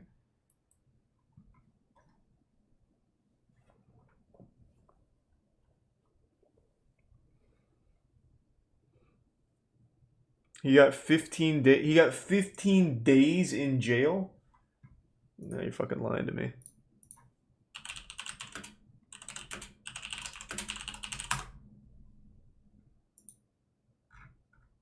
Man drives through airport terminal for love. A Russian drunk driver who rammed his way into Kazan International Airport, chased by police, has told the court he was meeting a lady friend and fighting for love Driver Roslin Nurtanov was sentenced to 15 days in jail. Drunk driving through a fucking airport. 15 days in jail. Meanwhile, if you write one sentence that the government doesn't like in Russia, you just fucking die. That's wild. Good for Roslin, though. He didn't hurt anyone. He was doing some Mario Kart shit in there.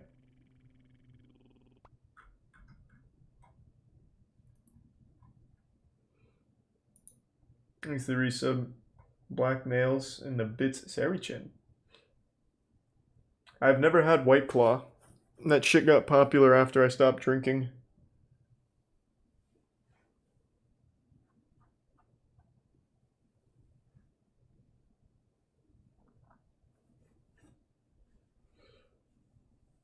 I know Bob Hickman very well.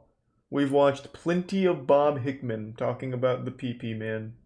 We're all very familiar with Bob Hickman.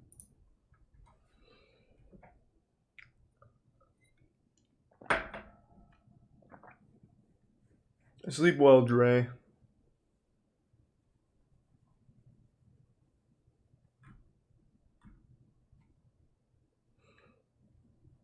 Did it improve your life when you stopped drinking? Didn't change a thing.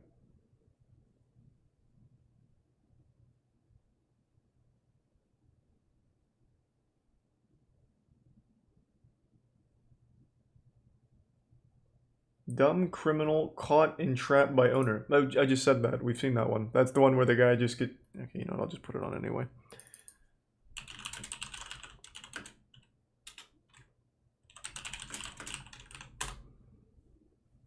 Oh, actually, this is a different one. This is the one I thought you were talking about. Is this the one you're talking about?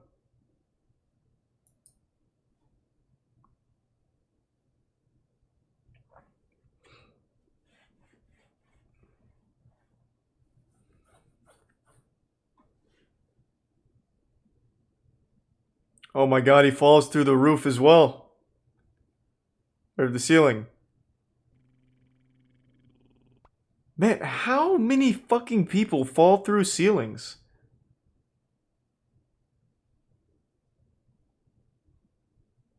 Thanks for the gift sub, Rec.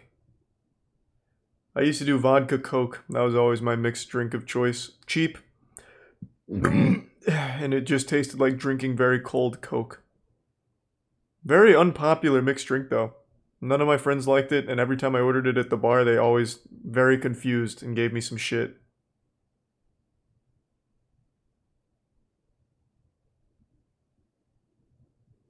I hate that, though. Rum and Coke fucking sucks. Rum's way too strong in the Coke.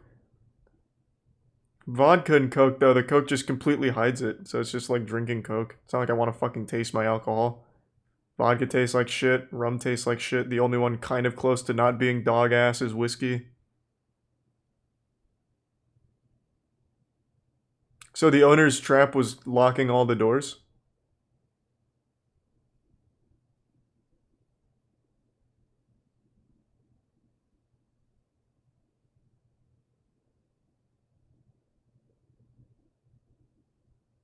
He's delivering some really strong kicks there. That door is putting in work. Oh, and he's going with the old horse kick as well. This is not his first rodeo kicking down a door, but he has never fought an opponent like this. That shit is vibranium.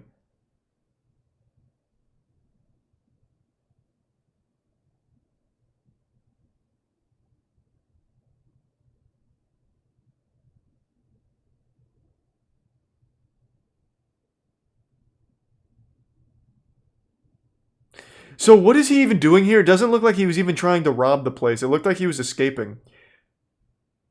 Oh, that's rough. Oh, there goes the hammer.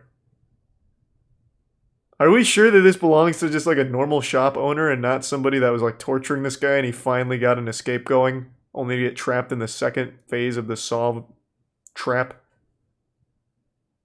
Because it didn't look like he was even trying to rob this.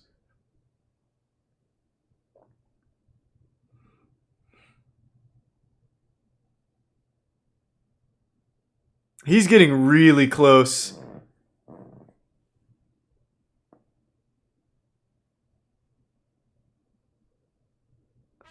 I think that was a really fucking dumb plan. Look how close you are with the door. You can absolutely kick off the bottom, I think. I don't think you'll get through the deadbolt, but you will definitely bust the bottom up. Crawl through it.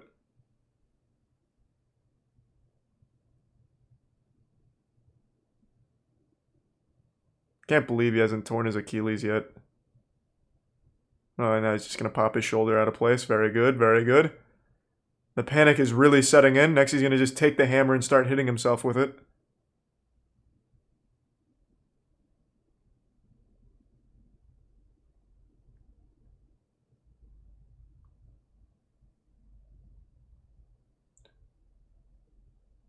Did I ever drink a... Oh, in college I drank all the time. Yeah, I was a huge party guy.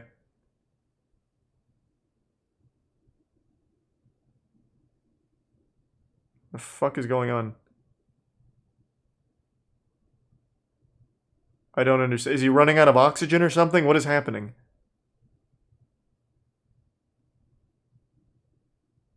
What was that? He just put like a mop head up there. Oh, is that what he stole?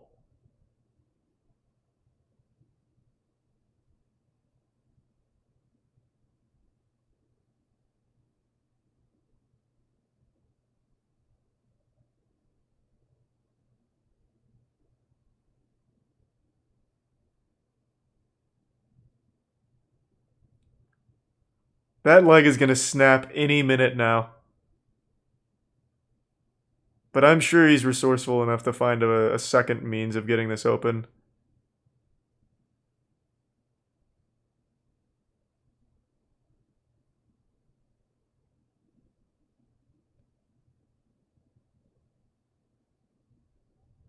Wait, is this one of those push locks where you push it up and pull it to the side? Has that been there the whole time? Oh my fucking god. To be fair, I also didn't notice it, but I'm also not looking at the door in person.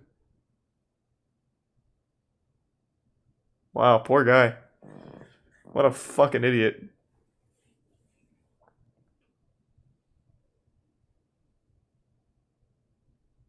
I see he's still not free, though. It looks like it is just a closet. This escape room has really bested him.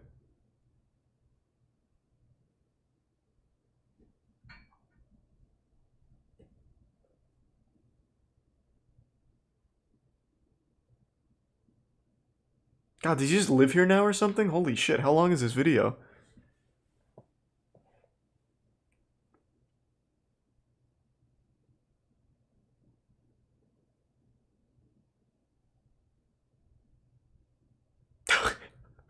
Oh my god, he's dehydrated, starving to death. I haven't been looking at the date up here. Is it changed by like a week or something? What's going on? This man's deteriorating.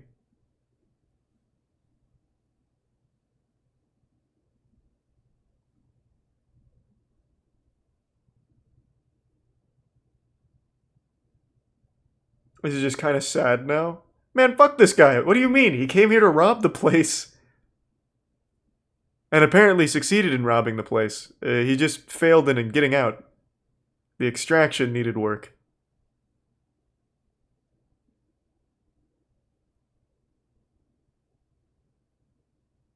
Oh, that was easy. Hey, what's up, pussy?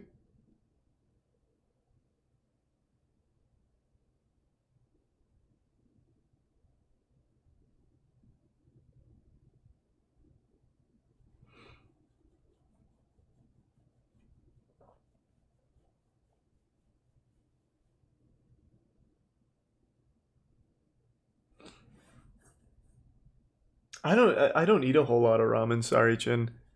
I'm not a huge ramen fan. I mean, fine with it, but I'm not like the biggest fan. I'd always prefer something like udon over ramen. Like a yaki udon. Ooh, that shit slaps.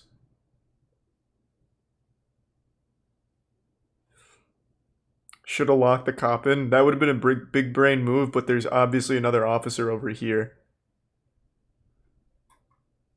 That would have been like some mastermind shit, though. He just tucks his legs forward a little bit. This officer becomes trapped and he just has to take on one guy. It's like some GTA RP kind of shit.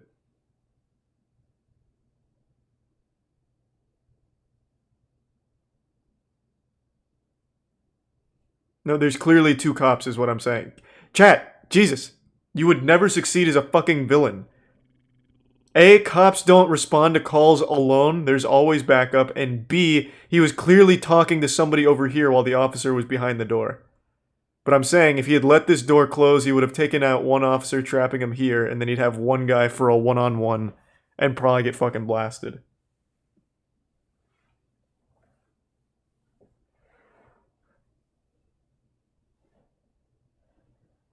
Have you seen someone trending named Mr. Girl? He's a man who raps about being a pedophile. No, but that sounds more like a troll than anything. Just judging by how you've said that. Thanks to resub Slats and Jake. Oh my god, wait a minute. I actually think I know who you're talking about.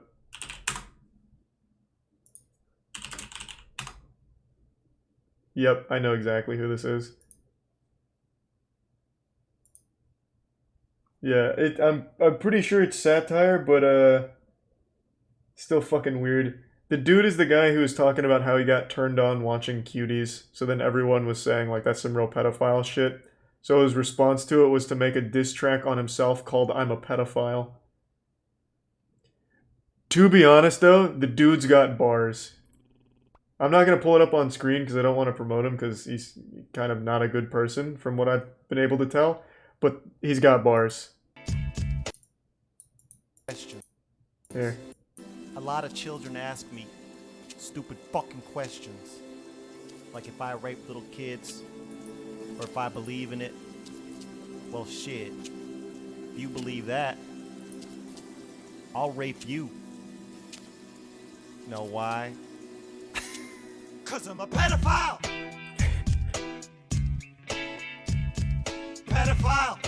Hey, he's got bars. Goddamn right. I'm a literal pedophile! It's some Slim Shady shit. I'm a pedophile! He's going in with the flow. My words are like a zip tie with a plastic edge. It'll tie you to my bed. Whether you're a 9 or 10, prepubescent, toddler, infant, celeste, baby pants, or dress. Fuck kids, the answers yes. Heterophobic? Nah, you're just pedorophobic. Staring at my hard drive, my collection is growing. That's Yeah, he's like actually the pedophile Eminem. Thanks to the resub Knight and the bits Scorcho and Serichin. Love fried shrimp.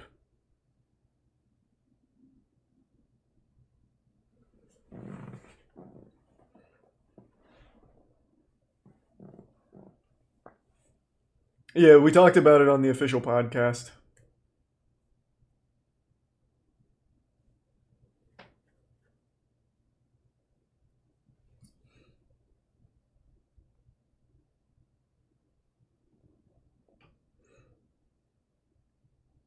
Which episode? I don't know, like 2 months ago.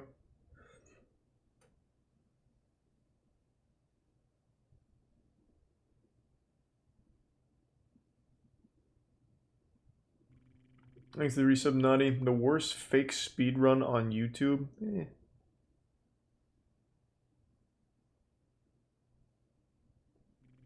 Thanks to Tier 1 Rio and the resub Boss Nicholas.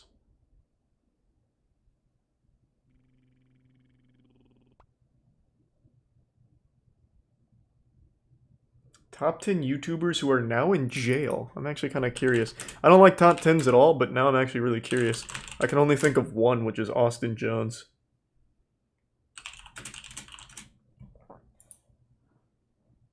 And right on the cover, Austin Jones. A $1 million pension scam, a man potentially exposing all of Russia's secrets, and a guy who called in a bomb threat to a hospital. That's what I'll be covering on today's Definitely a most prank amazing channel. Top 10 list. That was a prank channel, I Starting bet. off this list, in our number 10 spot, we have Matthew Wayne. We have all had quite the year trying to adjust to the differences we are currently facing, but some people certainly have an easier time adjusting than others. Matthew Wayne is a small British YouTuber who posts videos of himself himself playing paintball, but he Aw. found himself in some hot water earlier this year. For some reason, Matthew decided it would be a good idea to film himself calling in a bomb threat to a hospital. Apparently, he was upset classic at some treatment paintball he had prank. received closer to the beginning of the global spread of the coronavirus and thought that it was an appropriate way to deal with his feelings about it. During the phone call, Matthew allegedly referred to himself as a YouTuber, made a ton of accusations towards the staff, and apparently also made a racist remark. Why I would can he- totally understand being frustrated, but this really takes What? So the man called in a bomb threat and then gives all of his information like, hello, my name is X YouTuber and I'm calling in a bomb threat. So here it comes. What was his name? Matthew Wayne?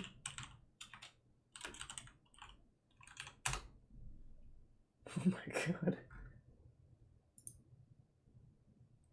Yeah, that's it. Holy shit. That's exactly how it happened.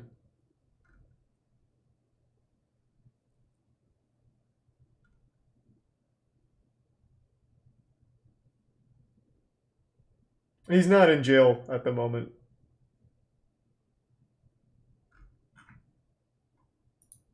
takes it to another level. Shockingly, Matthew was only sentenced to 12 weeks and a few small fines.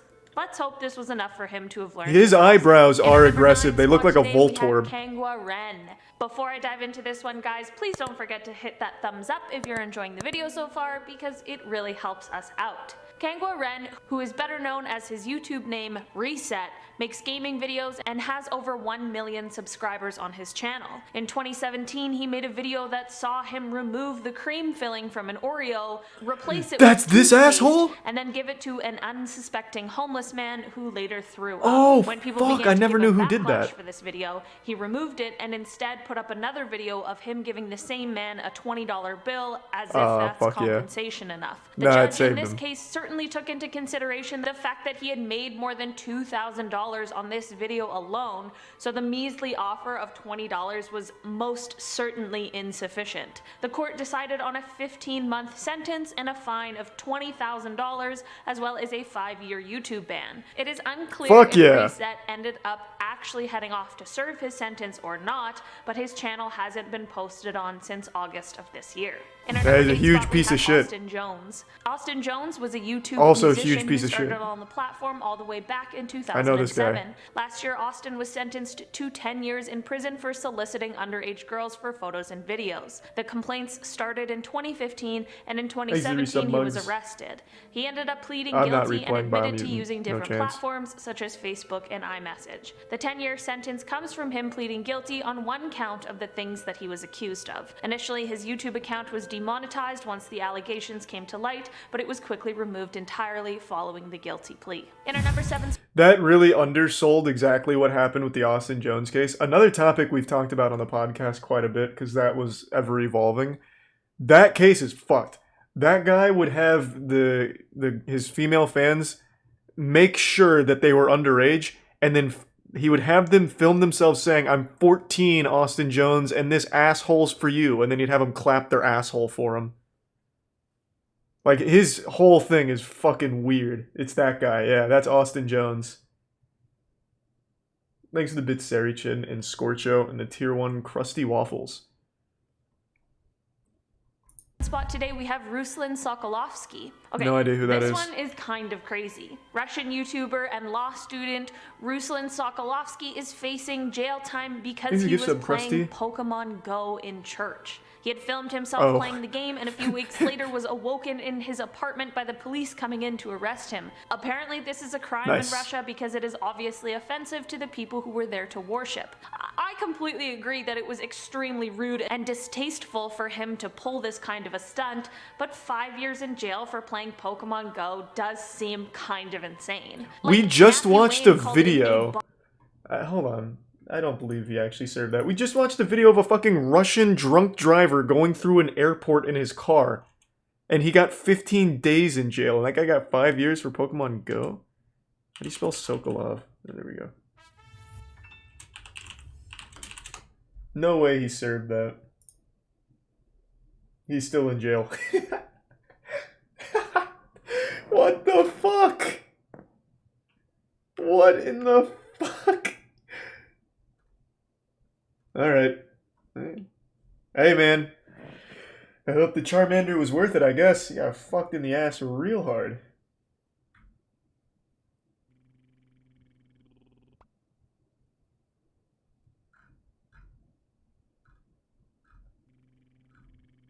God, that's rough. Thanks for the huge 10 gift subs, Krusty Waffles. Well, thank you, man. When was this article? Maybe he was only in jail for a little while. This article is... Where's the date?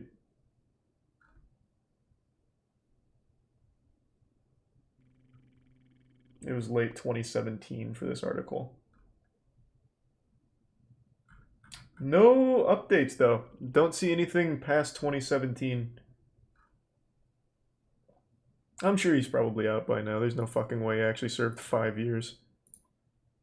Thanks for the resub, Jimmy. Bomb threat to a hospital and got a significantly lighter sentence. After Ruslan was arrested, he was on house arrest for a while and is banned from speaking to anyone other than his lawyer What do I ever and say the about people the law? who What are are you talking about? investigating him. This arrest is seen as very controversial and has a lot of people discussing freedom of speech laws. While I'm not exactly sure if there has been an official sentencing or not, Ruslan is Thanks to facing Prime 5 Shaggy. years in prison for this offense. In our number 6 spot, we have Billy Altidore and Ivani Lewis. Billy Altidore and Ivani Lewis are the YouTube couple who run their channel called Beam Squad. The pair post videos of them and their family doing challenges and pranks and just talking about their daily lives. Last year, the couple was arrested and charged for fraud, which they of course That's documented on their underwhelming. YouTube channel. According to court documents, the pair used stolen identities to create fake bank accounts and debit cards. The pair then used personal information that they had stolen in order to access the Social Security Administration website, where they then made direct benefit payments into their new fake bank accounts. There were allegedly 1,400 people whose benefits they tried to access,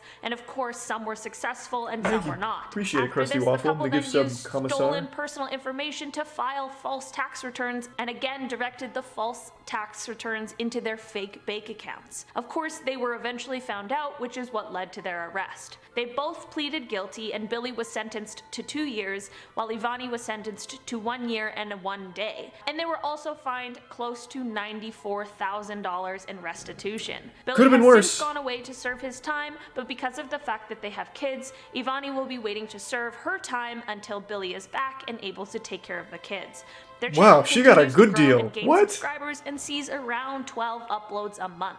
In our number 5 spot today, we have Daniel Silva. Daniel is a YouTuber and tattoo artist who may be better known for his time on the tattoo competition show Ink Master. Daniel uploads videos of him tattooing and having conversations with celebrities, influencers, and athletes. Things took a really sad turn for Daniel earlier this year, though. On May 10th, Daniel was speeding his 2020 McLaren 600 LT with his friend and famous YouTuber Oh, Roy it's this LeBerry guy. in the passenger seat Uh-oh. when he accidentally lost control of the vehicle and ended up crashing into a stop sign and tree. This crash ended up taking the Yeah, I life remember of that Corey. now. Daniel was then arrested and ended up pleading no contest in July. In August, he was sentenced to 364 days in jail as well as 5 years of probation, 250 hours of community service, and if he fails to comply with any of his probation terms, he'll be facing a 4-year prison sentence. Thanks, resub Daniel wins, has Jake. actually since been released from prison, but his YouTube and Instagram accounts both remain inactive. In our number 4 spot today, we Yeah, I have remember Ferdy hearing Ann about that Palenka. one. Earlier this year, the YouTuber was arrested after posting an extremely transphobic video.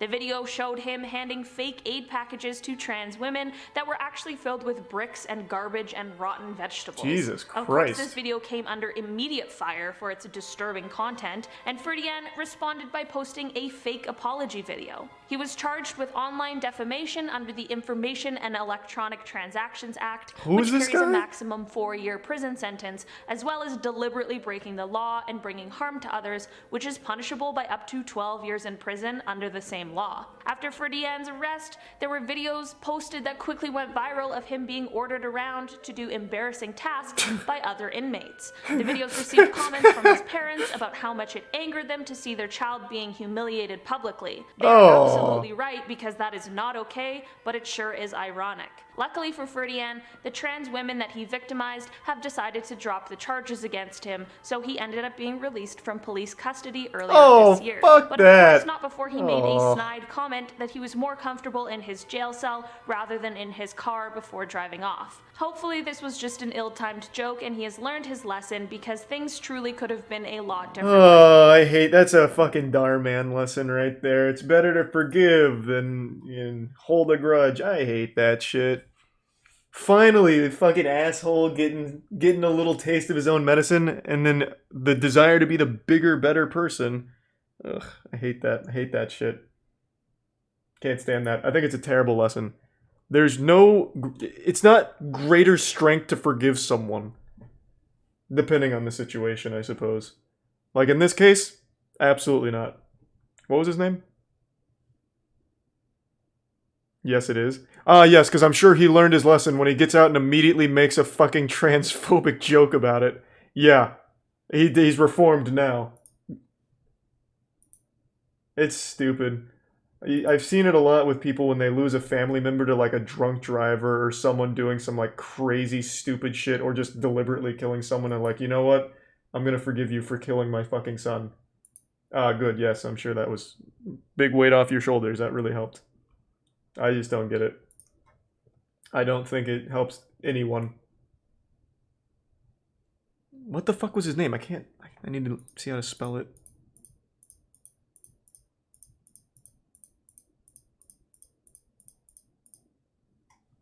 Ferdinand Paleka.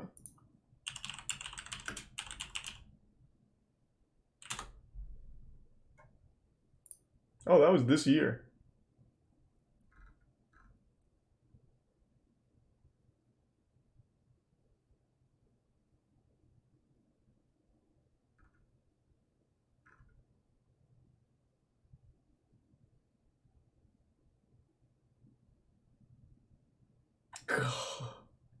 What a piece of shit. Oh my lord.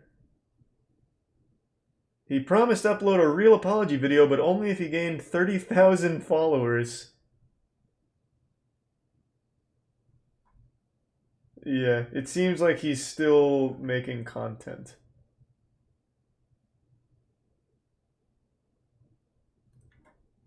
Crazy.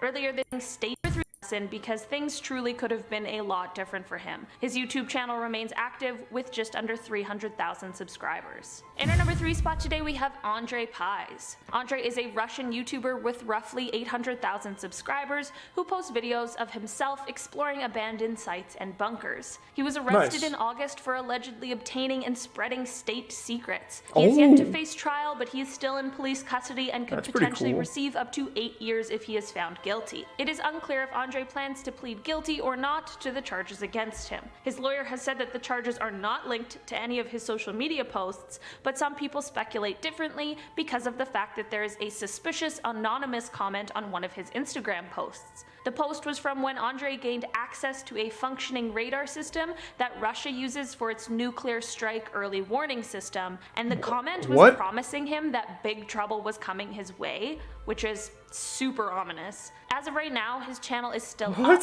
but it hasn't been posted on since an almost 3-hour live stream on August 2nd, where he apparently speaks about his legal issues, but unfortunately I can't speak Russian and the English captions aren't so great, so I have no idea what exactly he is saying. That's pretty cool. That's pretty fucking cool. Anthony Locke, who's better known as his YouTube name Gas Kings, was a YouTuber who posted car videos. He has almost 700,000 subscribers and his most viewed video has 7.7 million views. In 2018, Anthony went to trial over a scamming scheme.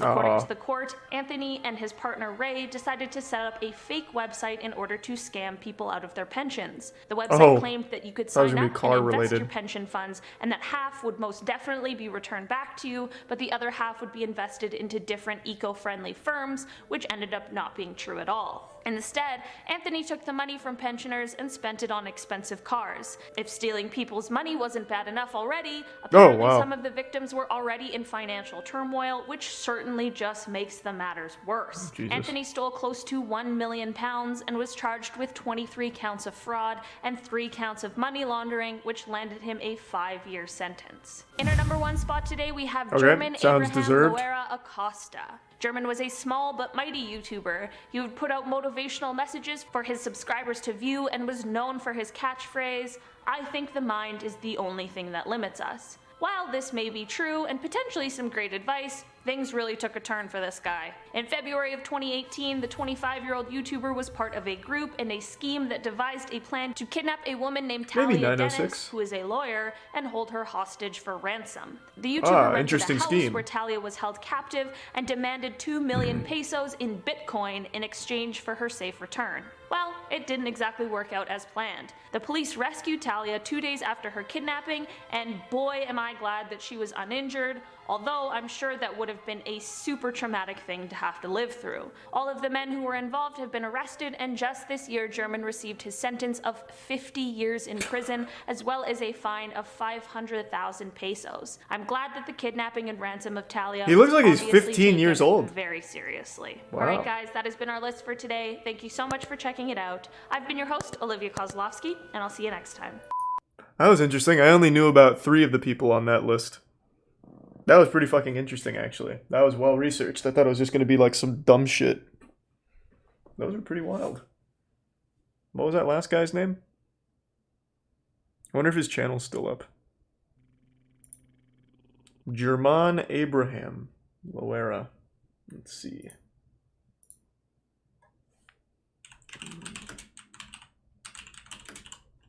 Let's see. His channel is still up? German, what's going on? This was pre-kidnapping German. Golden Age German. Yeah, we can do part 2 in a sec. Oh, he looks like so. Uber or taxi? ¿Qué tal amigos? Acabo de pedir un Uber y este video es para que si yo le hablo a un amigo para que vaya por mí. They're probably just very disappointed. I don't know what the comments say, but I'm sure they're not very happy with what German did.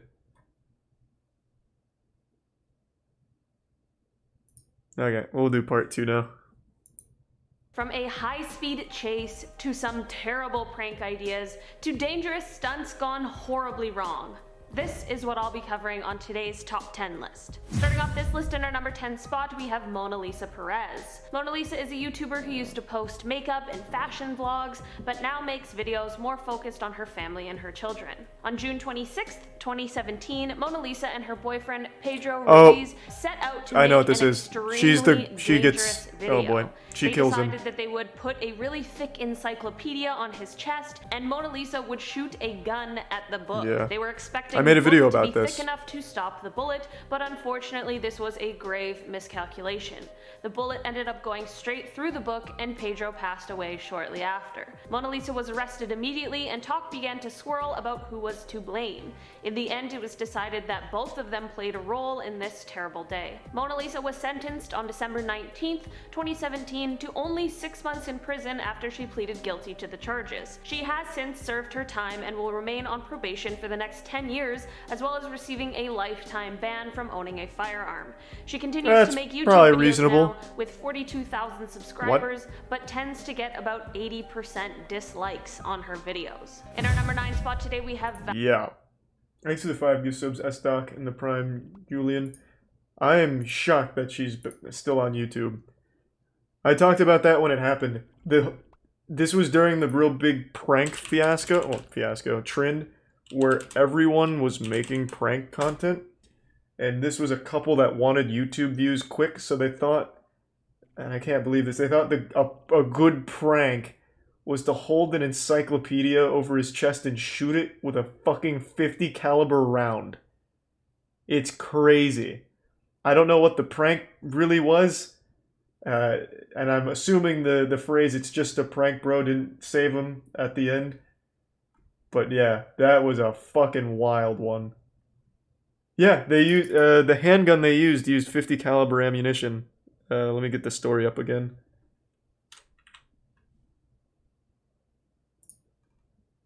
Where is it? Did it go through? It absolutely blasted through the book. I distinctly remember that it used a 50 caliber round. It was a nutty handgun. Yep. Perez pulled the trigger on a 50 caliber Desert Eagle gun. A pistol described in... Oh, well, now it just goes into the pistol. Yeah.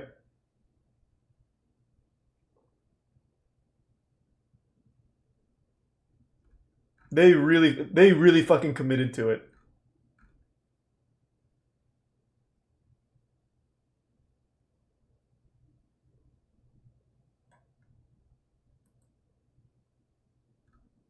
Fuck, yeah, I forgot about this one. That desire for YouTube views could kill you. Though you have to be really, like, really fucking dumb to think that a Harry Potter book is gonna stop a 50 caliber round.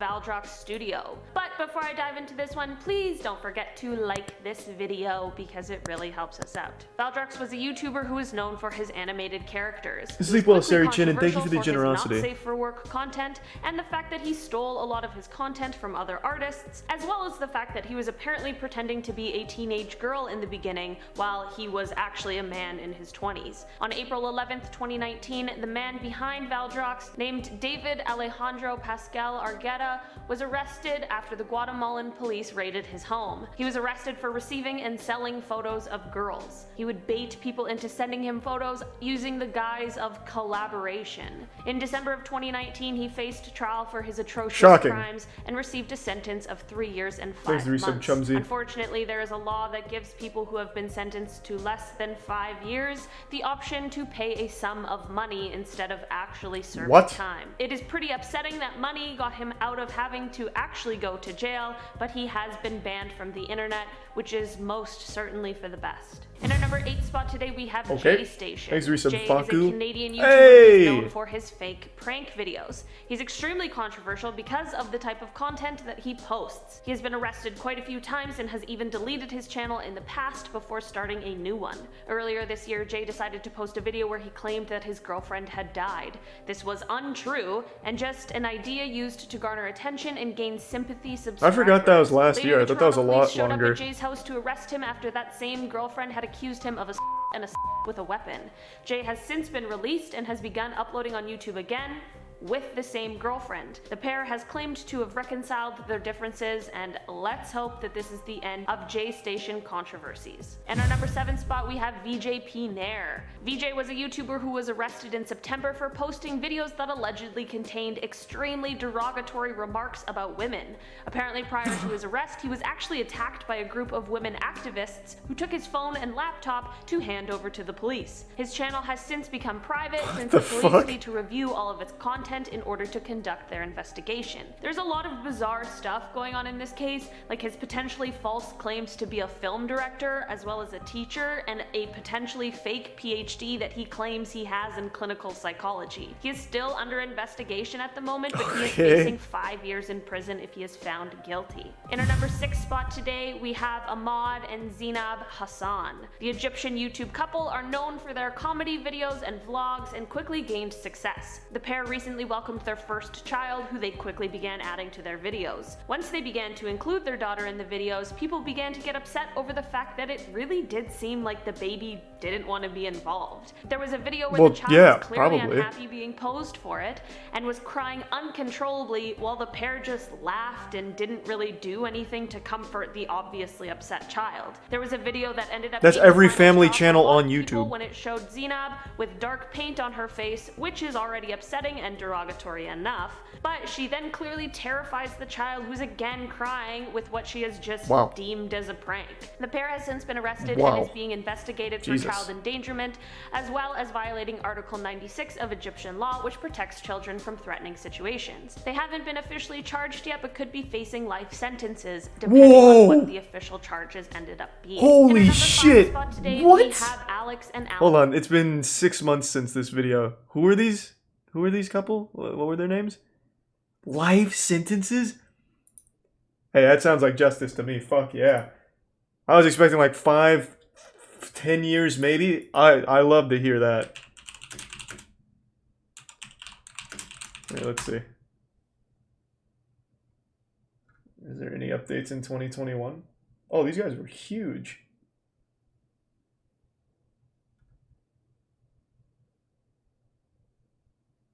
Oh, they posted bail. No updates.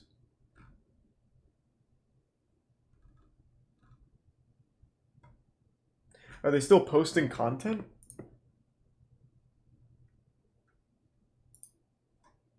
God damn it, I can't click Instagram posts on desktop. Hold on, let me see. Oh, those Instagram posts are new? Okay. Thanks to resub Kristen in, and they give sub Chris Columbuses. I see. That's a shame. Hassan. The spot today uploads prank videos. In our number 5 spot today, we have Alex and Alan I remember Stokes. this one. The twin YouTubers are known for their prank videos, but last year a video they uploaded has caused quite a stir for the two. Last October, they uploaded a video that was supposed to be a bank robbery prank. They called an Uber and they got in wearing black outfits and ski masks and had large duffel bags and pretended like they had just robbed a bank. The Uber driver rightfully denied to take them anywhere, and a witness thought that the boys were carjacking the Uber driver, and they called the police. Once police arrived on the scene, they approached the Uber driver with their guns drawn. This poor, unsuspecting Uber driver really didn't deserve to be caught up in all of this. Apparently, shortly after this incident, the boys They did a didn't stay in similar jail prank for at long. the University of California's Irvine campus, where police were called again. They were originally let off with a warning, but they have since been charged with false imprisonment as well as falsely reporting an emergency, which could see them each receiving a 4-year sentence. In our God, that number would have 4 been great. spot, They we didn't have get one that. just happened the other day. A Russian YouTuber named Stanislav Reshetnikov has been arrested and is This being one's investigated fucked. for the death of his girlfriend Valentina. On a live stream, I know that one Stanislav too. was offered $1,000 to lock Valentina outside in the freezing cold. Unfortunately, he decided to do this and things really escalated. Valentina ended up passing away due to hypothermia after being left outside. Stanislav continued the live stream even after he had discovered what happened to her, and it saw him calling the paramedics, them showing up and pronouncing her dead, and then apparently continued on for another 2 hours after that. Yep. His YouTube account has of course Fucking been crazy. terminated for a multitude of reasons, and he remains in police custody as they finish conducting their investigation. In our number 3 spot, we have Pablo Benua and Thought she Ray survived. Utami. Nope. These Indonesian That wasn't the whole thing. The guy had a history on his stream of where people would donate to him and he'd like hit her. And then that guy donated 1,000, told him to lock her outside. So he did that, and she was pretty much not completely naked. She had bra and panties on. And he locked her outside in freezing temperatures. She died outside. He brought her inside on camera to like show off what happened on camera. Then he sets her on the couch and he's crying. And then he eventually calls the paramedics. They come, pronounce her dead, and then he just lets the stream continue to watch the paramedics talk about it. And yeah, she was pregnant.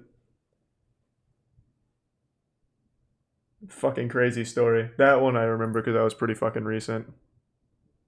YouTubers post interview videos with different celebrities on YouTube, but they have recently been arrested and sentenced for what one of their 2019 videos contained. In an interview with an actor, the pair asked about his ex-wife named Firuz. The actor then made derogatory comments about her and disclosed some extremely personal information, to which Pablo and Ray were laughing and acting disgusted. Of course, once Firuz saw this, she was rightfully upset and filed for defamation.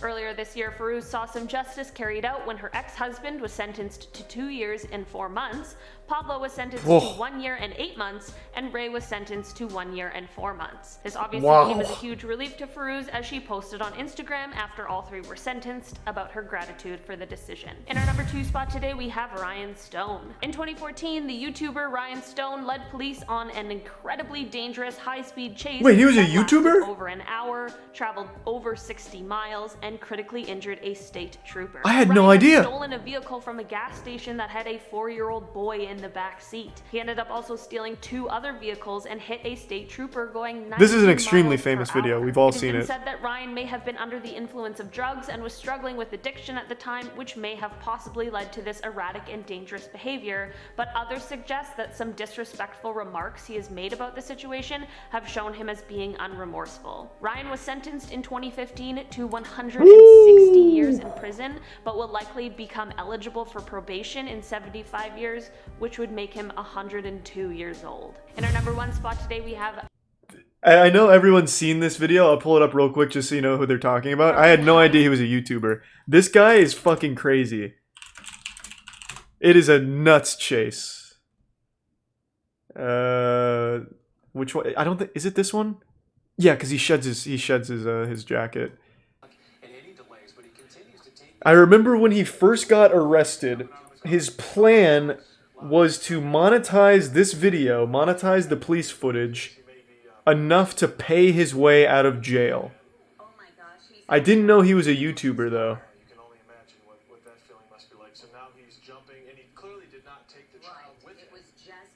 Thanks to Prime Metamorphosis and the resub Aiden. Do you know how long the chase was? You're about to see the whole chase. Well, from the GTA part. He already led them on a chase and then started doing this.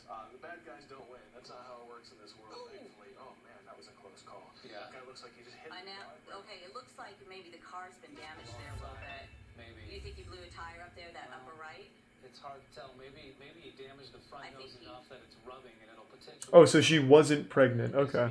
And he got 6 to 8 years. 6 to 8 years for killing her seems a little low.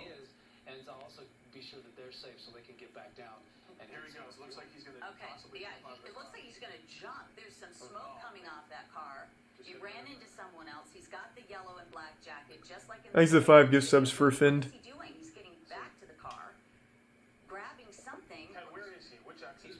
He'll get killed in prison. No, he won't. He's in prison right now. He's been in prison for a couple of years, I believe.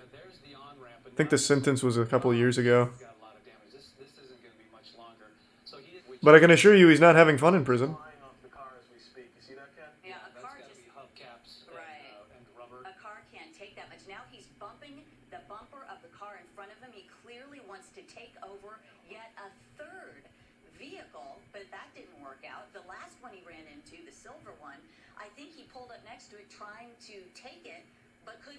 God, it is fucking crazy.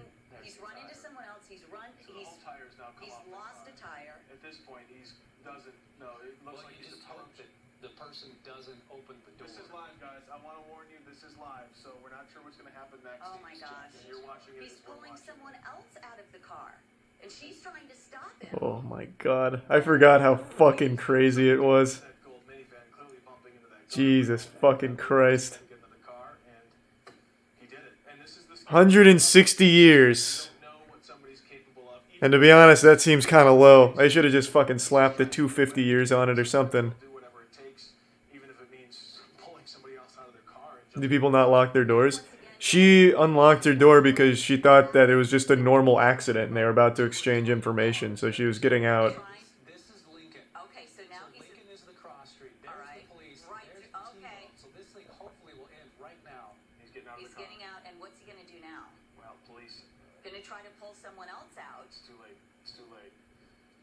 So he's got that yellow coat on. Clearly this appears to be the same person we saw in the surveillance video from that gas station. Now on foot, as police were just behind him, most likely jumped out and probably right behind him, chasing at this point. Ken, this is Lincoln, you know the intersection that we're at?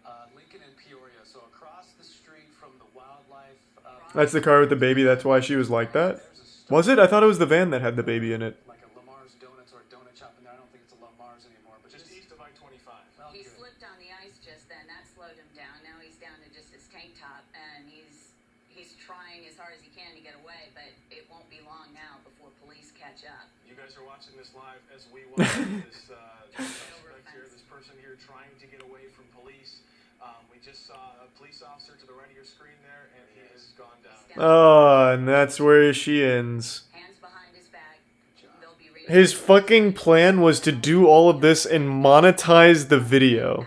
to buy his way out of jail. Let that sink in for a minute. There's people that fucking stupid out there. Crazy. I didn't know he was a YouTuber before that, though. That was new information in this video. LensCap Productions. LensCap Productions was a YouTuber who liked to review anime content. His real name is Trey Eric Sessler, and he quickly became one of the largest anime review channels. Oh, we actually just learned about this guy too. Extremely dark turn in 2012. Trey made a plan to kill 70 people at his high school's Thanks, pep Prime rally. Joey, and the This resub plan poke. fortunately didn't end up being completed, but Trey did end up killing his own family. He said that he did it so that they would be spared from knowing his ultimate plan that never ended up being carried out. It is an unbelievably tragic situation that ended up giving Trey a life sentence in prison. There were a lot of people who originally thought that maybe he might even receive the death penalty since he lives in Texas where it is legal, but that did not happen. Trey has asked for his parole opportunities to be taken away because he said he doesn't trust himself outside of prison. Alright guys, that has been our list for today. Yeah, we learned Thank about you that so guy much for pretty checking it recently. out. I did know that one. A small That was wild. I didn't know the majority of people on those lists.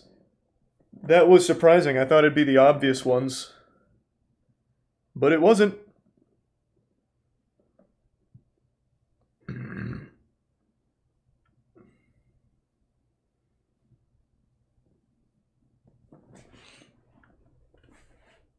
Conclusion, YouTubing makes you crazy? I bet if you looked at the stats, more people that are in jail have Twitter accounts that they're active on than YouTube accounts. But YouTube probably somewhere in there as well.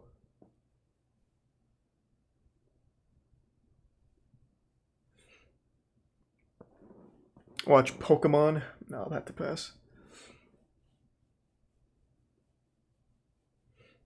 The Michigan Trooper vid. I don't know, man. What was it again? Michigan Trooper. Where is it?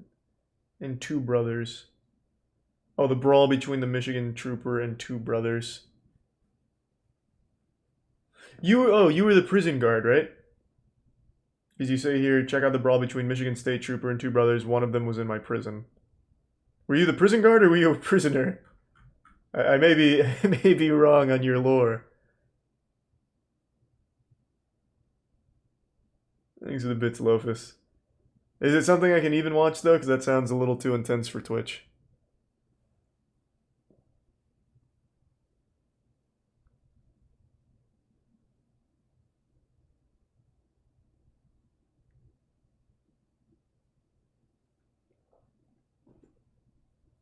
You seen Tearzu? Fuck yeah.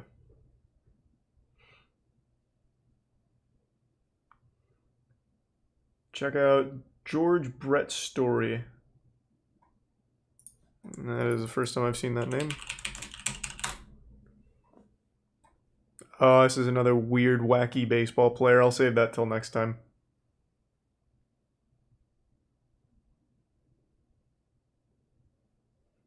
Okay, well, I'm gonna fill up my water real quick. I'll be right back. And of course, I know the lockpicking lawyer. Give me 1 minute.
I'm back.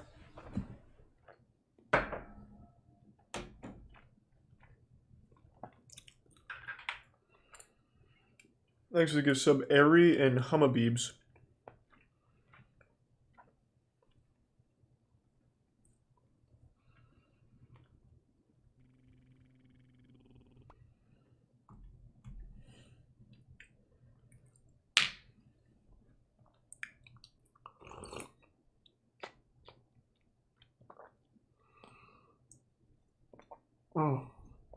Oh, fuck. You couldn't tell, but I was in a battle right there with that chicken. Fuck, that got stuck. Lord. Kept my composure, though. We took it down.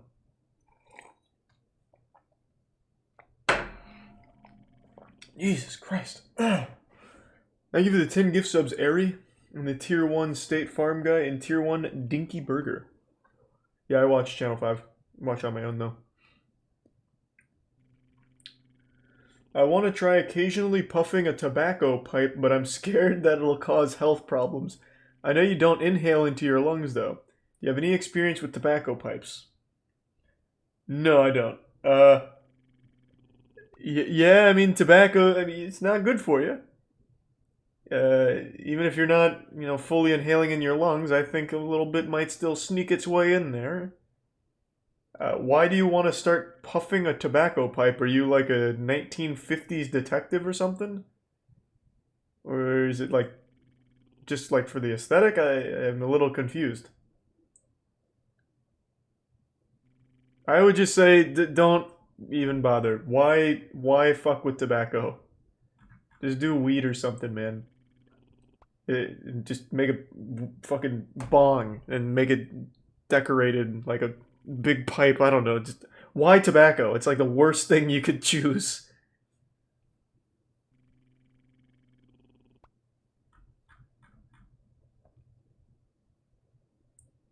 So we sub Nicholas Wolfels in the Prime Mood in MSC.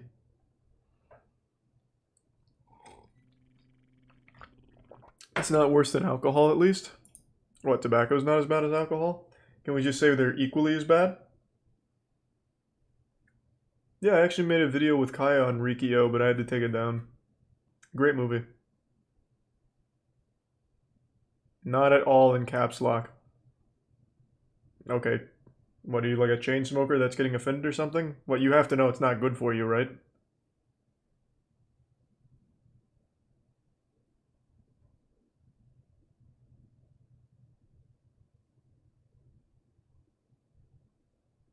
Thanks to the bits DRMC.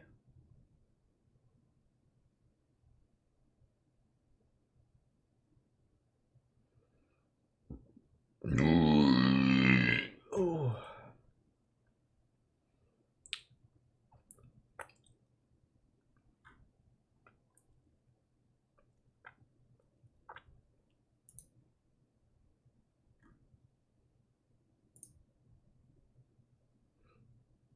What's your opinion on vaping? I mean, I don't do it. But I also don't really fucking care either. If you want to smoke cigarettes, go for it. I'm not your fucking dad. I'm just saying I don't do it. And I wouldn't. Tobacco is just kind of dumb. I don't really get the point. It's like the most minor buzz ever, and it gets you addicted and fucked for a long time. Or can get you addicted and fucked for a long time. Thanks to the Prime, Toby. Ask anyone who's smoked cigarettes for more than a year, and they will tell you they absolutely fucking hate it. Most of them. Thanks to the bits, Oreb.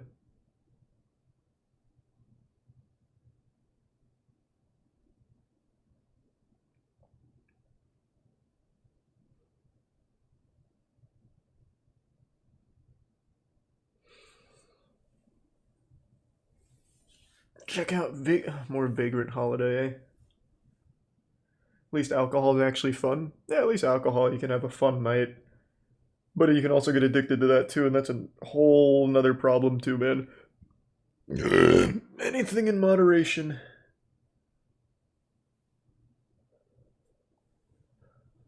Why are you asking me though? I'm not your fucking dad.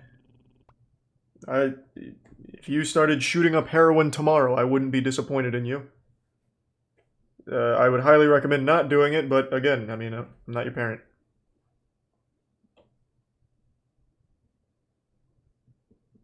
Thanks for the gift sub, Polartude.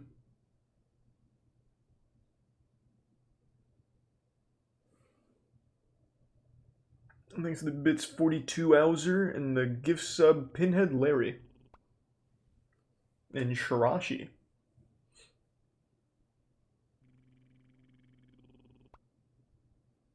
The Prime Evaporations. Super Nanny's just not very good. And we're pretty much caught up on Vid Chronicles. I don't think Vid Chronicles has anything new.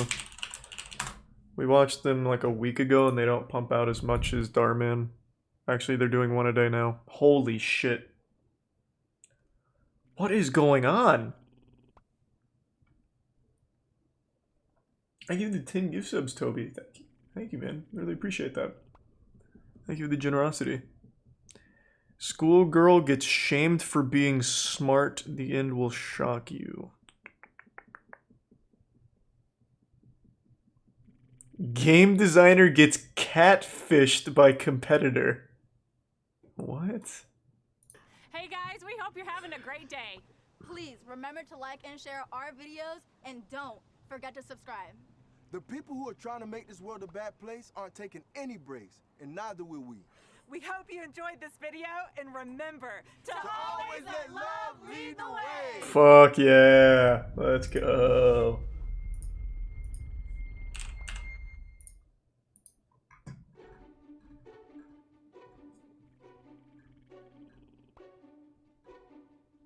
She's coming today. I'm freaking out. I don't know how to do this. Calm down. Take a deep Oh, breath. he's so happy. How long have you known this girl? 6 weeks, but it feels like I've been knowing her my whole life. You've known me your whole life. And you've known this person a little bit longer than a menstrual cycle. Thanks to give some chance. She makes games too. Oh, that's cool. By the way, speaking of games, I've got a deadline with this new game coming out in Tokyo later on. Damn, everyone here makes games. Can I come over? Dora, my date is tonight. I don't want her to get the wrong idea. It's not on the first date. I'll be in the guest room. I won't make a sound. You won't even know I'm there. And besides, if I'm there, you'll be more calm for your date. Eh? True. So why game designer in particular? I'm at your front door. Open up. Oh, that was a big twist. She always knows I'm gonna say yes. I think it's a prime charged fire.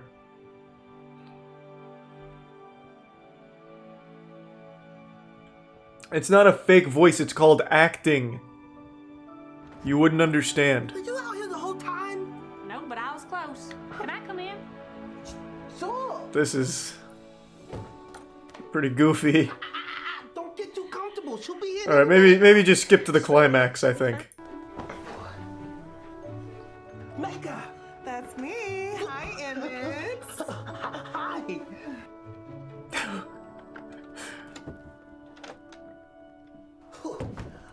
I'm so glad you could make it. Me too. I wanted to spend the entire day with you, but work has been so draining. Oh. So this is all set up. And I'm just glad that you were able to fit me into your schedule.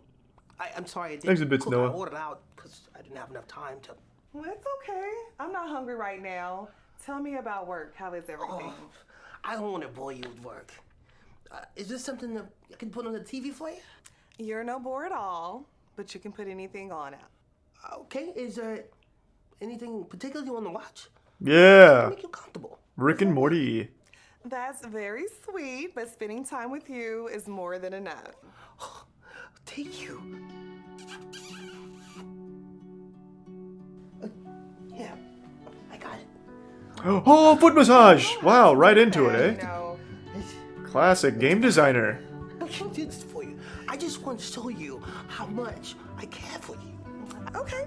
I see. Awfully Well, aggressive. Let's talk about your games. Tell me more about those. I love that you like me talking about games, but Aw. I have this game called Dream Production coming out. Hmm. Well, that sounds like a very cool name. What is it about? The Black Mine.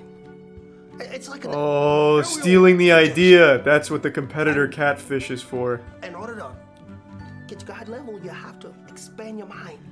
Wow, that's amazing. It sounds like something that I'm working on right now. Whoa, really? Mm-hmm. Tell me more. Well, in my game, it's actually about a giant Native American who lives in Antarctica. Okay. He gets Thanks for the 10 gift subs, Neo. and stuck and frozen in this Thank you, monolith, Neo. and he has to retrace Appreciate the it. steps of his dream to escape. Whoa. Oh, no, you don't. That's amazing. That's great thinking. That's gonna be a huge. What the fuck is going You on? did not just give away my game. Mecca? You have got to be kidding me. This I'm is so sorry. this is I not did not as know. That Emma's not what I my was friend, expecting. Or that you were going to steal my game for some brownie points. Wait a minute. You two know each other? Mr. Ian told me that he would fire me from Makoto if I didn't get information Aw, on Emmett's Emmett. game. Emmett, you're a good guy. I'm really sorry, okay? Wait, so I thought you had a boyfriend or something. You're nasty. What? Ian is my competitor. So you've been catfishing me the whole time just to get ahead in your company. Damn it. Nice guy finishes last again. I'm sorry, guys, okay? I did not know what else to do. It took me 2 years to get with this company, and I did not want to lose my job. You still made a choice. Ian. Thank you. Oh, hey, look. And the beholder. Oh, does he not get laid? Lying to others. Oh, I didn't learn anything there. He didn't even get laid in the end.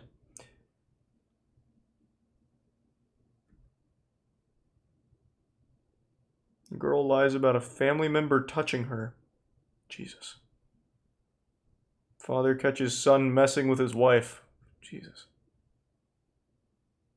Siblings kill parents for insurance money.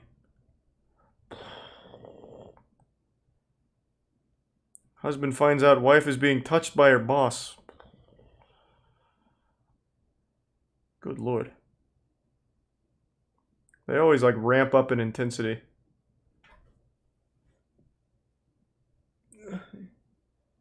Dahlia DiPulito? I don't know that one, I don't think. Thanks for the gift sub, Dilbrew.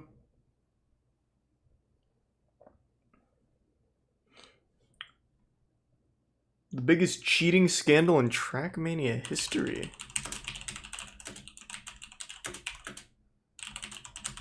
That sounds interesting. Oh, this is new too. Yeah, I should have known Ludwig already watched it. He's on literally the cutting edge of Trackmania content. Is it good? Is it an interesting story?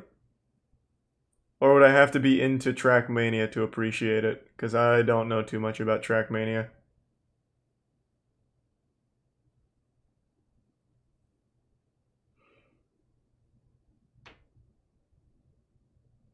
It's good. Alright, I'll give it a chance. In every form of competition, there will always be cheaters.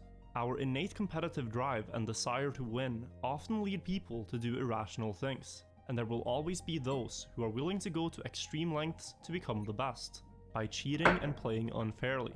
Fuck Trackmania fairness. is an extremely competitive racing game franchise. Records forever. In every Trackmania game, the goal is Trackmania simply to drive glory. as fast as you can to the finish line on any select track. There are individual leaderboards for each track in every Trackmania game. And on every leaderboard, there's often not more than a few hundredths of a second separating good players Ooh, I give from you the the 10 very gift best subs players. Snipes. In such AMV. a competitive environment, it's easy to develop Do you make thoughts of AMVs? grandeur and contemplate cheating. Really in appreciate order it, to Snipes. win. Thank you. Over the years, there have been some players who attempted to cheat, but most of them were quickly caught due to being reckless and using easily detectable cheating methods. With the rise of things like tool-assisted speedrunning, Thanks, Resub Cal. perhaps the Trackmania community should have been more aware that someone could have discovered more sophisticated cheating methods, and successfully managed to pass off cheated runs as legitimate.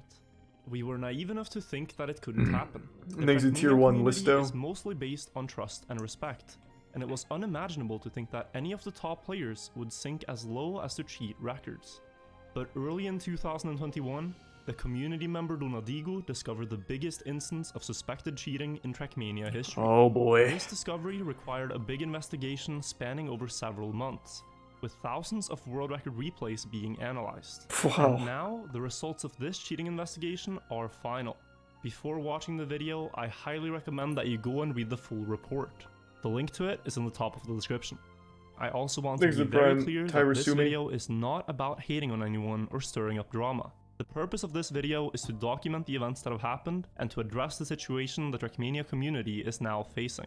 What I'm presenting here are solely my opinions about the report, and those opinions are not reflective of the report in any way. Thank you for the generosity, Snipes. Because of the scale and the severity of the events, I will be calling players by their actual gamer tags. Thank you for the Please fat be 20 civil gift and subs. do not harass or make any attempts to contact the players mentioned in this video. Hey, Space. First things really first, appreciate it's it, Snipes. important Thank to you. understand how the Trackmania leaderboards work. In order to claim a record in Trackmania, you must upload a replay file of your speedrun. Replay files are automatically created by the game when you complete a run, and they store the exact inputs a player did in that run. Replay files can be easily shared and uploaded to the leaderboards to then I imagine that downloaded eventually to be takes up a viewed lot of or space. raced against by other players. Replay files are great because they create a very Thanks low a bit, barrier of Zap. entry to competition, And no, as Aaron. players don't need to buy recording equipment in order to compete in Trackmania. But it also makes Trackmania leaderboards more susceptible to cheating, as with no requirement for live video evidence, it creates a possibility for cheating. The replay files in Trackmania also store a player's exact inputs. This is something that Donadigo discovered in 2019. Donadigo developed a tool that could extract inputs from replays and then play them back with a script. To perfectly It is recreate always a player's run. incredible As in how Trackmania, deep communities will physics go are into completely games like this. deterministic, Like meaning with that Dream all and physics Minecraft happen and all as a that. direct result of a player's actions. Let's Wild. take press forward tracks as an Oh, example. baby, On Jesus. press forward tracks, all the player Thank has you, to do Snipes, is press again. forward. And because the input is the exact same in every run, the result will also be the exact same every time. This same principle applies for any complex string of movements Thank you, the as well. huge 50 The don't exact ask, same don't sequence tell. of inputs in Trackmania will always produce the exact same result. Thank you, Don't Ask and Snipes. Donadigo later developed a tool that would display these inputs fetched from replays, so that players could analyze in high detail what exact steering movements were done in a world record run. And for a while, this functioned as a great learning resource. But early in 2021, a player requested Donadigo to display the inputs of a record set by the Trackmania streamer and content creator Riolo. Uh-oh. And compared to what other players' inputs look like, This Riolo's isn't looking inputs good, look smells like strange shit. to say the least. The steering movements were very erratic and jittery, and they didn't seem to make any sense whatsoever with how one would normally play the game. But a possible explanation was that maybe the input display was incorrectly Exit showing Prime the Muck, inputs. Tack in the Well, resub space. Thanks, Donadigo Space. did several tests 5 on this. butter. He extracted the inputs from Riolo's replay on CO5 Endurance, which is a record Riolo drove live on stream. Then he compared his own display with inputs taken from the replay file to the input display Riolo uses on his live stream, and he found that the movement on both matched very accurately. Oh. Several comparisons like this were done, Wow. and it proved that the tool definitely wasn't at fault. After all the tool does is display the inputs the game received. Thank So you it again, does make Snipes. sense that it is accurate with the live movement.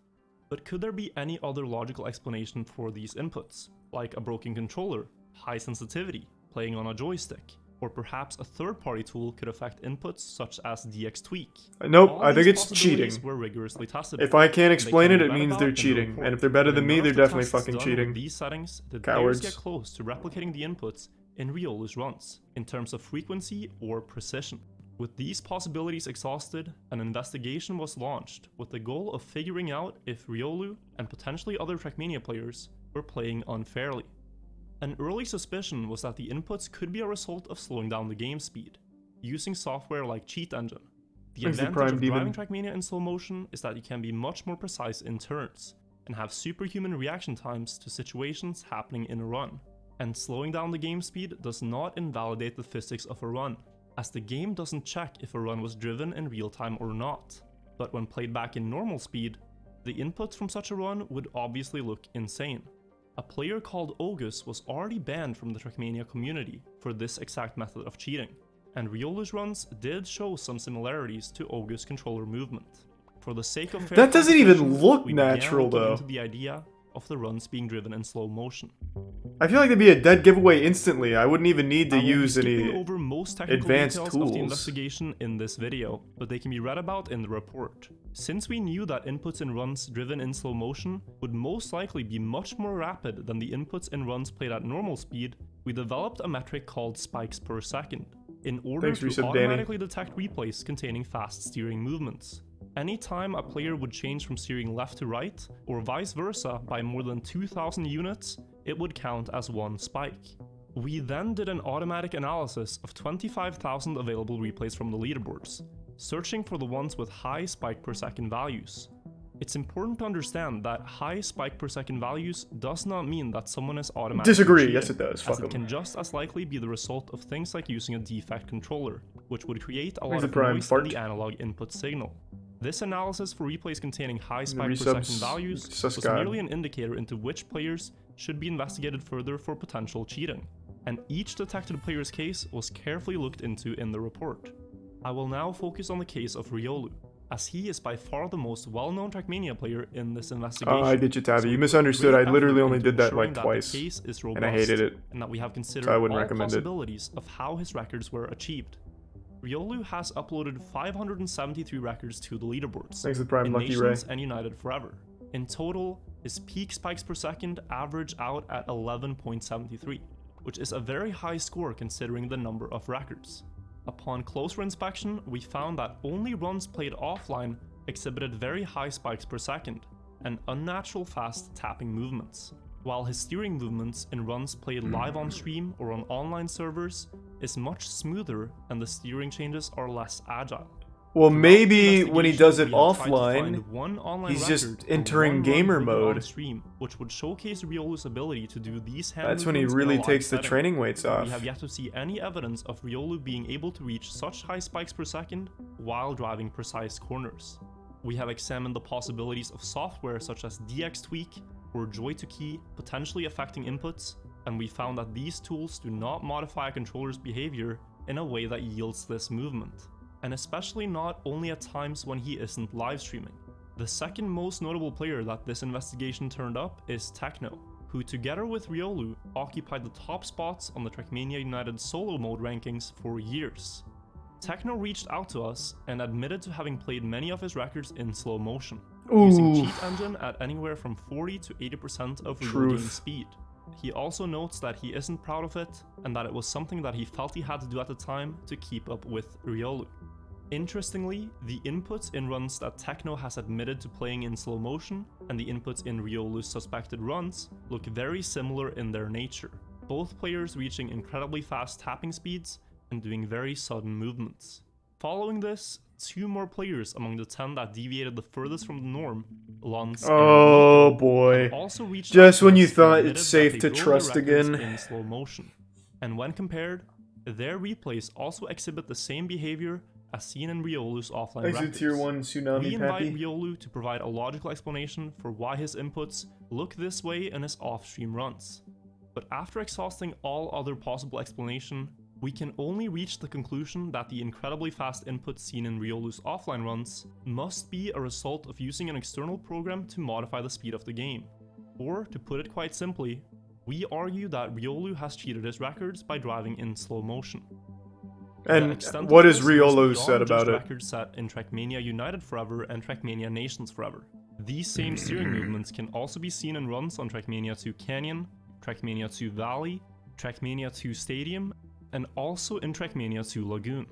These inputs also occur in Trackmania Turbo, both in world record runs and also in the Super Trackmaster medal replays. In 2015, Riolu was invited by Ubisoft Nadeo to set strong target times that would be included in Trackmania Turbo. It's a Wow. tough challenge for players to try to beat. And we argue that he cheated these STM replays as well. Oh. The earliest suspected cheated replays That's emerged kinda in fucked. 2011, and we see a steady pattern all the way until 2020. The most recent run being uploaded on the 7th of December 2020. We would argue that he cheated the vast majority of records driven off-stream during this period, totaling up to potentially thousands of cheated records. In the description, there will be links to playlists with 200 of Riolu's records. Sorry to pause real quick. I'm curious, what has Riolu said about this? I'm assuming it's not in the video since I don't think they like confronted him before this video, so let's see. I already know there's going to be people like... Oh, it is in the video. Oh, okay. From various Trackmania games, so you can analyze the data yourself and reach your own conclusions. But you might ask yourself, Riolu is such a good Trackmania player, so why would he cheat? This we don't know, and it's something that we can only speculate about. A YouTuber called Carl Jobs deals a lot with cheaters in speedrunning, and one of his famous quotes is that great players don't cheat to get a good time, they cheat to get a good time faster. Nobody would deny that Riolu is a good Trackmania player. He has demonstrated this in live competitions. But ego and a desire to be the best can often get the best of great athletes and players. And when chasing big goals, like trying to get to the top of the point is, solo most people ladder, who cheat or are people that are very simultaneously good at holding the all thing world they're records cheating in the at, game not and dog getting shit 10,000 people. close to achieving them, Like, look at it sports. might be easy to get lured by the temptation People to who cheat in sports are but usually you will some of never the best truly in the know sport. Why he might have done this until he himself Not like comments you and about me. it. Riolu recently went live on Twitch to talk about this situation before the release of the report. In the live stream, he did not state any possible explanation for his inputs, but instead spent most of the time attacking me for how I approached him in private. These following things are only something that I wanted to address personally, and this section is not in any way part of the actual investigation. On the live stream, he started by Thanks to showing Brian a Bob private Groff Discord and Risa conversation. Brolaire. At one point in this conversation, when shown a suspected keyboard replay on the track Stadium A3, he claimed to not have driven the record, even though it was driven on his in-game account and uploaded to his Trackmania Exchange account. We looked into this claim and found that his story did not add up. Oh god. The Trackmania Exchange website stores your login sessions, and in this login session, Riolu also uploaded several legitimate personal best records, leading us to believe that he was lying and that the keyboard run on Stadium A3 was indeed driven by He him. really tried to pull the same old "it fast wasn't me" key on my tapping movements account. are also present Burglar in some broke of in his and cheated my Trackmania 2 runs. Canyon runs that he would later drive on keyboard. Runs that he himself uploaded to his YouTube channel. Also tying into the idea that this record was driven by him. When we asked him to send us his replay folder for analysis, something that could help prove his innocence, he declined. This is a very easy process, and it only takes a few clicks to do. Trackmania replays are a few kilobytes in size each, so even thousands of replays across several years of play would only amount to a few gigabytes at most. He also accused me of blackmailing him when I wrote to him that I'd urge you to think carefully about the tone you speak in, as it might just make things worse when the report comes out. If you'd like to speak about this privately instead, then I'm open for it. Brother!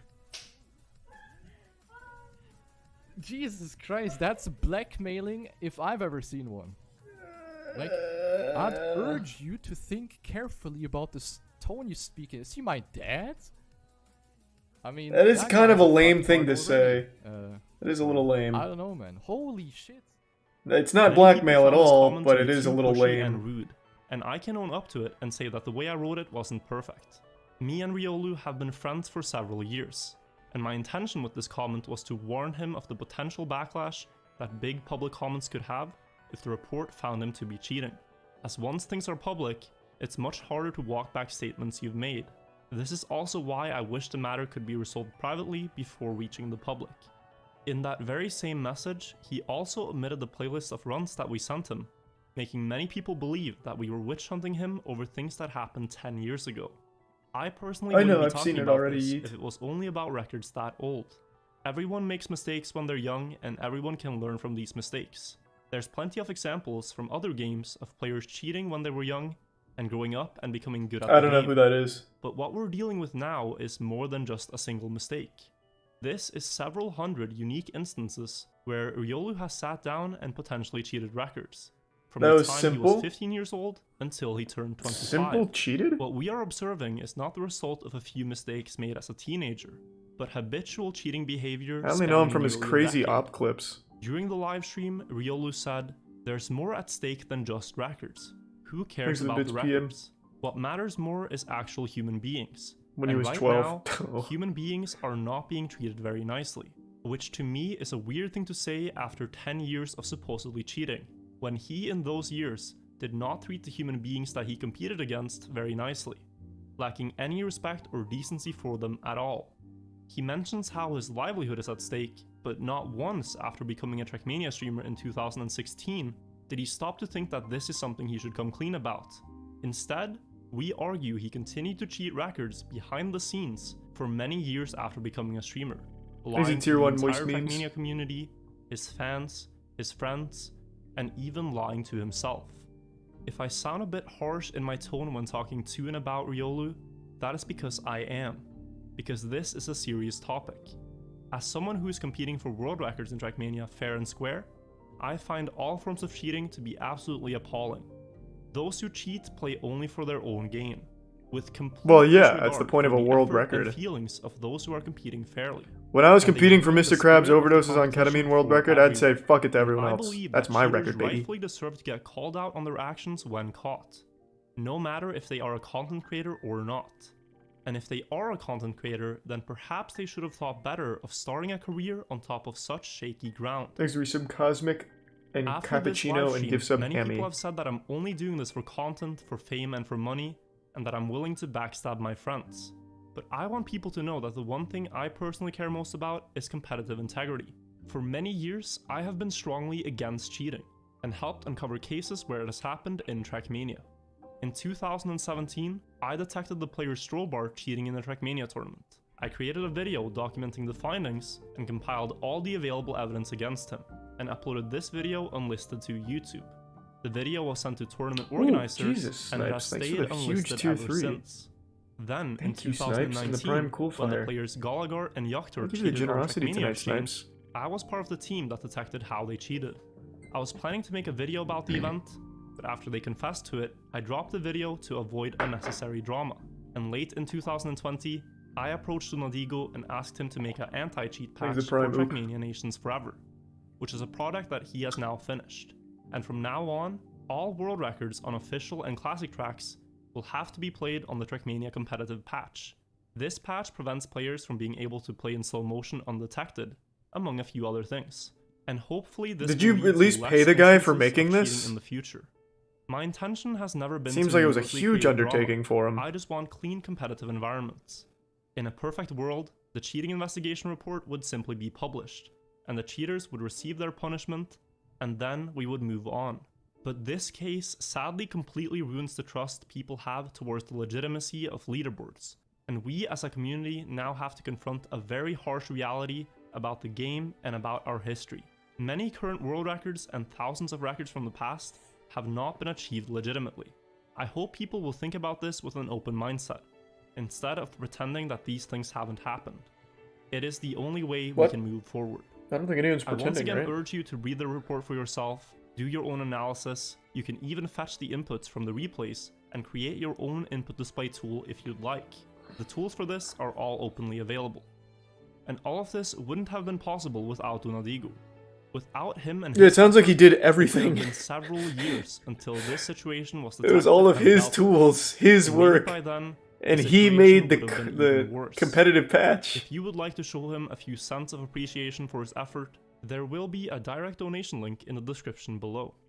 I personally can thank him for making sure that my Thanks, the videos resub in wizard. the future won't put the spotlight on players who've lied and cheated to gain an unfair advantage. I'm a little confused. What do you mean, Instead, meow? focus on those who embody Made a whole the video spirit talking of about Trackmania that. speedrunning, in the dedication and effort they are willing to put in to achieving their records legitimately. And luckily, there are many more of those players than actual cheaters. Thank you all for watching this video. I will take a short break from content creation now that this project is concluded, but I will be back soon with more Trackmania videos and documentaries. Thanks, resub Zach attack you. Until then, I thought that was good. I usually like when he covers the Trackmania stuff. I've seen a couple, not a ton. So, Riolu didn't really respond to it. He just said, this guy is blackmailing me. And then, as expected, the entire chat, also we just, of course, where is it? Where was it? Somewhere in here. Chat's like, yeah, it's all bullshit. He has no proof. It's obviously wrong. This guy fucking sucks. The hive mind in full effect. What has he said since then? Because it seems pretty hard to dispute that, I would think, right? Like, they went through every possible reason for the inconsistencies. What was his response? Nothing on Twitter. I was expecting a twit longer. What about on Twitch?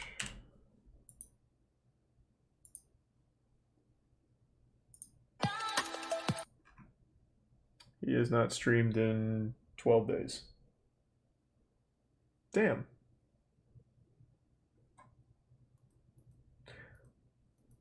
I don't know, like, I don't get it. If you're watching this, Riolu, I don't understand. The dumbest thing you can do in a situation like this is just go silent and disappear. You can literally just fucking deny it. Your audience is still going to watch you. Your audience isn't just there because of your records, they're there because of you. So you can just fucking just keep denying it, they're not gonna care. Or you can just be like, yeah, I cheated. Suck my dick. And they will still be there. I don't get it. I don't know why people don't understand that. At a certain point, it's less about what you've done, and they're just there because they enjoy you. Like, you could literally just be like, yep, I fucking cheated, and I'm going live in an hour. Let's play Fortnite, or whatever. Like, it's not hard. You be fine. I disagree, critical, bad point. Give me a counterexample. Tell me someone who owned up to what was going on and got fucked because of it. Give me an example. I can't think of one. But I can think of a ton that got fucked by doing nothing.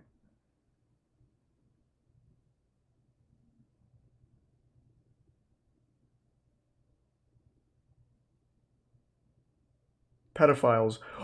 You're conflating cheating and Trackmania to pedophilia? I'm talking about the Dreams scandal. I'm talking about the Riolu scandal. What is wrong with you, maniacs?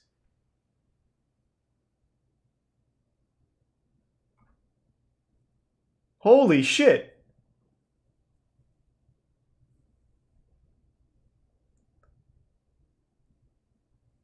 Lance Armstrong.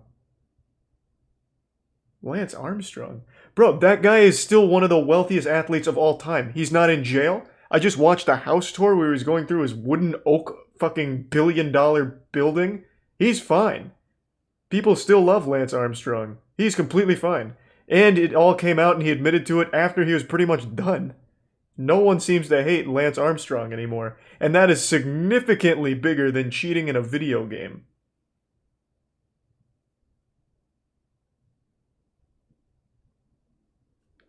And he, even at the highest possible level of cheating, Lance Armstrong ruined lives in order to protect his image of not cheating. Lance Armstrong quite literally ruined people's lives when they would bring up or suspect him of cheating. And he is still fine after admitting to it.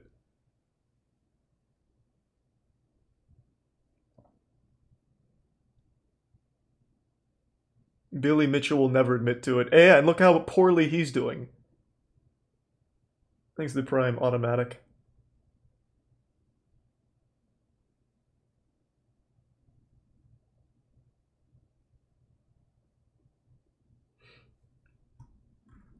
Sam Sora, he's gone off the face of the internet. Did he ever admit to anything? I don't recall any of that, and I also don't really know the full situation. But that, again, goes more towards my point. I'm saying Riolu's whole career is based on people watching him, not just his records. If he just came out and said, yep, I fucking cheated, and then he went live tomorrow, he'd be fine. He'd still have an audience. He'd lose some, but he would still have an audience. Dr. Disrespect, great point for me. Dr. Disrespect owned up to everything.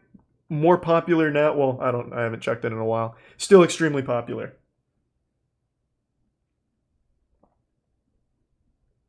The worst thing you can do is just go fucking silent. It makes no sense. You cheated in a video game. Okay, you piss off your community, you fucked up, you're kind of a douchebag and a big asshole, didn't play fair, but it's the internet. The internet forgives anyone. Chris Brown beat the fuck out of Rihanna, and if you say something bad about Chris Brown on Twitter, you get attacked for it. People just want to watch the shit that they're familiar with. You have a 4,000 concurrent viewers here. You'd be fine.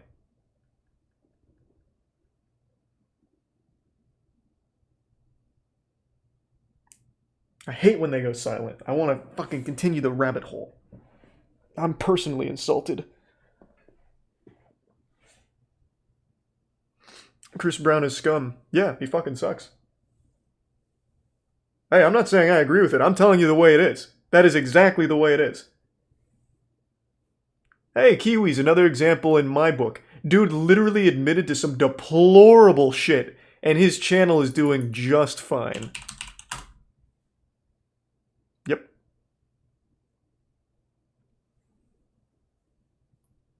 I just don't get it.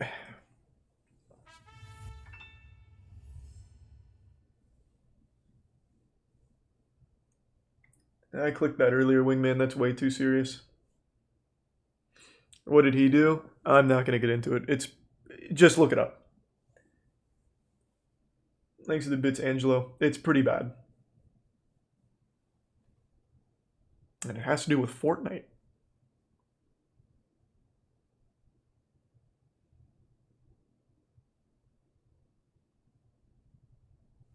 So yeah, Riolu, just come forward. I want to hear your statement, and you will most likely be fine.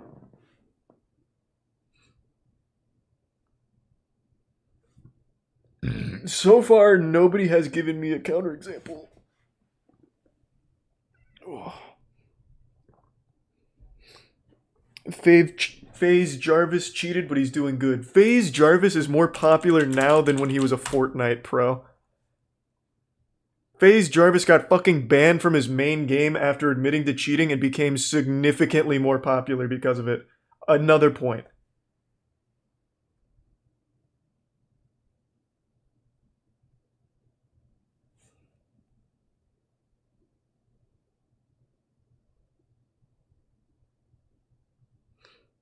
He cheated on a video, though. He never hit it. Yeah, that's the thing, though.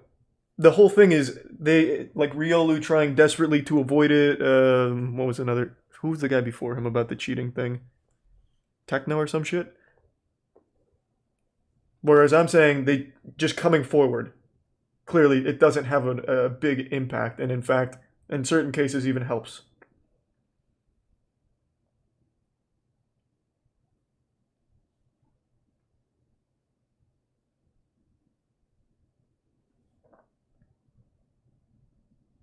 Oh, I forgot all about Hashinshin. How did that whole thing wrap up?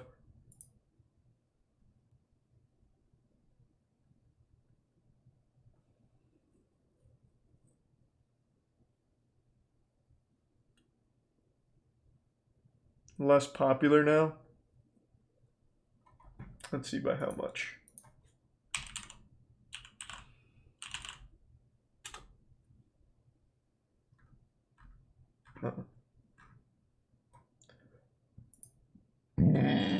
Ooh.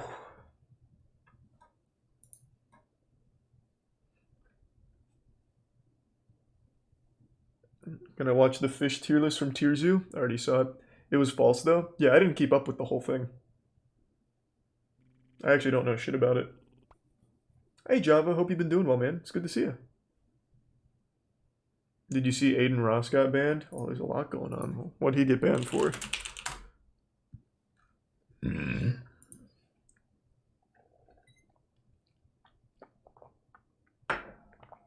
He got banned for GTA roleplay?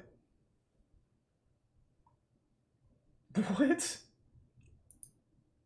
Wait, do you have banned for role-playing in GTA?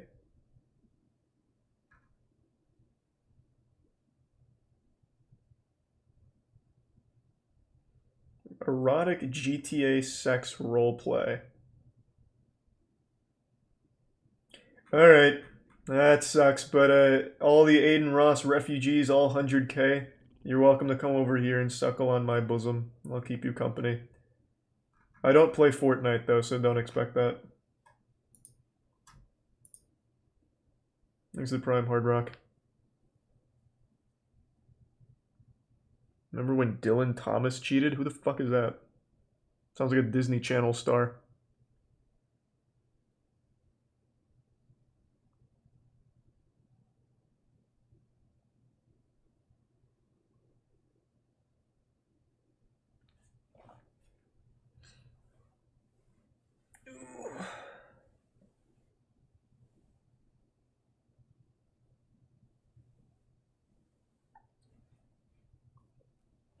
Watch the drain addict.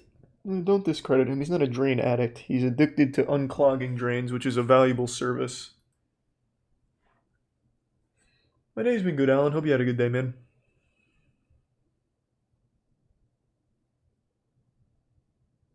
Okay, I think I'm gonna call it a night. It's almost fucking 4 a.m. Alright, everyone. Thanks for tuning in. To everyone who donated, big thank you. New subs, welcome aboard. Sub means a lot to me, so thank you for subbing. I hope you enjoy the emotes. Hope you all have a great rest of your evening. Thanks again, everyone, and I really appreciate the generosity. I'll toss you to... Let's see who's still streaming. Who haven't I tossed you to in a long time? Hold on a second, let me look at the date real quick.